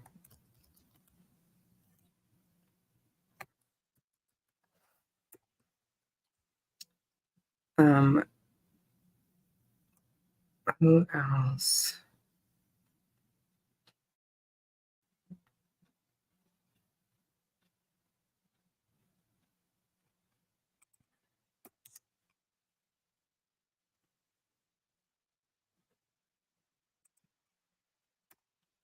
Is Leg still here?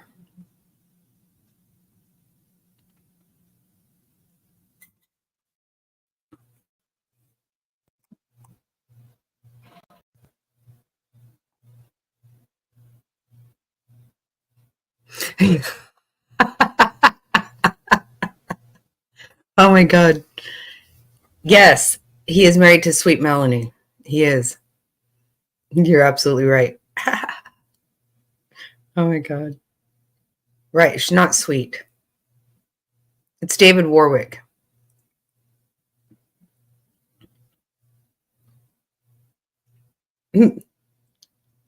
Hello, Sweet Melanie. That is so gross. So Humpty Dumpty dipshit of his ass.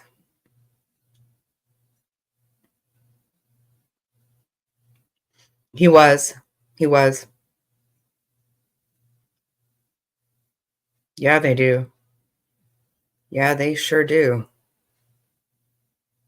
All right, council, we are back on the record on CR 22-21-1623. The court had a sidebar to make an evidentiary ruling outside presence of the jurors. I sustained an objection and I'll ask the jurors to disregard the previous question. Mr. Pryor, if you'd like to continue with your cross, you may. So, Mr. Warwick, we were on the subject of visions, and that you explained to me that these visions are only a small part of what you lecture at these fireside mountain retreats and at these conferences and at these meetings. Is that fair? Yes, And part of these visions is consistent with your faith, right? yes, So if you were to have these various visions about certain events, that's not something that's particularly inconsistent with your faith, correct? correct. Okay. And if Chad Daybell were to have visions of certain events. That's not necessarily inconsistent with his faith either, correct? Correct. Okay. I want to talk to you a little bit because I'm a little unclear. There's been some testimony about what vibrations are. Do you understand the term vibrations? I understand the term, but I don't understand the context. Okay, the Of this context is question. in a religious context, that you get some sort of feedback that has a religious perspective to it. So in that context, do you understand or have had familiarity with that process? Yes. Okay, what is that experience or knowledge that you have as it relates to vibrations?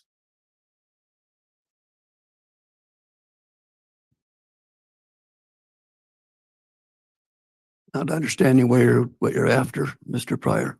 Okay, well, in a religious context, you know, have you participated in meetings or gatherings that dealt with the subject of vibrations? No, You haven't. no, Has your wife gone on seminars and spoke about, while you were there, about this theory and idea of vibrations? not that I recall. Okay. All right. Then what is your wife's been as well has been called to a number of places to speak as well as a guest at a number of places, correct? Yes. And it's similar topics, but hers has a little bit of a slant. What's her area of knowledge? This is more about believing and overcoming unbelief.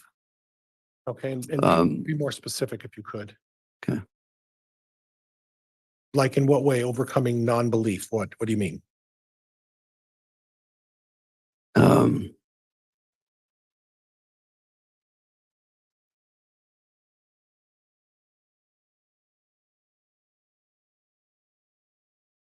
Well, she did health.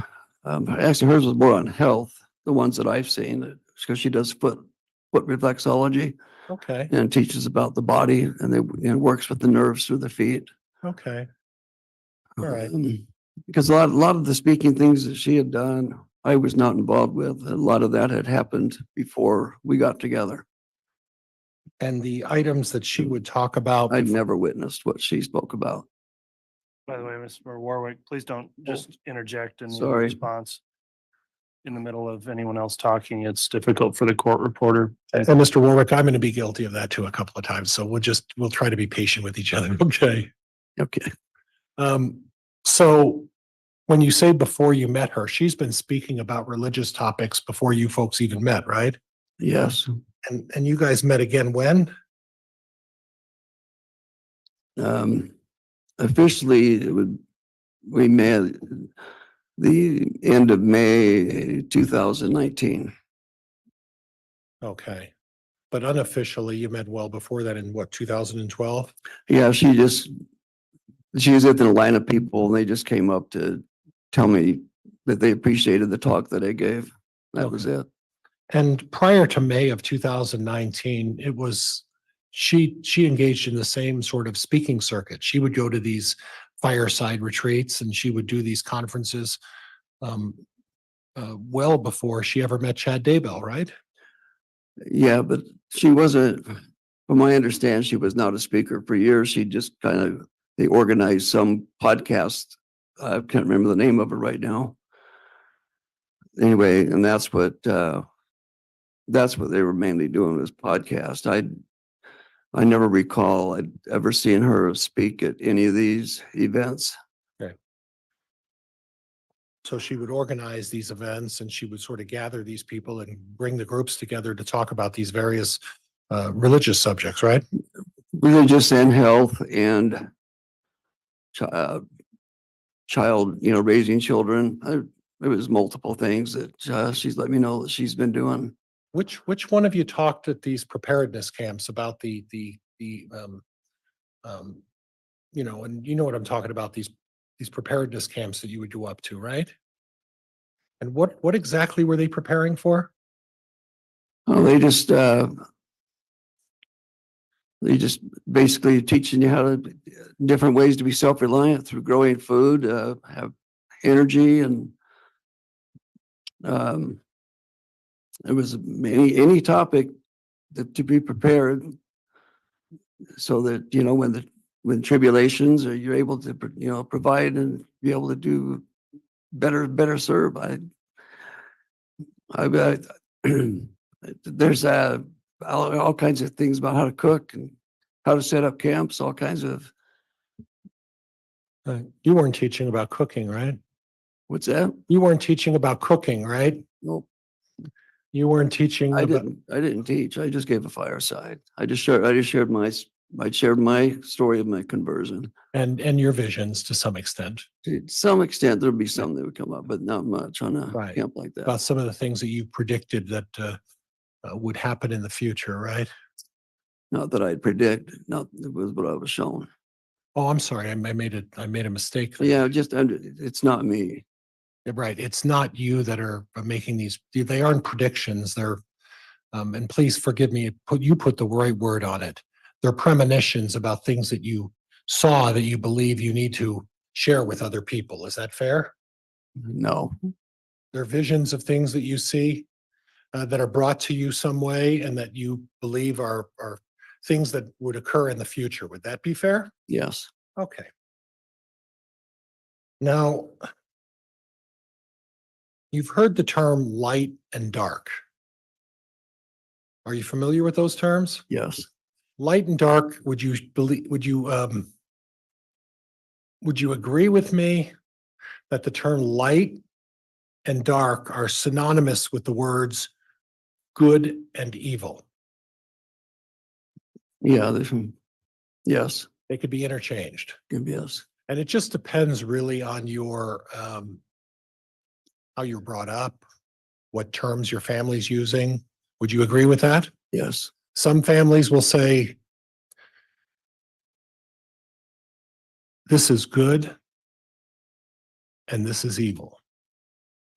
Other families would say, this is light and this is dark. Would you agree with that? I've never heard the light and dark explained that way. I've always heard that, no, they just say this is good and evil. Okay. I've never heard explained the way you just said it. Okay. But you've heard the terms light and dark. Mm-hmm. And the light and dark term is in at least your faith is referenced a number of times in your faith. Yes. We can go back and show you well, you're aware of that, right? Mm-hmm. Yes. Okay. So that's not a foreign term to you, the term light and dark, right? Right. Okay. That's part of your faith, right? It's part of life. Right. All right. Well, I wasn't raised, I didn't have faith, and I knew about light and dark way before faith. okay. And Mr. Daybell and you share at least the same faith generally in the beginning, right? Yes. And Mr. Daybell would be familiar with the term light and dark. He's spoken to you about that, right? Yes. Okay. But the area that I'm confused is the area called portals. Have you heard that term? Yes. Okay. And was teaching about dark portals, was that something your wife would ever do? I don't know. I never heard her teach. Okay. So you don't know if she's teaching anybody about a dark portal or a light portal or any kind of portal, right? Right. Okay.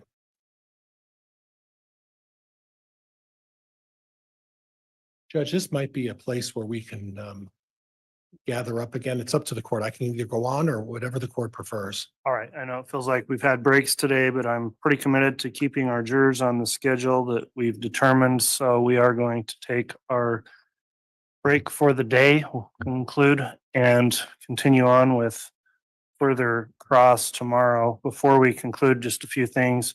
Mr. Warwick, I'll be asking you again in the morning if you've reviewed any of this trial testimony or anything. So you're still subject to that exclusionary order. For the jurors, again, the admonishment, please don't do anything to review or investigate the case in any way. If you see any news coverage, footage, etc., don't try to avert your attention from that, I should say. Don't discuss the case or the evidence amongst yourselves or with anyone else. You can only do that once your deliberations have begun. And with that, I appreciate your attentiveness today. We're going to go ahead and recess for the evening, and we'll begin again tomorrow morning again at 8:30 as well. All right, we're in recess. Okay, that's it. That's it. I wonder, let me see, I'll put up just for a minute.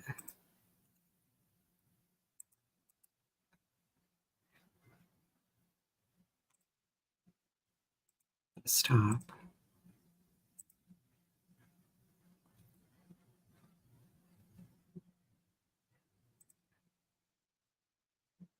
Oh, wow. Oh my God, you guys are really close up.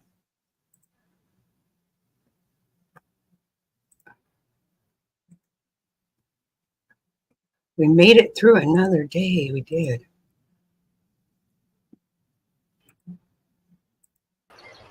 Look at this. Look how close up that is right now. Wow. Oh my gosh.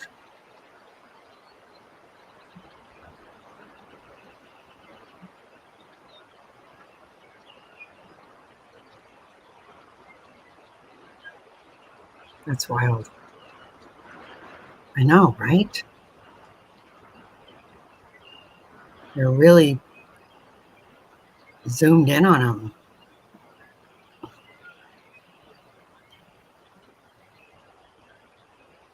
Oh my God, it's supposed to last 8 to 10 weeks. Yeah. That's why we're playing a game, because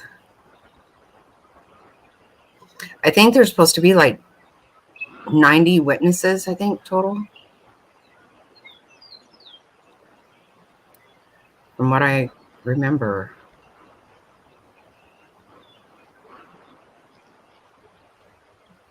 Oh, what happened? Oh, I missed it. I just see that Queen almost started drinking. I don't know what you're talking about. Yeah, see, this is the thing. You know what? None of this is normal. And of course, those people were their friends. They handle some of that. Of course they did. Of course, why wouldn't they? They're fucking weird. You wouldn't be their friend.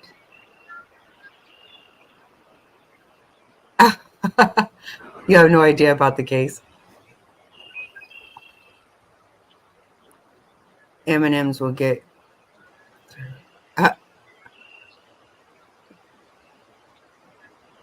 When I first saw that you wrote M&M, I thought you meant Melanie and Melanie. Look at how close up that is. That's so wild, huh?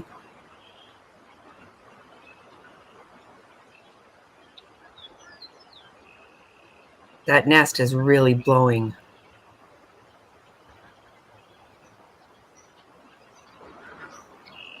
Exactly. Right, Gobby? Yes, Queen. We love having you here, Gobby. We do. Very much.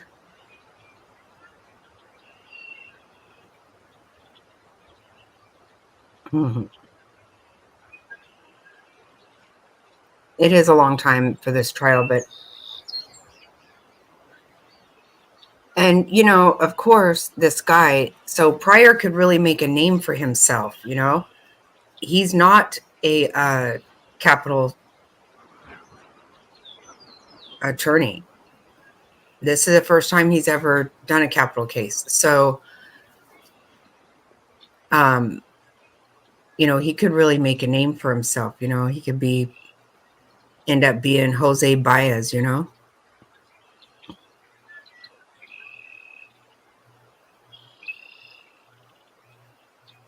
Right, Gerri. Yep. That little fluff. I know, it's so funny.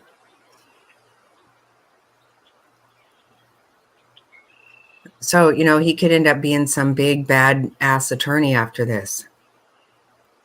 No, that's true. That's absolutely true. He actually doesn't want to be there. He doesn't.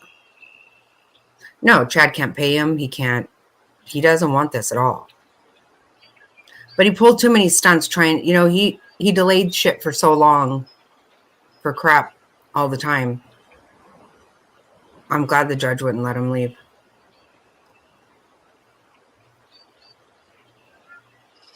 Okay, see you tomorrow. Love you, Queen. Yeah, don't worry. I'm not going to stay on here much longer. I just want to check these guys out. Yeah, and I did want to talk to just a little bit about, I think it's really sad that Seth and, I've never been anybody that was like, on this big old huge Seth bus, like, I mean, to me, he seemed like somebody who really does want to find his child. He definitely acts better than the Proudfoots, but he really has himself gotten involved in a whole lot of drama, which to me, I'm kind of surprised at that. Whatever the case is, I don't think Seth had anything to do with this child going missing. Where the Proudfoots, you have to give some, Katie has to know something more. I mean, she is at least, just by their own words, the last person to see that child. But they have turned this into a fucking circus, if you ask me. And I think it's ridiculous. I seriously don't want any more to do with it.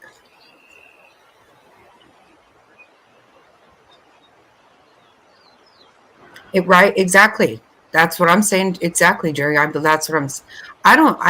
I'm not even thinking that Seth has done anything, that he had anything to do with it. But they have collectively turned it to a circus. They really have. And I'm just like really irritated with every fucking bit of it at this point. Exactly right. Yep, Gerri, that's what I think too. 100% on her watch. Right. It's exactly what I think too. And, and I'm not even trying to say whether, whenever, okay, should they be crying or not? I don't know. I'm not going to say how people are supposed to act, but they definitely are not acting. Too many times I've heard Chris and Katie both talk like they don't like that child. I think that's fucked up.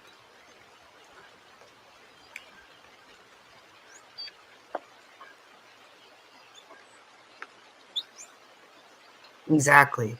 Very right. My idea is that something happened. Oh, look at. Is that a big fish? Oh.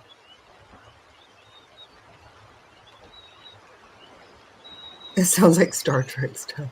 Oh my God. Cry or don't cry, that's fine, but go. Exactly. That's what I'm saying, Gerri. Yes. That was really going too far, if you ask me. Yep. That was a little much. I mean, for me, if I can't, I'm not even sure how you go to sleep, eat, how do you live, how you function. Oh, look, the babies know it's there. Look at, they're like, okay, mama.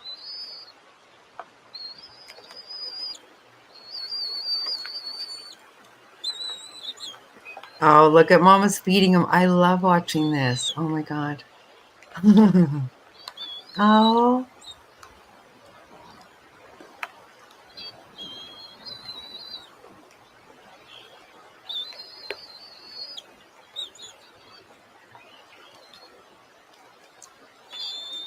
Oh, thank you, Marcia.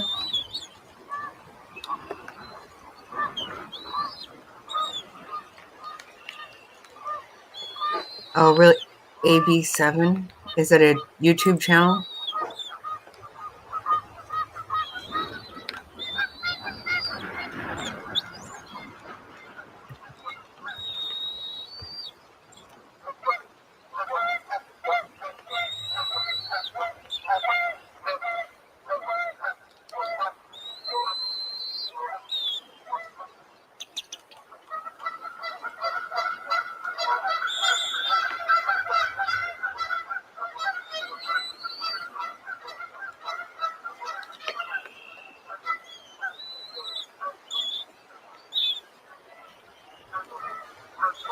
Hey, Cindy. What am I looking for, Robert? You're saying okay, like ABC 7?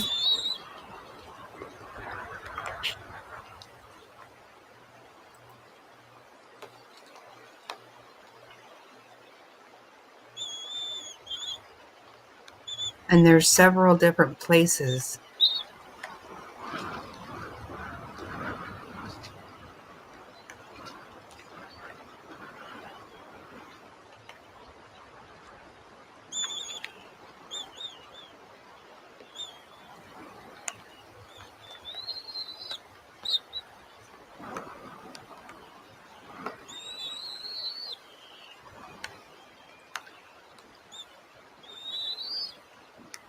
Okay, Rapper, you got to tell me where to go.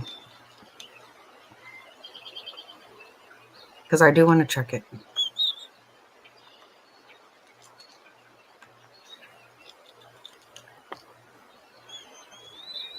I love watching them feed these babies.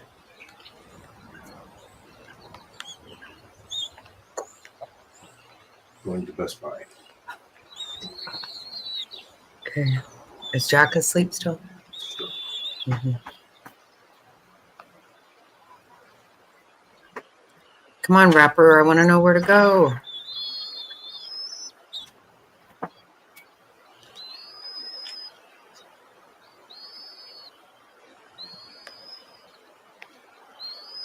Isn't it precious? I love watching this.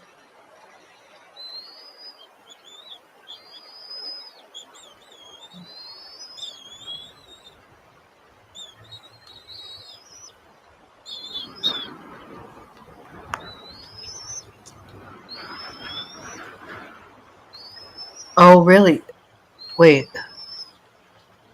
Canada? Wait, I can't see. I don't even have my glasses on. I don't know why. Okay, I don't care. I'm just going to see.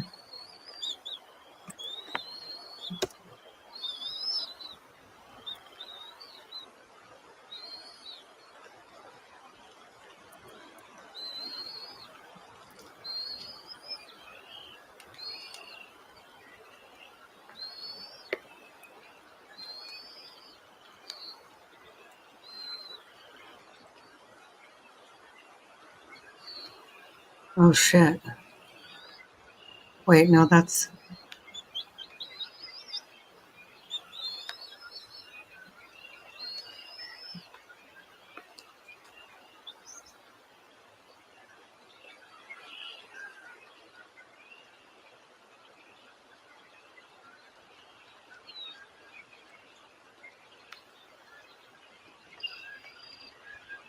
Oh, okay, okay. ABC 7 on YouTube. Okay.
Yeah.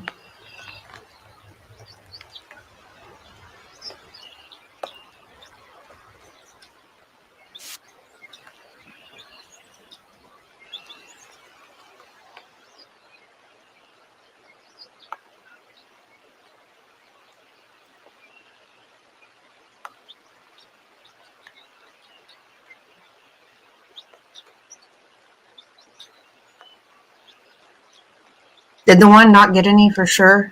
Gerri. Oh my God, I've been overlooking for that. I didn't. Look at that. thing swaying. Oh my God.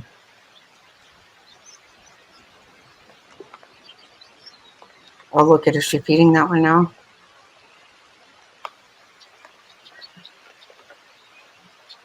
All right.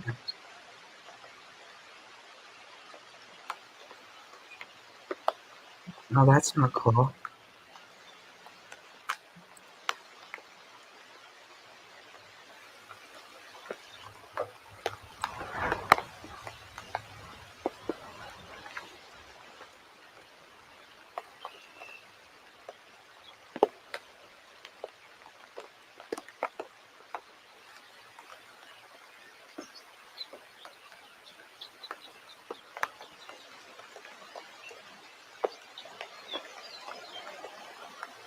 What I see is something that's in, they're on commercial.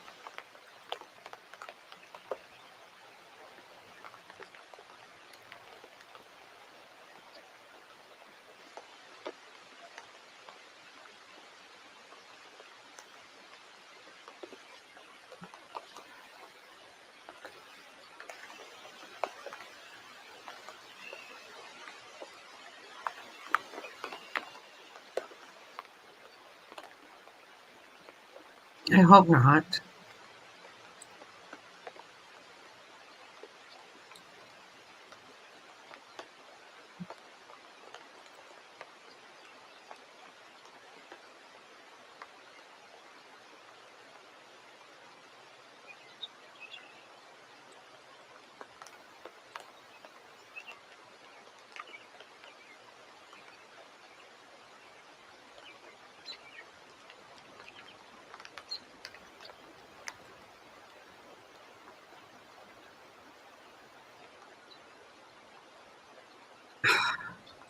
Goodness.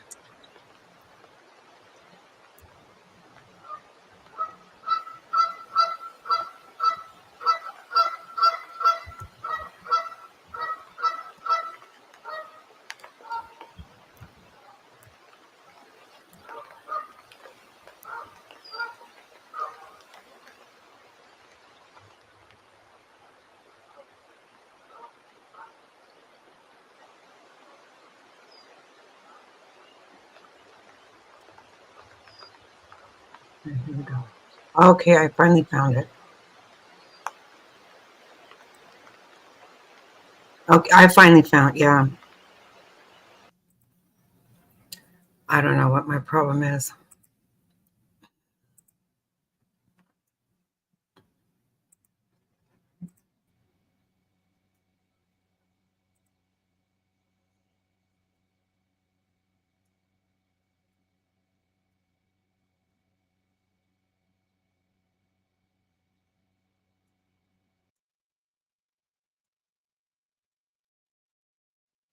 I'm going to back it up a little bit so we can see.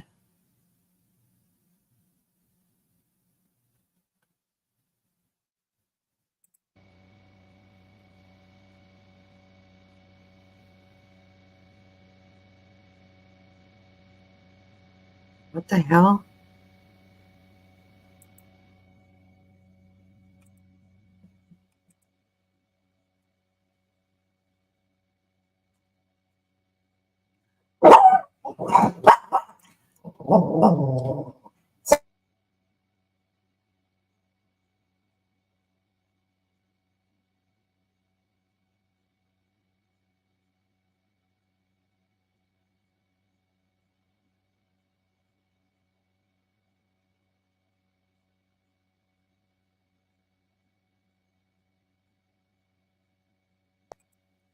That was weird what they just were showing.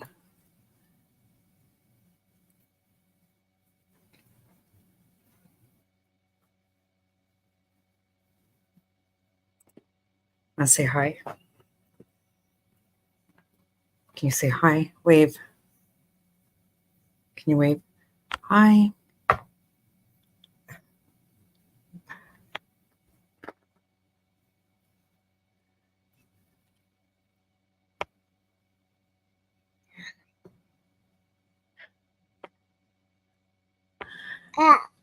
Yeah.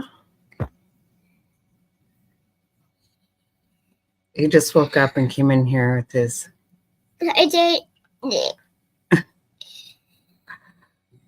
Oh, I didn't know. I didn't know you were in here, Legs. Good to see you. Jibba jabba jibba jabba.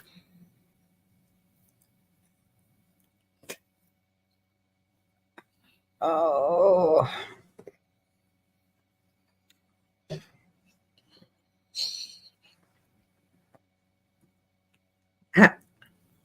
Everybody says hi to you. Silly guy. Yes, the last 2 hours have gone.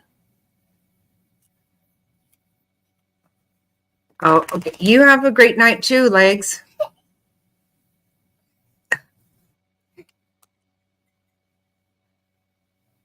Okay, so what all is happening here? Here.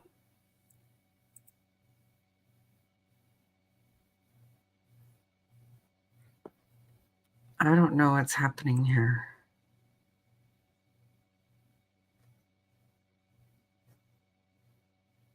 Those people with their hands in the air, like, I wish there was sound. I wish I would tell us something.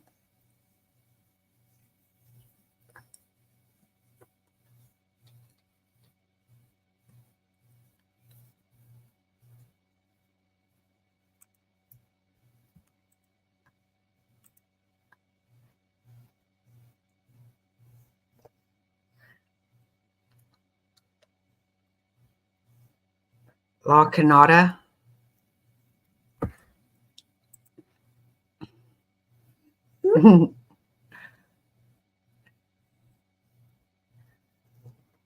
I know, isn't he?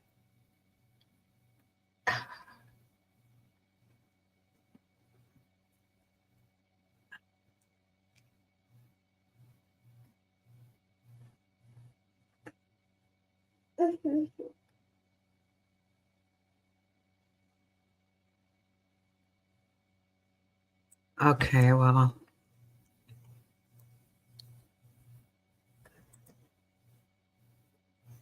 I don't really know what to do about all that. Yeah, we do. Let me see here.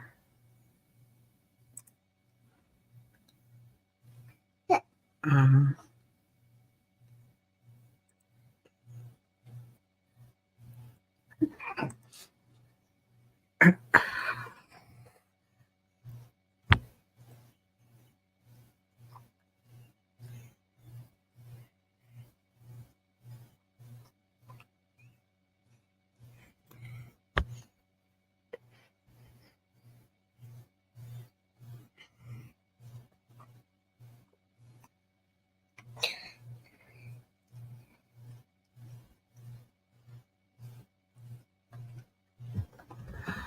okay.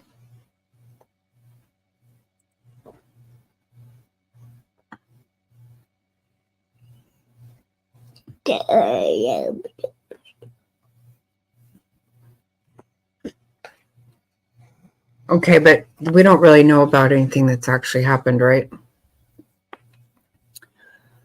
Okay, why don't we take a look? We'll check back with that, okay? Oh, right, yeah. Oh, wait, what did you just see, Gerri? Oh my gosh.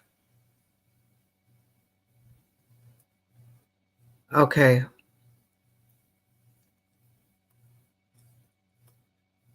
Okay, let's see. I was gonna say, oh,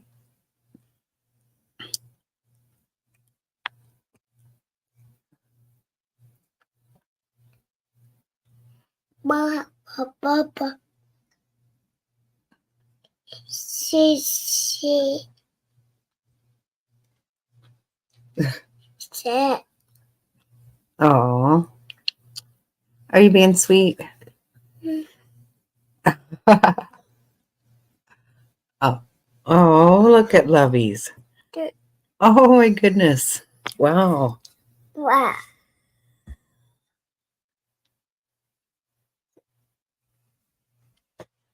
Oh my God.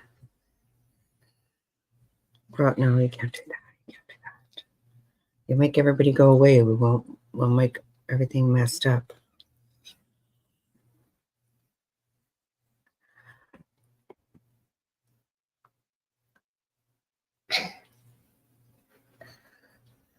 Wow. I was going to say we should check crime online.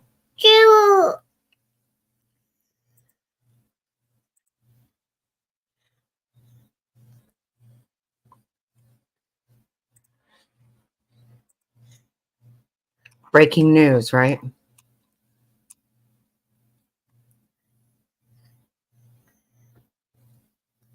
Oh, no, don't do that. Don't do that.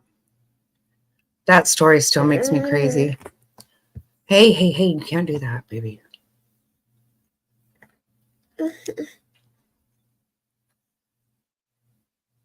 Identified Green River's final victim. Huh.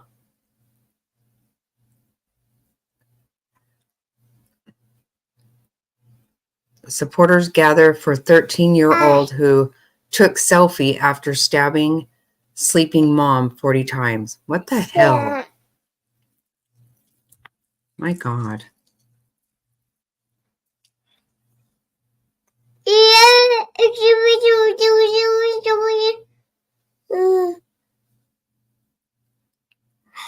Residents are seeking out after a California woman's body was reportedly discovered in a trash can last week.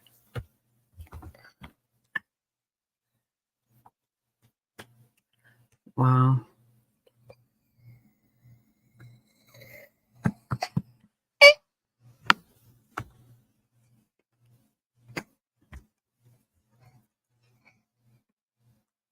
Let's see what else we have here.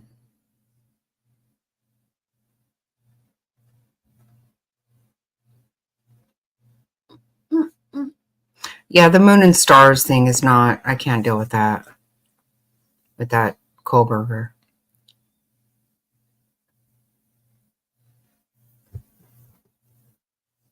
Oh, wow. Georgia man will spend at least 15 years in prison after beating 2 young children in 2023, then hiding them while their injuries healed. Wow.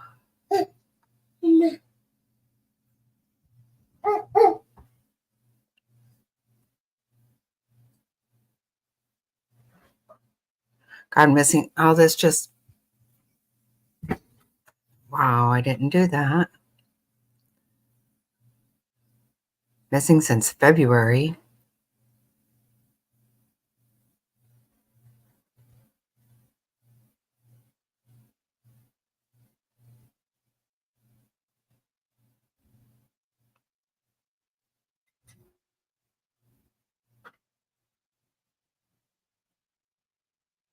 Oh, look at this. Judge said last week denied convicted child killer Adam Montgomery's request to skip his sentencing hearing next month. Oh, hell no. I'm so glad he did that.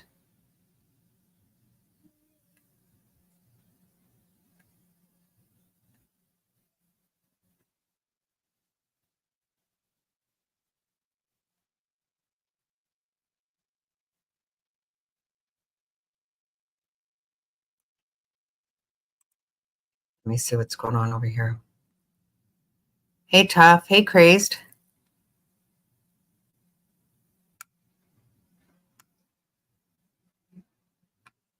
Isn't that so awesome? Me too. I am so glad. He is sick. I am so glad he has to go.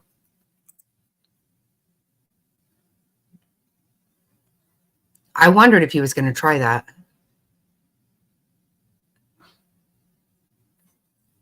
So the grandma admitted to it.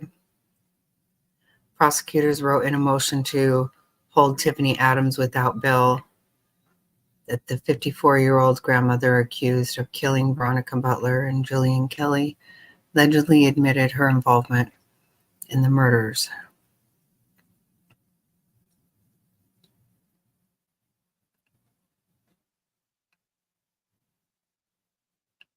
What? I don't even.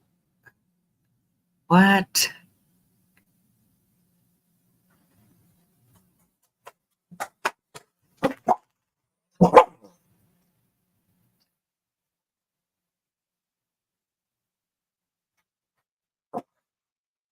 Wow.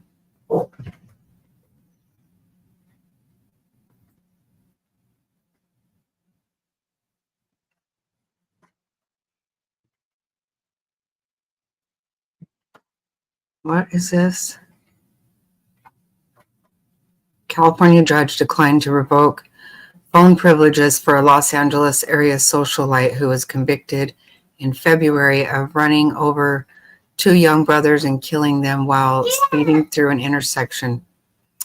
I remember this happening. I remember that. Stop. Stop.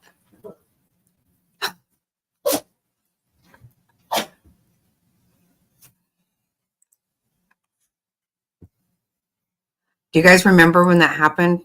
She was drunk.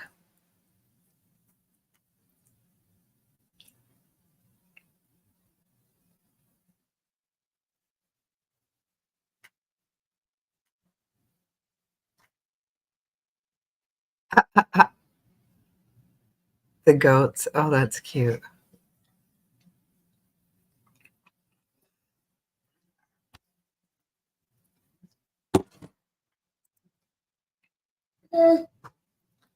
I remember when that happened.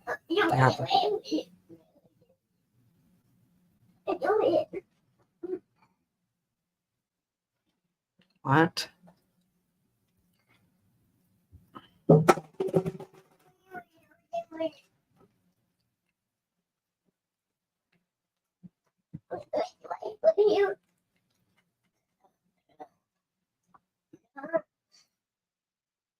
What the hell?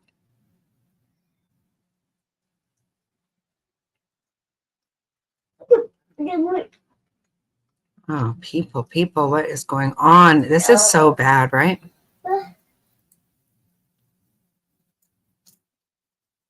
Florida teen girl he only knew for a month, or kills girl he only knew for a month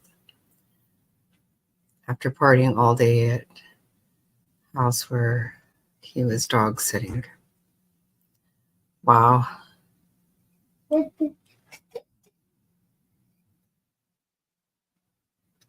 Oh, this thing just starts over by itself.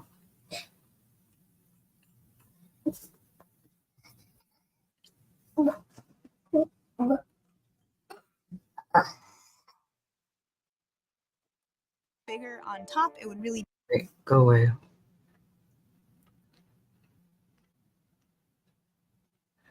Oh yeah, I heard about this.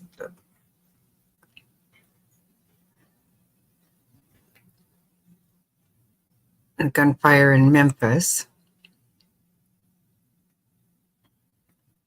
I know, right? The guy took a lady on a date, then was caught spreading her body. Yes, oh, that's near where you live? That's this one. Oh my God, yes. Yes, yes, yes. It's horrible.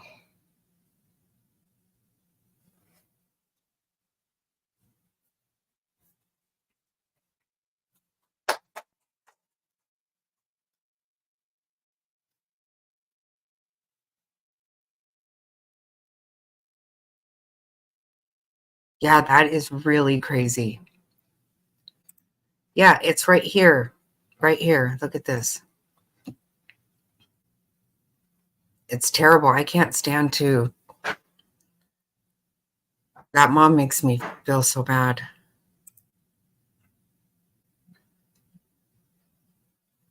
Baristas. Highly caffeinated, finely coiffed. For baristas, a routine isn't a grind. It's a ritual. So baristas get their follicle fix at Supercuts. And honestly, could this many baristas be wrong? Supercuts, real smart hair. As the story continues to unfold here in Milwaukee, it's also garnering national attention. Shade Robinson's mother, Sheena Scarborough, spoke with Nancy Grace on her podcast. Jenna Ray joins us live in studio with what she had to say there. Jenna? Steve, I did speak with Sheena this morning, but she says she's just not ready to talk with us yet following today's, again, disturbing discovery. But during her emotional interview with Nancy Grace, Sheena continues to call for justice for her daughter. This is traumatizing, Nancy. I never expected this to pull up on my front door. An unimaginable couple of weeks for Sade Robinson's mother, Sheena Scarborough. This isn't normal. This is a 2024 Jeffrey Dahmer. A comparison many are making as Sade's body parts keep turning up across Milwaukee County. The last time I spoke to my daughter was on Easter Sunday, okay? We seen her. She came by my parents' home. We spent the Sunday together. The next day, on April 1st, is when Sade was first reported missing. It's also the night we now know she was killed. Sade was a beautiful soul. She was an amazing girl. I couldn't have asked for any better daughter. There was things my daughter did that many adults were not even able to accomplish in their lifetimes. Sade was set to graduate with her associate's degree next month. This has caused so much emotional effect to my family, my parents who love my baby so much, her grandparents, her uncles, her aunties, the community. Everyone has pulled up. This has affected many people in Milwaukee. Over the last several weeks, friends and family of Sade have spent countless hours searching for her body to give her the proper burial she deserves. They mess with the wrong family. We're going to call all of them out, and we're going to speak for the whole community. Because I'm not about to sit down and I'm not about to sit still on this one. It's justice for Sade, Nancy. It's justice. Justice for Sade, that phrase echoing across our community as friends, family, and volunteers continue their search and can seriously refuse to give up. It's a story that we're going to continue following, Steve. You were out there at the beach today as well as people were searching. What was it like to see people there with rakes and sticks just poking at the sand on their own, trying to turn up some clues? I think it's just emotional for everyone. Even being at the scene myself, you can feel the emotion, you can feel the dedication of the people searching. Again, people who didn't even know Sade are coming out, they're helping this family, they're helping the family's friends, all to make sure that she is brought back together as a whole. And you can really just feel the entire Milwaukee community coming together for that. That family, at least that bit of peace. Yeah. Jenna, thank you so much. Prosecutors charged Maxwell Anderson with 3 felonies in Sade Robinson's death. They also laid out a timeline and details for those charges. You can see.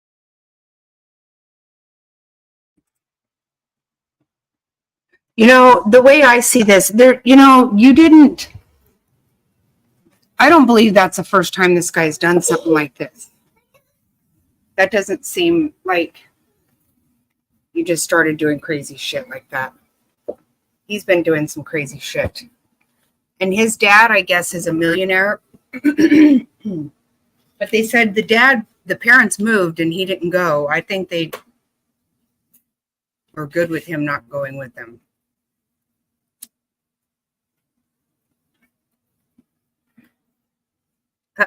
Mr. Snotty watches that one too, I think. Gerri, he loves goat nonsense.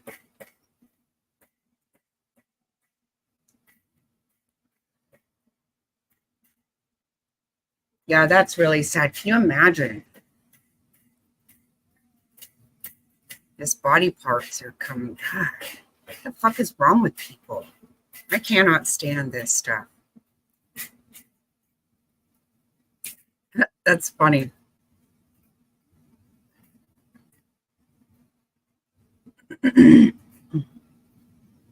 I know. I would like to have some goats. I would.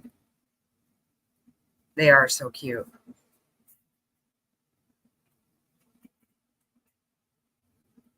You carry them around, Kana. Oh, that's so awesome.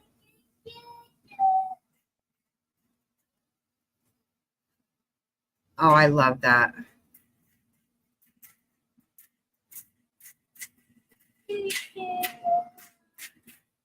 I loved feeding our baby cows so much when they were little.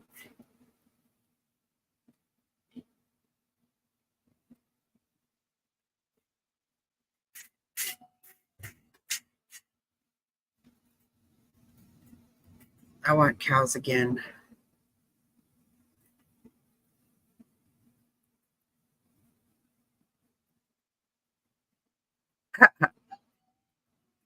Cute.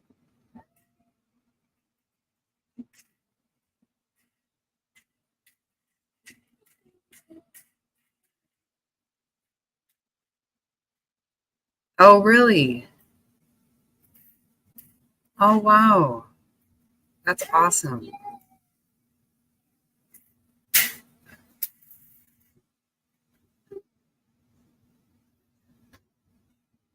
What do you mean you're going to make 80? Where are you going, Legs? What are you talking about?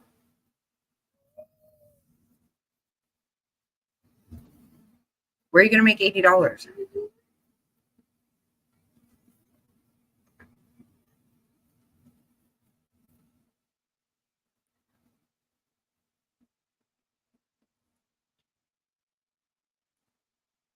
A Dasher? DoorDash? For reals? Yeah, be safe. Oh my gosh.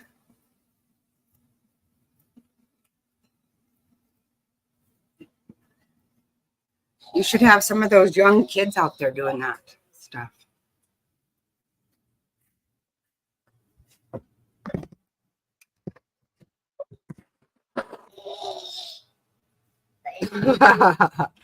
Yeah, I would think you would be. I hope so.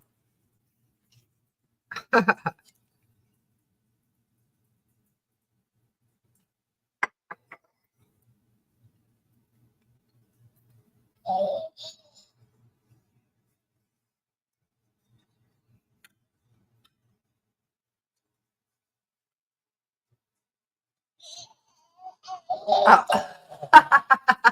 oh, good job. There you go, Legs. Okay.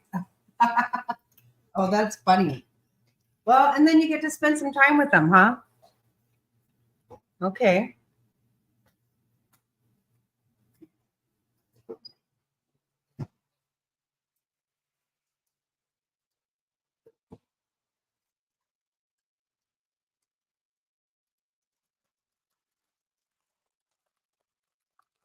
Yeah, I hope you do.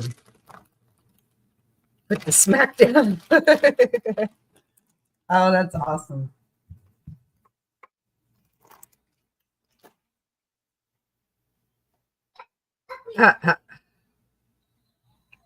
Oh.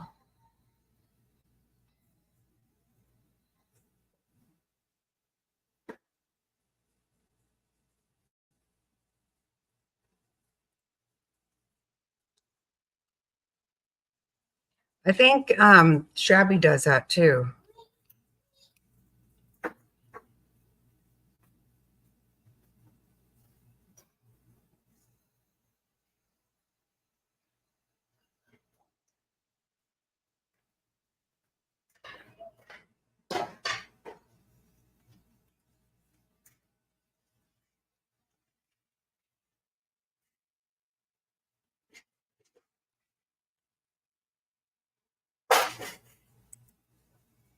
The nice part is not having to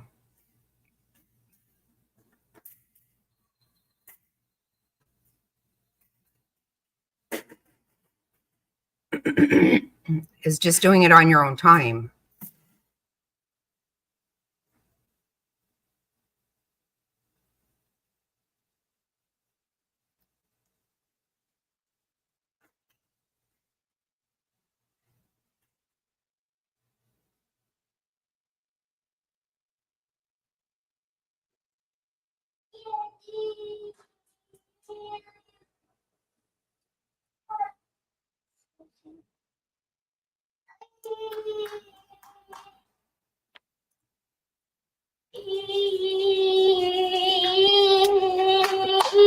Yay.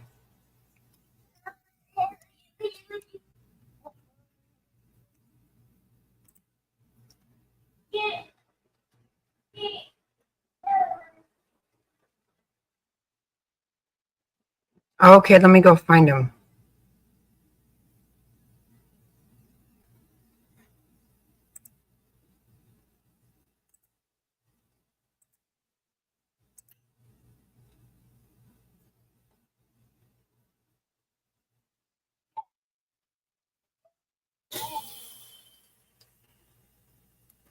Okay, they're not there yet.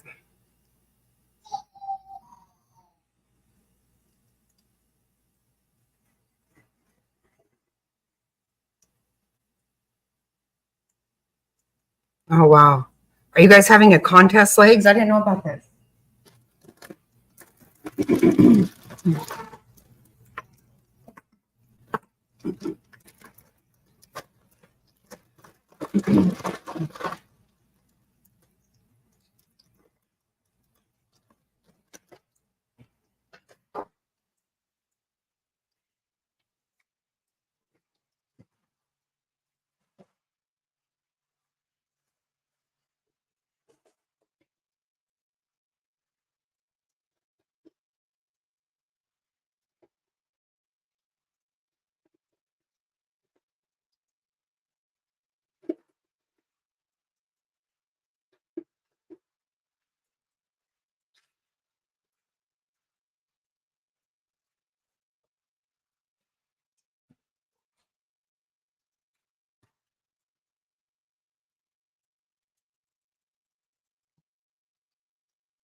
Oh, no. Mama, how did it go?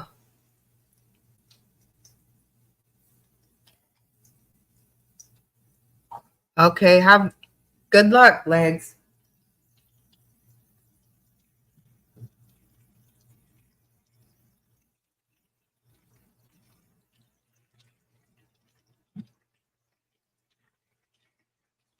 Oh, wow.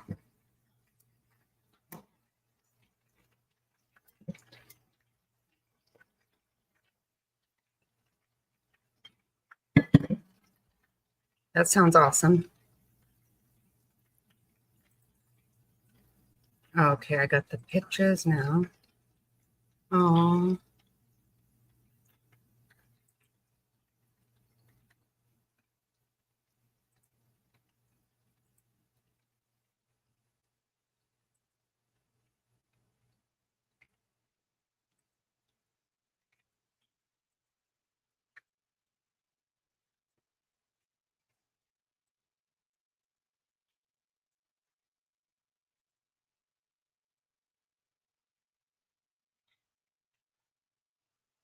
So cute, canine. Oh.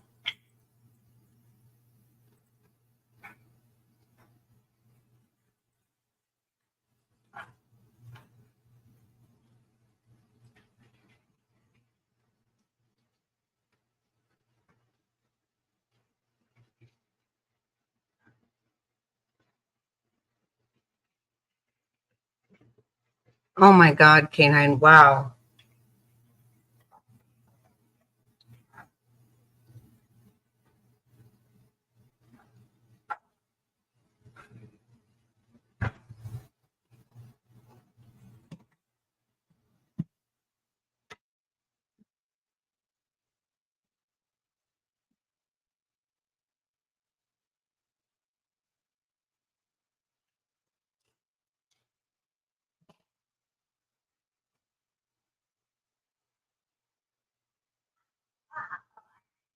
I know, he should.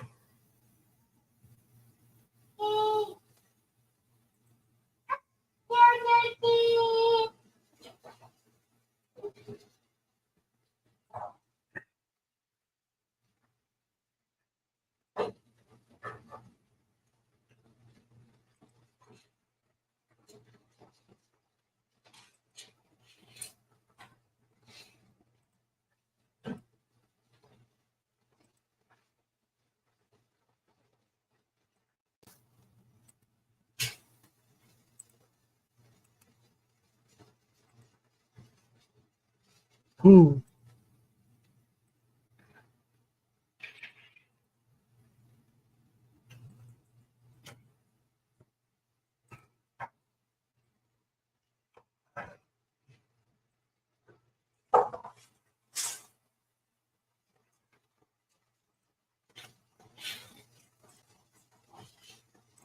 Okay, let me get these.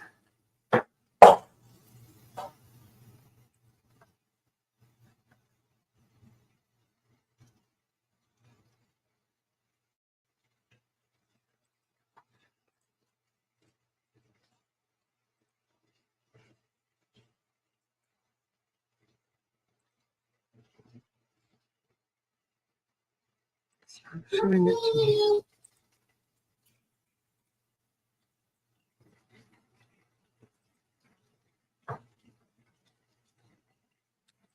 Oh, come on.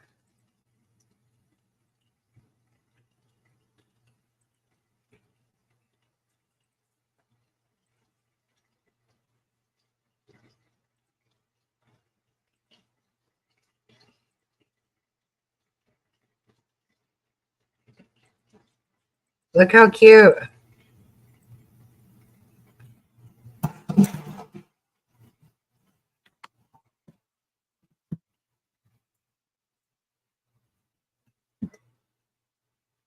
Isn't that so cute?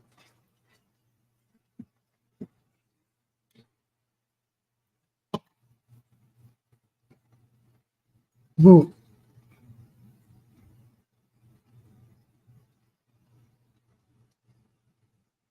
That is adorable.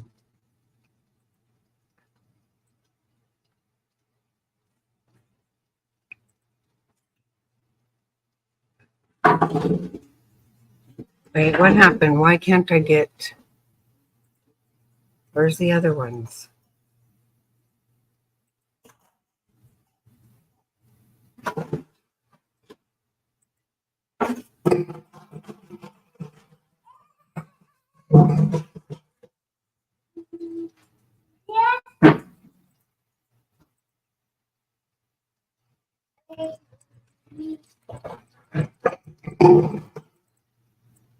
Let's see.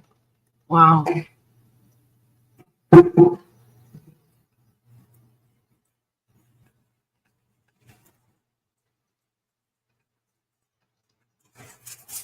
that a dog right there?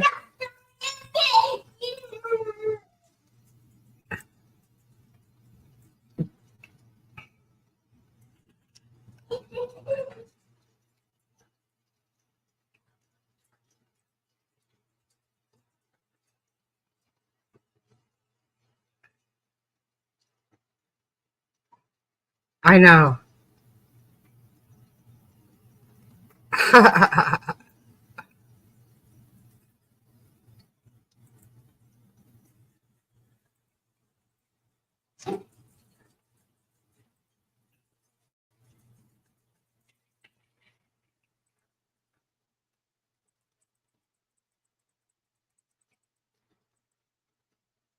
That's very pretty.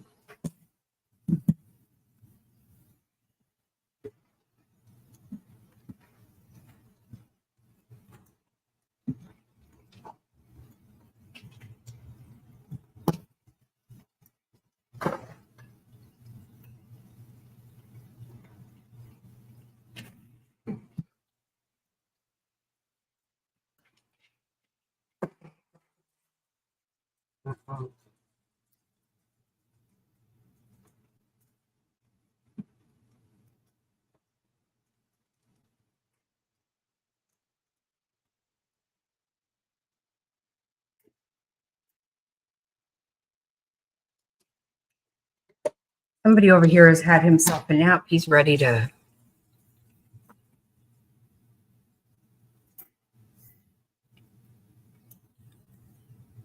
Very nice looking goat.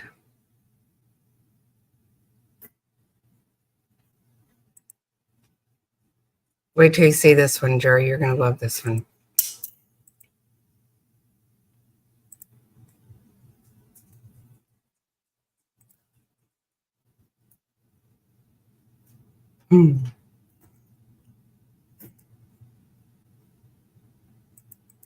Look at that.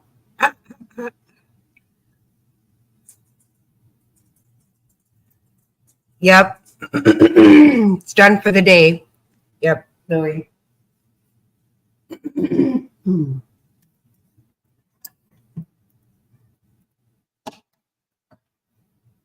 It ended with Warwick. He's coming back tomorrow, though.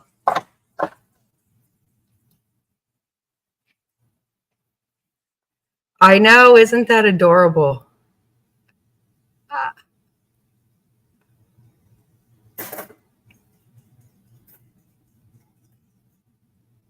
Isn't that so cute?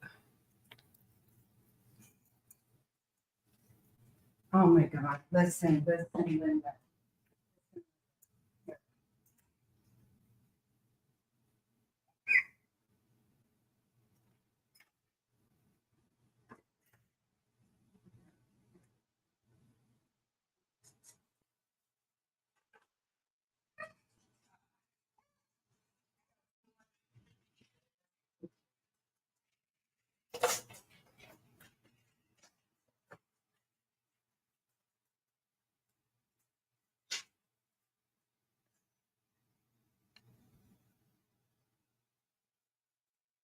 No, yeah, I know, you're right. With this case here, yeah, I know. You know who I heard also was given a subpoena is Heather Daybell. Have you watched her? Chad's sister-in-law. She has been given a subpoena. I don't know if she's going to testify or not.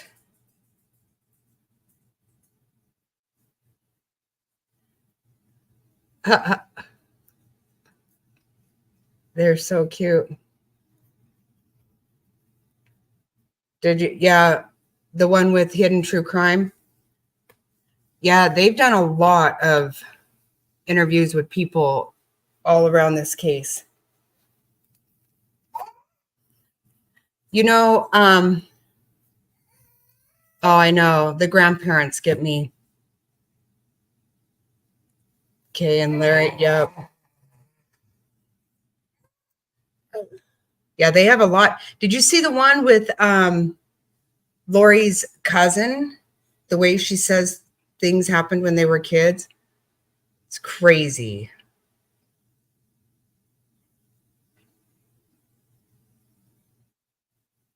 Yeah. Yeah, he is. Yeah, she used to be a reporter too in Idaho.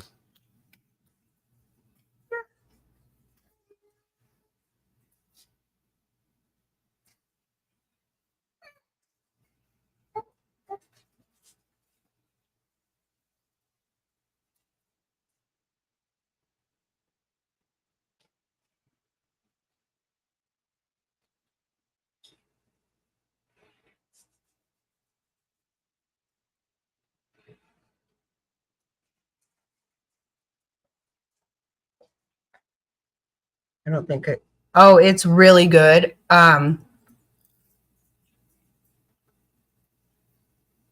stuff that she says that Lori and her sister would talk about.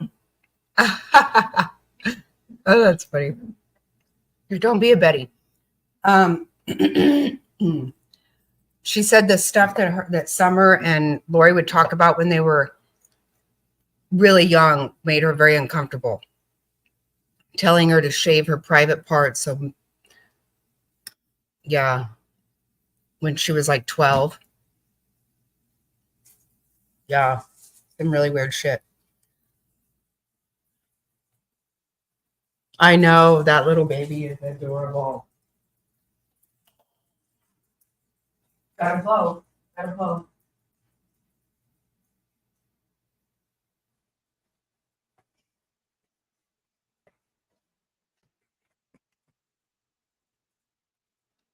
I just made Jack some French fries.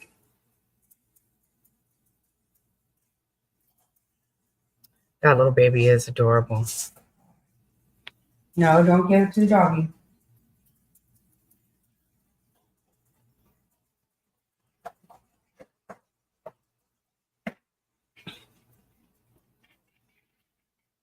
This one likes to tease the dogs.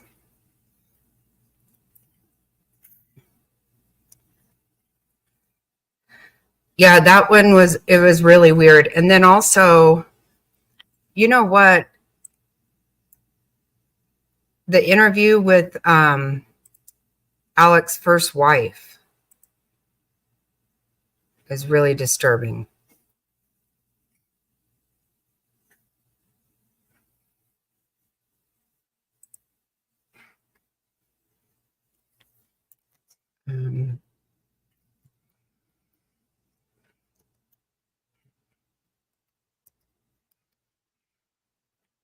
Oh, there it is.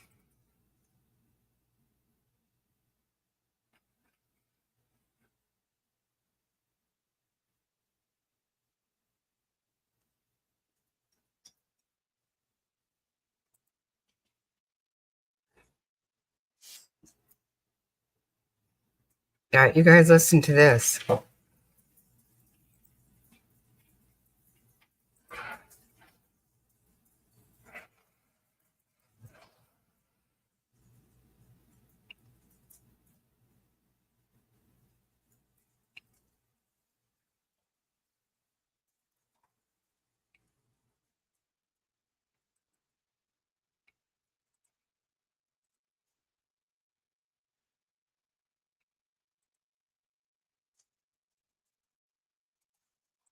Check this out.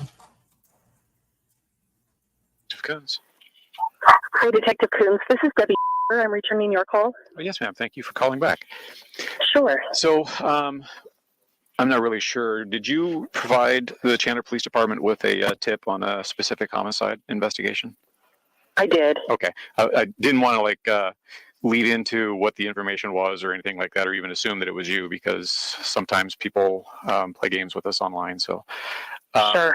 So I've read the information that you provided, and I'm assuming you typed the information out? I did. Okay. What is it that you can actually talk to us about regarding all of this? Well, I can only share the conversation. So I was married to Alex many years ago, and our marriage ended within a year, but we stayed in very close contact for several years. And I spoke to Alex last, right after he had served time in jail for the assault on Joseph Ryan. And when he was telling me about it, now Alex, I'm sure you know from your investigation, was a comedian, and he was always joking about things in a funny way or trying to be funny. And he did tell me he was still really, really mad at Joseph Ryan because of things with his sister Lori. Okay. Custody issues. And he had told me that Joseph Ryan had possibly sexually abused the kids, Colby, as well as Tylee. But when I would ask Alex a lot of questions about it and try to dig deeper, then it would turn into, well, we're just trying to get custody. And he would flip-flop around quite a bit on whether or not that abuse had actually taken place, whether they had any proof it had taken place, or if they were just playing games to try to help his sister get custody. Mm-hmm. But in that conversation, he told me that he wanted to bait Joseph Ryan into a fight so that he could kill him. And if I had really at that time thought he was serious, because he said it in a joking way, but it was still creepy and weird.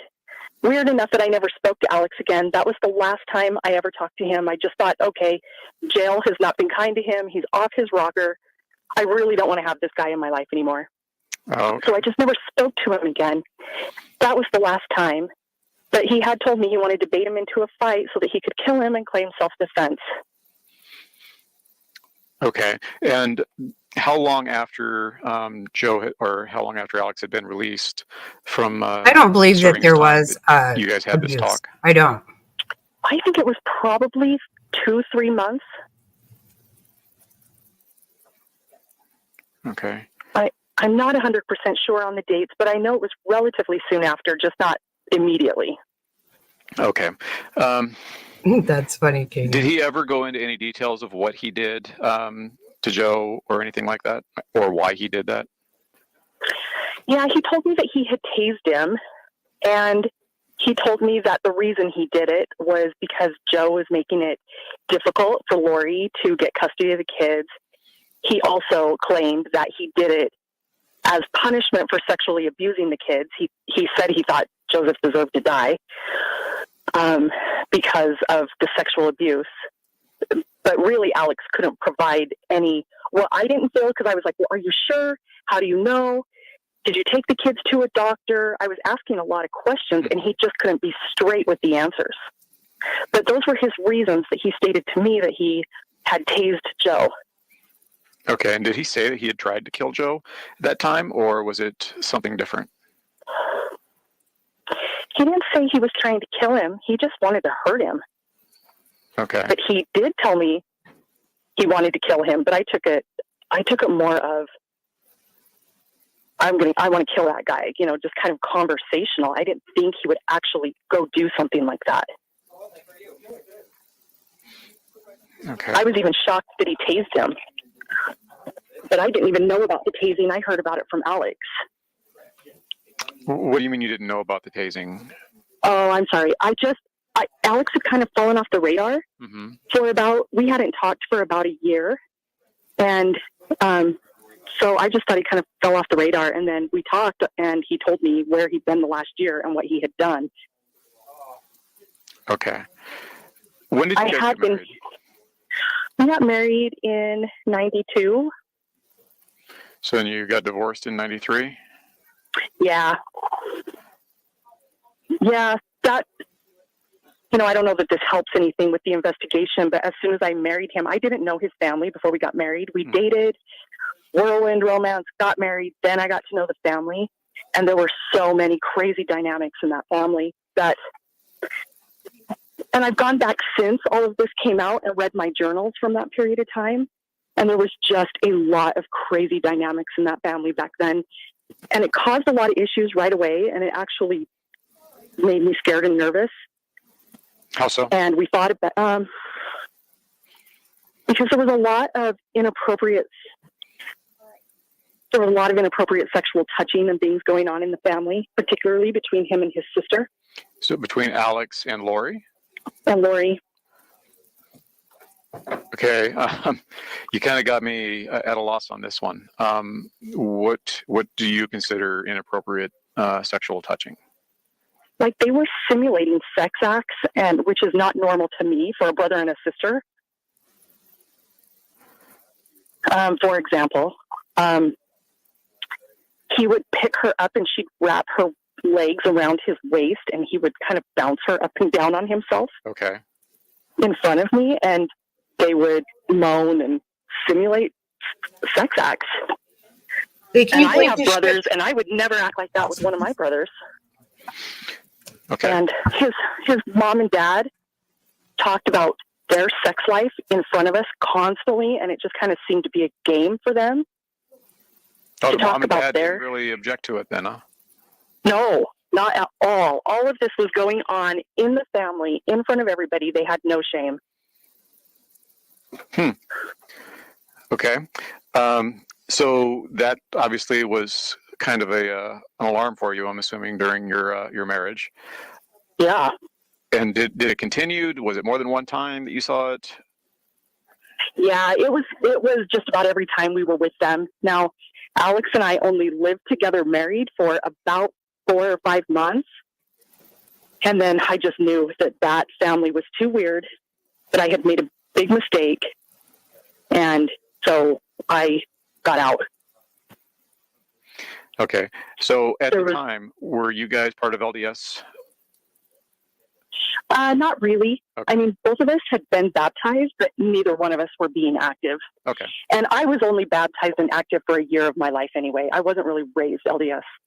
Alrighty. How did Alex talk about Lori? Well, he was a really, really protective big brother, but he also talked about her being hot, and he sexualized her quite a bit. But he was just also really, really protective. We lived in the same apartment complex for a while, and it just kind of seemed like. Can you imagine? He said his sister's hot. What the fuck? Did you ever suspect anything more going on other than their playfulness, I guess? Well, I asked him because he did touch her breasts and things, but they were allowed to do that in their family. So to him, he didn't think it was weird. He thought I was weird for thinking it was weird. And so we talked about that stuff a lot, but I didn't think he was sleeping with her. Okay. I just thought he had the liberty to touch her. Did you ever confront him on that? Yeah, I did. And I confronted him on, what about when we have kids? Would you allow that between our kids? And he just didn't think that there was anything wrong with what was going on. Okay. So we thought about it. So you mentioned that he was a protective big brother. Can you talk to me a little bit more about that? Well, he just, she had been married. She got married really quickly. I think she ran off to Las Vegas, and this was right before I married Alex. I think she ran off to Las Vegas with she married a guy and then came home, and Alex would just always talk about how he wanted to go kick his ass. Was this Joe or was this somebody else? No, this was someone else. She got married when she was like 18. Oh, okay. And they didn't approve of her choice, and she did run away and elope. And the minute she got back to California, their dad, Barry, made her divorce him. And so Alex was like really, really bothered by that. But if anybody kind of looked at her wrong or treated her how he thought was not right, then he was always talking about how he wanted to kick their ass. Okay. And did you ever see him take steps to that? No, I really thought he was all talk and no action on that. Okay. He always just talked really tough back then. How old were they when you guys got married and you saw this behavior? I was 22 and Alex was 24. Okay. And I'm unfamiliar with how much older Alex was than Lori. I'd say 3-4 years. 3 to 4 years. So, okay. Yeah. So she was maybe 20, 21 at the time? Yeah. Yep. Okay. That sounds right. Okay. And where was this at? What state? Utah. In Utah? Mm-hmm. Lori and Alex both lived here in Utah. And then we just went to California a lot. And so a lot of the inappropriate behavior that I saw, I didn't see any of that in Utah. All of the inappropriate behavior I saw was in California at their mom and dad's house.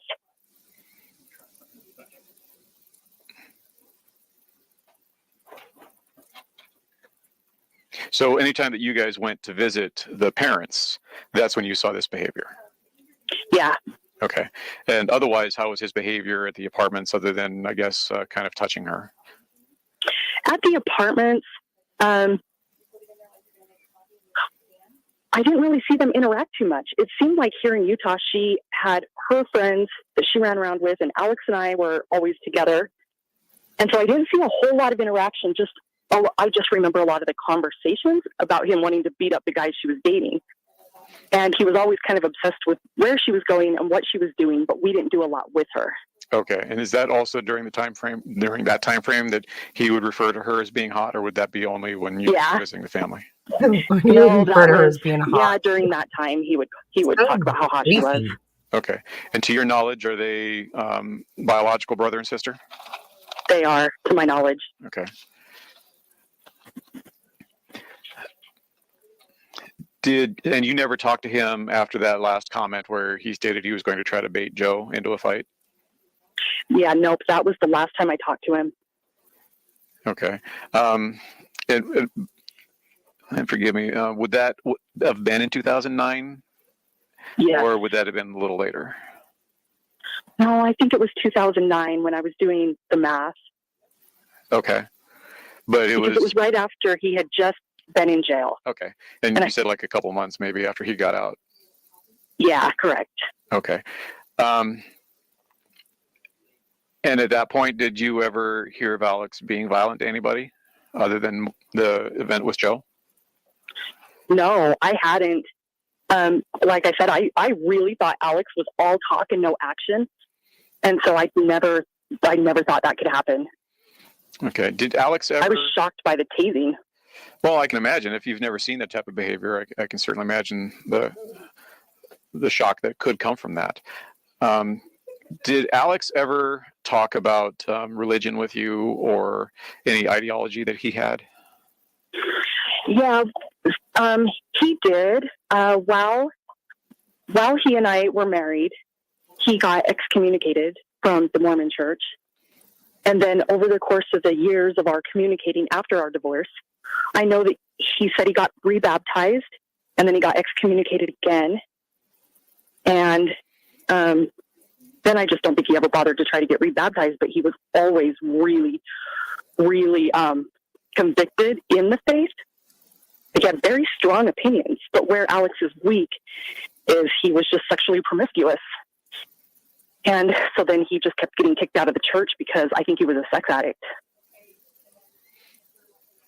So what makes you think he was sexually promiscuous? Oh my goodness, because he told me. He would tell me. He couldn't control sex. He would find it wherever he could find it. And is this after you were divorced? And it was before also. I was just foolish and thought, oh, he's married now, so that's going to be over. But we were actually when we first moved in together, we were living in Texas. And he had told me about his struggles with sex addiction before we got married. Mm-hmm. I just didn't really understand what that was at 22. And so I thought, oh, okay, we get married and it's over. But when we were living in Texas, then I had been wanting to move back to Utah because I didn't like living in Texas. And he wanted to stay. But then all of a sudden he came home from work one day and said, okay, we're moving. Pack up the car. Let's go. I didn't ask questions because I was excited to leave. So we packed up the car and we left, but it was really hurried. And we even left some things behind. So once we got back to Utah, I found out that actually he had slept with a 15-year-old girl while we were living in Texas. And this is Alex her dad was Hawk's going to come find him. ex-wife. Gotcha. So that's why we left. I'm going to take care of this problem on my own type of a deal. Yeah. So Alex, that was why Alex came home and said, okay, we're leaving right now. Okay. And we were already married at that point, but that did play into our divorce. There was just too much promiscuity. Sure. Surrounding sex in our marriage early on. So infidelity then, I'm assuming, was part of the issues? I only know about the 15-year-old girl. Mm-hmm. I only know about that one. And then the other sex issues for us were really the situation with his sister. The situation with his sister just the touching and the touching and the things that we've already talked about. Okay. It was just so blatant all the time when we were around her. And it was always Lori. He didn't act like that with his other sister, Summer, because Summer was really, really young. And he didn't act like that with his older sister, Stacy. He only acted like that with Lori. Okay. Okay.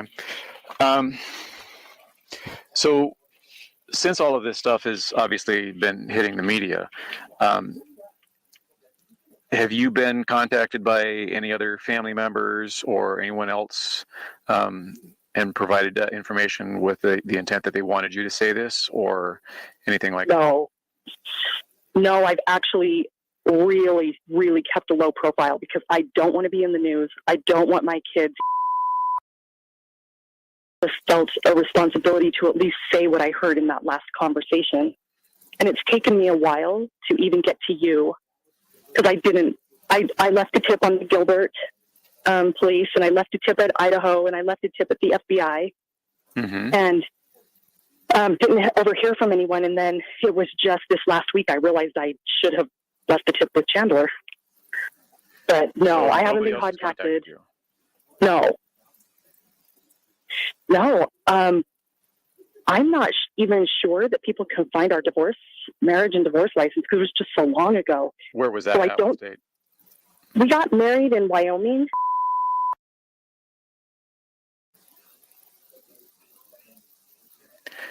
And for a year, they were all over the place, right? A no-nothing deal for the divorce. Yeah. Okay. Since there's no kids in common. No. Okay. No. All right. So I'm asking this next question because it's going to get asked one way or the other. So it's not to be judgmental or anything like that. But why come forward now this far down the road from when the investigation started? Well, like I said, at first, I couldn't even believe it. When I saw it on the news, I thought, I can't believe this happened. And then after about a month of that, then I did start trying to reach out. I tried all of those agencies that I told you about. Okay. When did you actually first hear about this? December. December of last year? Yes. Okay. And that was because of the search for the kids and or the death of Alex or what? No, it was the it was the search for the kids. I was watching the news one night. Okay, and it came on, and I was just floored. Okay. All right. I'm going to just let you know that we record our conversations. Just I know, because right? the prosecutors want that done, but I'm going to stop the recording now so I can actually ask for your personal information. Okay. So just kind of. Okay, can I tell you one thing though? Yes. Because I don't want to leave anything out. Yes. When I first found out, very first, I did reach out to Alex's sister, Summer, through Instagram and just said, because I heard Alex had died. And so I reached out to his sister, Summer, and I said, I'm just so sorry to hear about Alex. And her response was, don't believe what you're seeing in the news. And that was it. There was no other contact, but I just didn't want you to think that when you asked me if I'd talked to anyone, I talked to Summer, but that was the only exchange, and that's all it was said.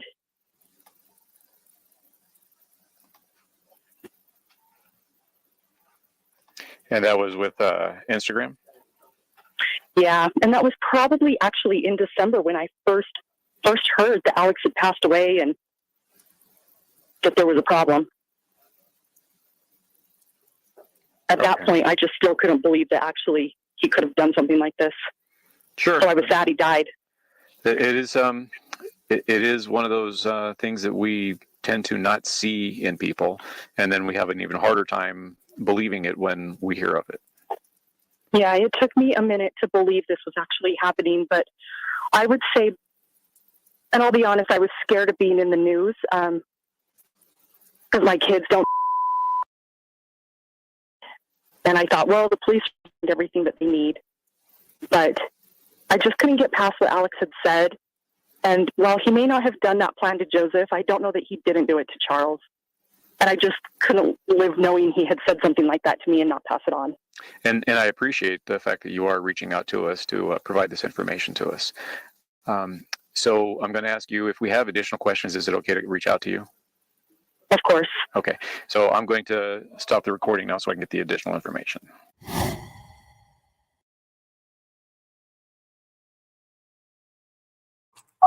Wild, huh?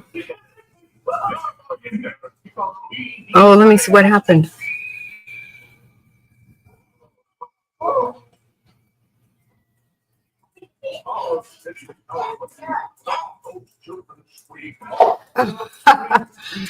Why did you get a blood transfusion? My gosh, Razzle.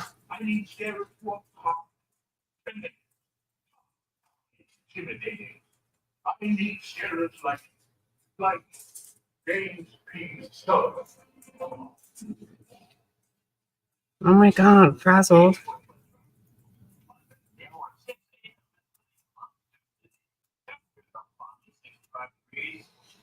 Reptiles, and it looks like it's going to be a perfect day. And he ain't just lying bed, sleep it.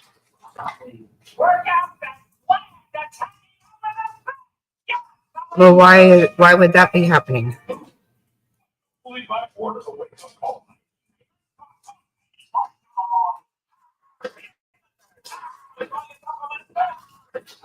Lord. Frazzled.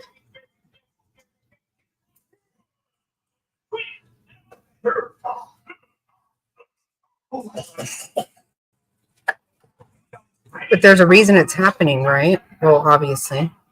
Do they know why?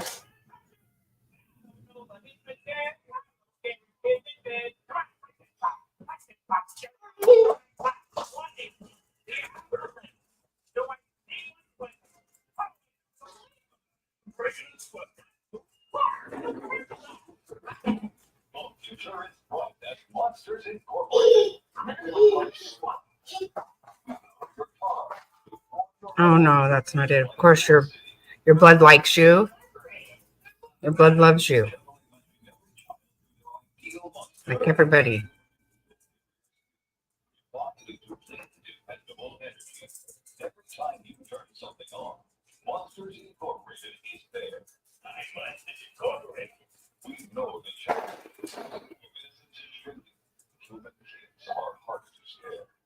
Oh gosh, frazzled.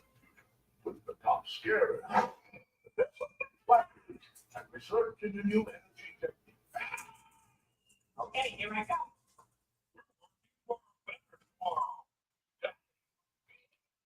There, I saw body cam footage, interviews, cameras.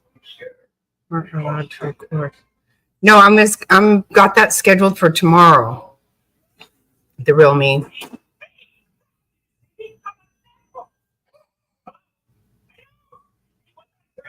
Yeah, I can't tonight. I can't do it tonight, but you were there.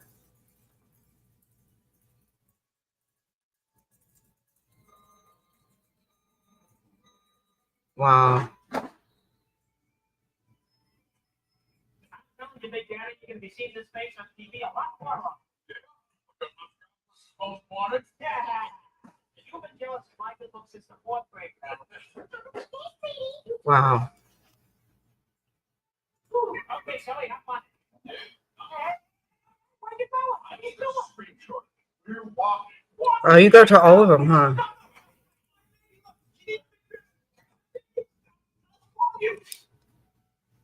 Hey, geez, you want to like book the car?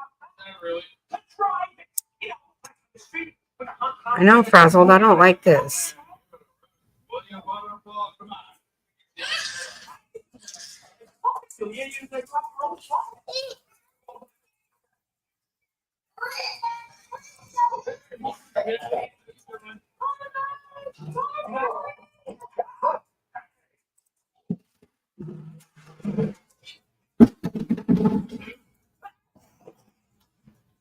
Wow.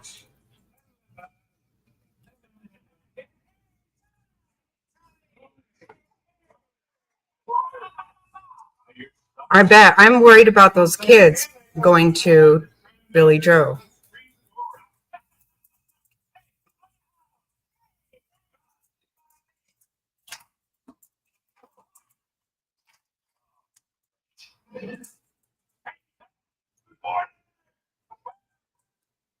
You should come up tomorrow and tell us.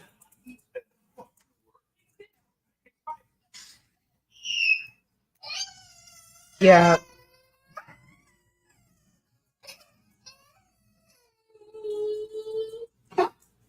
Yeah, I need to get off here. This boy's getting... Love you, Gerri. I'll be here tomorrow if you want. I don't mind calling in. Oh, that would be awesome.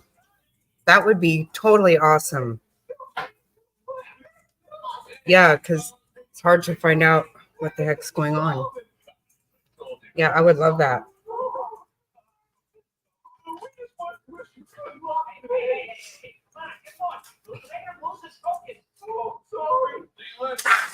Hey.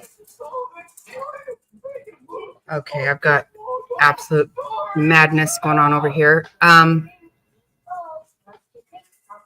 think I scheduled it for 6:30 my time.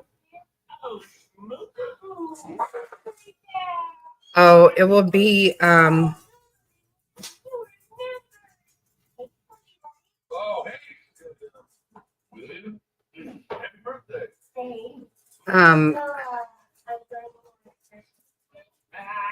gosh, I think that's 9:30 your time. Is that too late?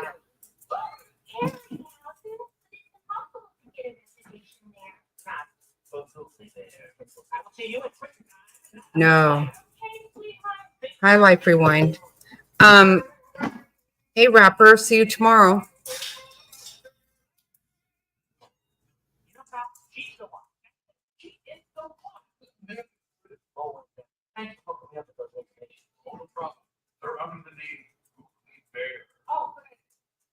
Oh, good. Okay, awesome.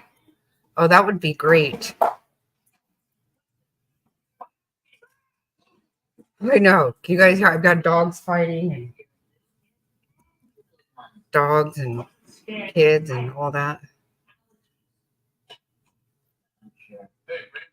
That sounds great, the real me. Thank you so much. Oh gosh, I'm nervous. No, I can't wait. Wow.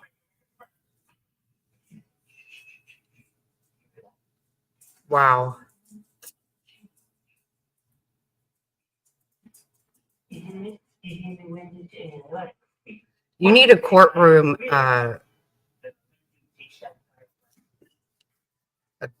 goer or something. Oh my God. Okay, I'm going to get off here. This is nuts. And I will see you guys tomorrow.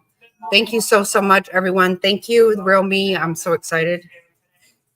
So anxious for that. I appreciate you all. I love you all. Have a great night. Frazzled, let me know, please. Love you. Have a great evening. Yeah, you too. Thank you. Goodbye, everyone. Goodbye, Gabi. Love you guys.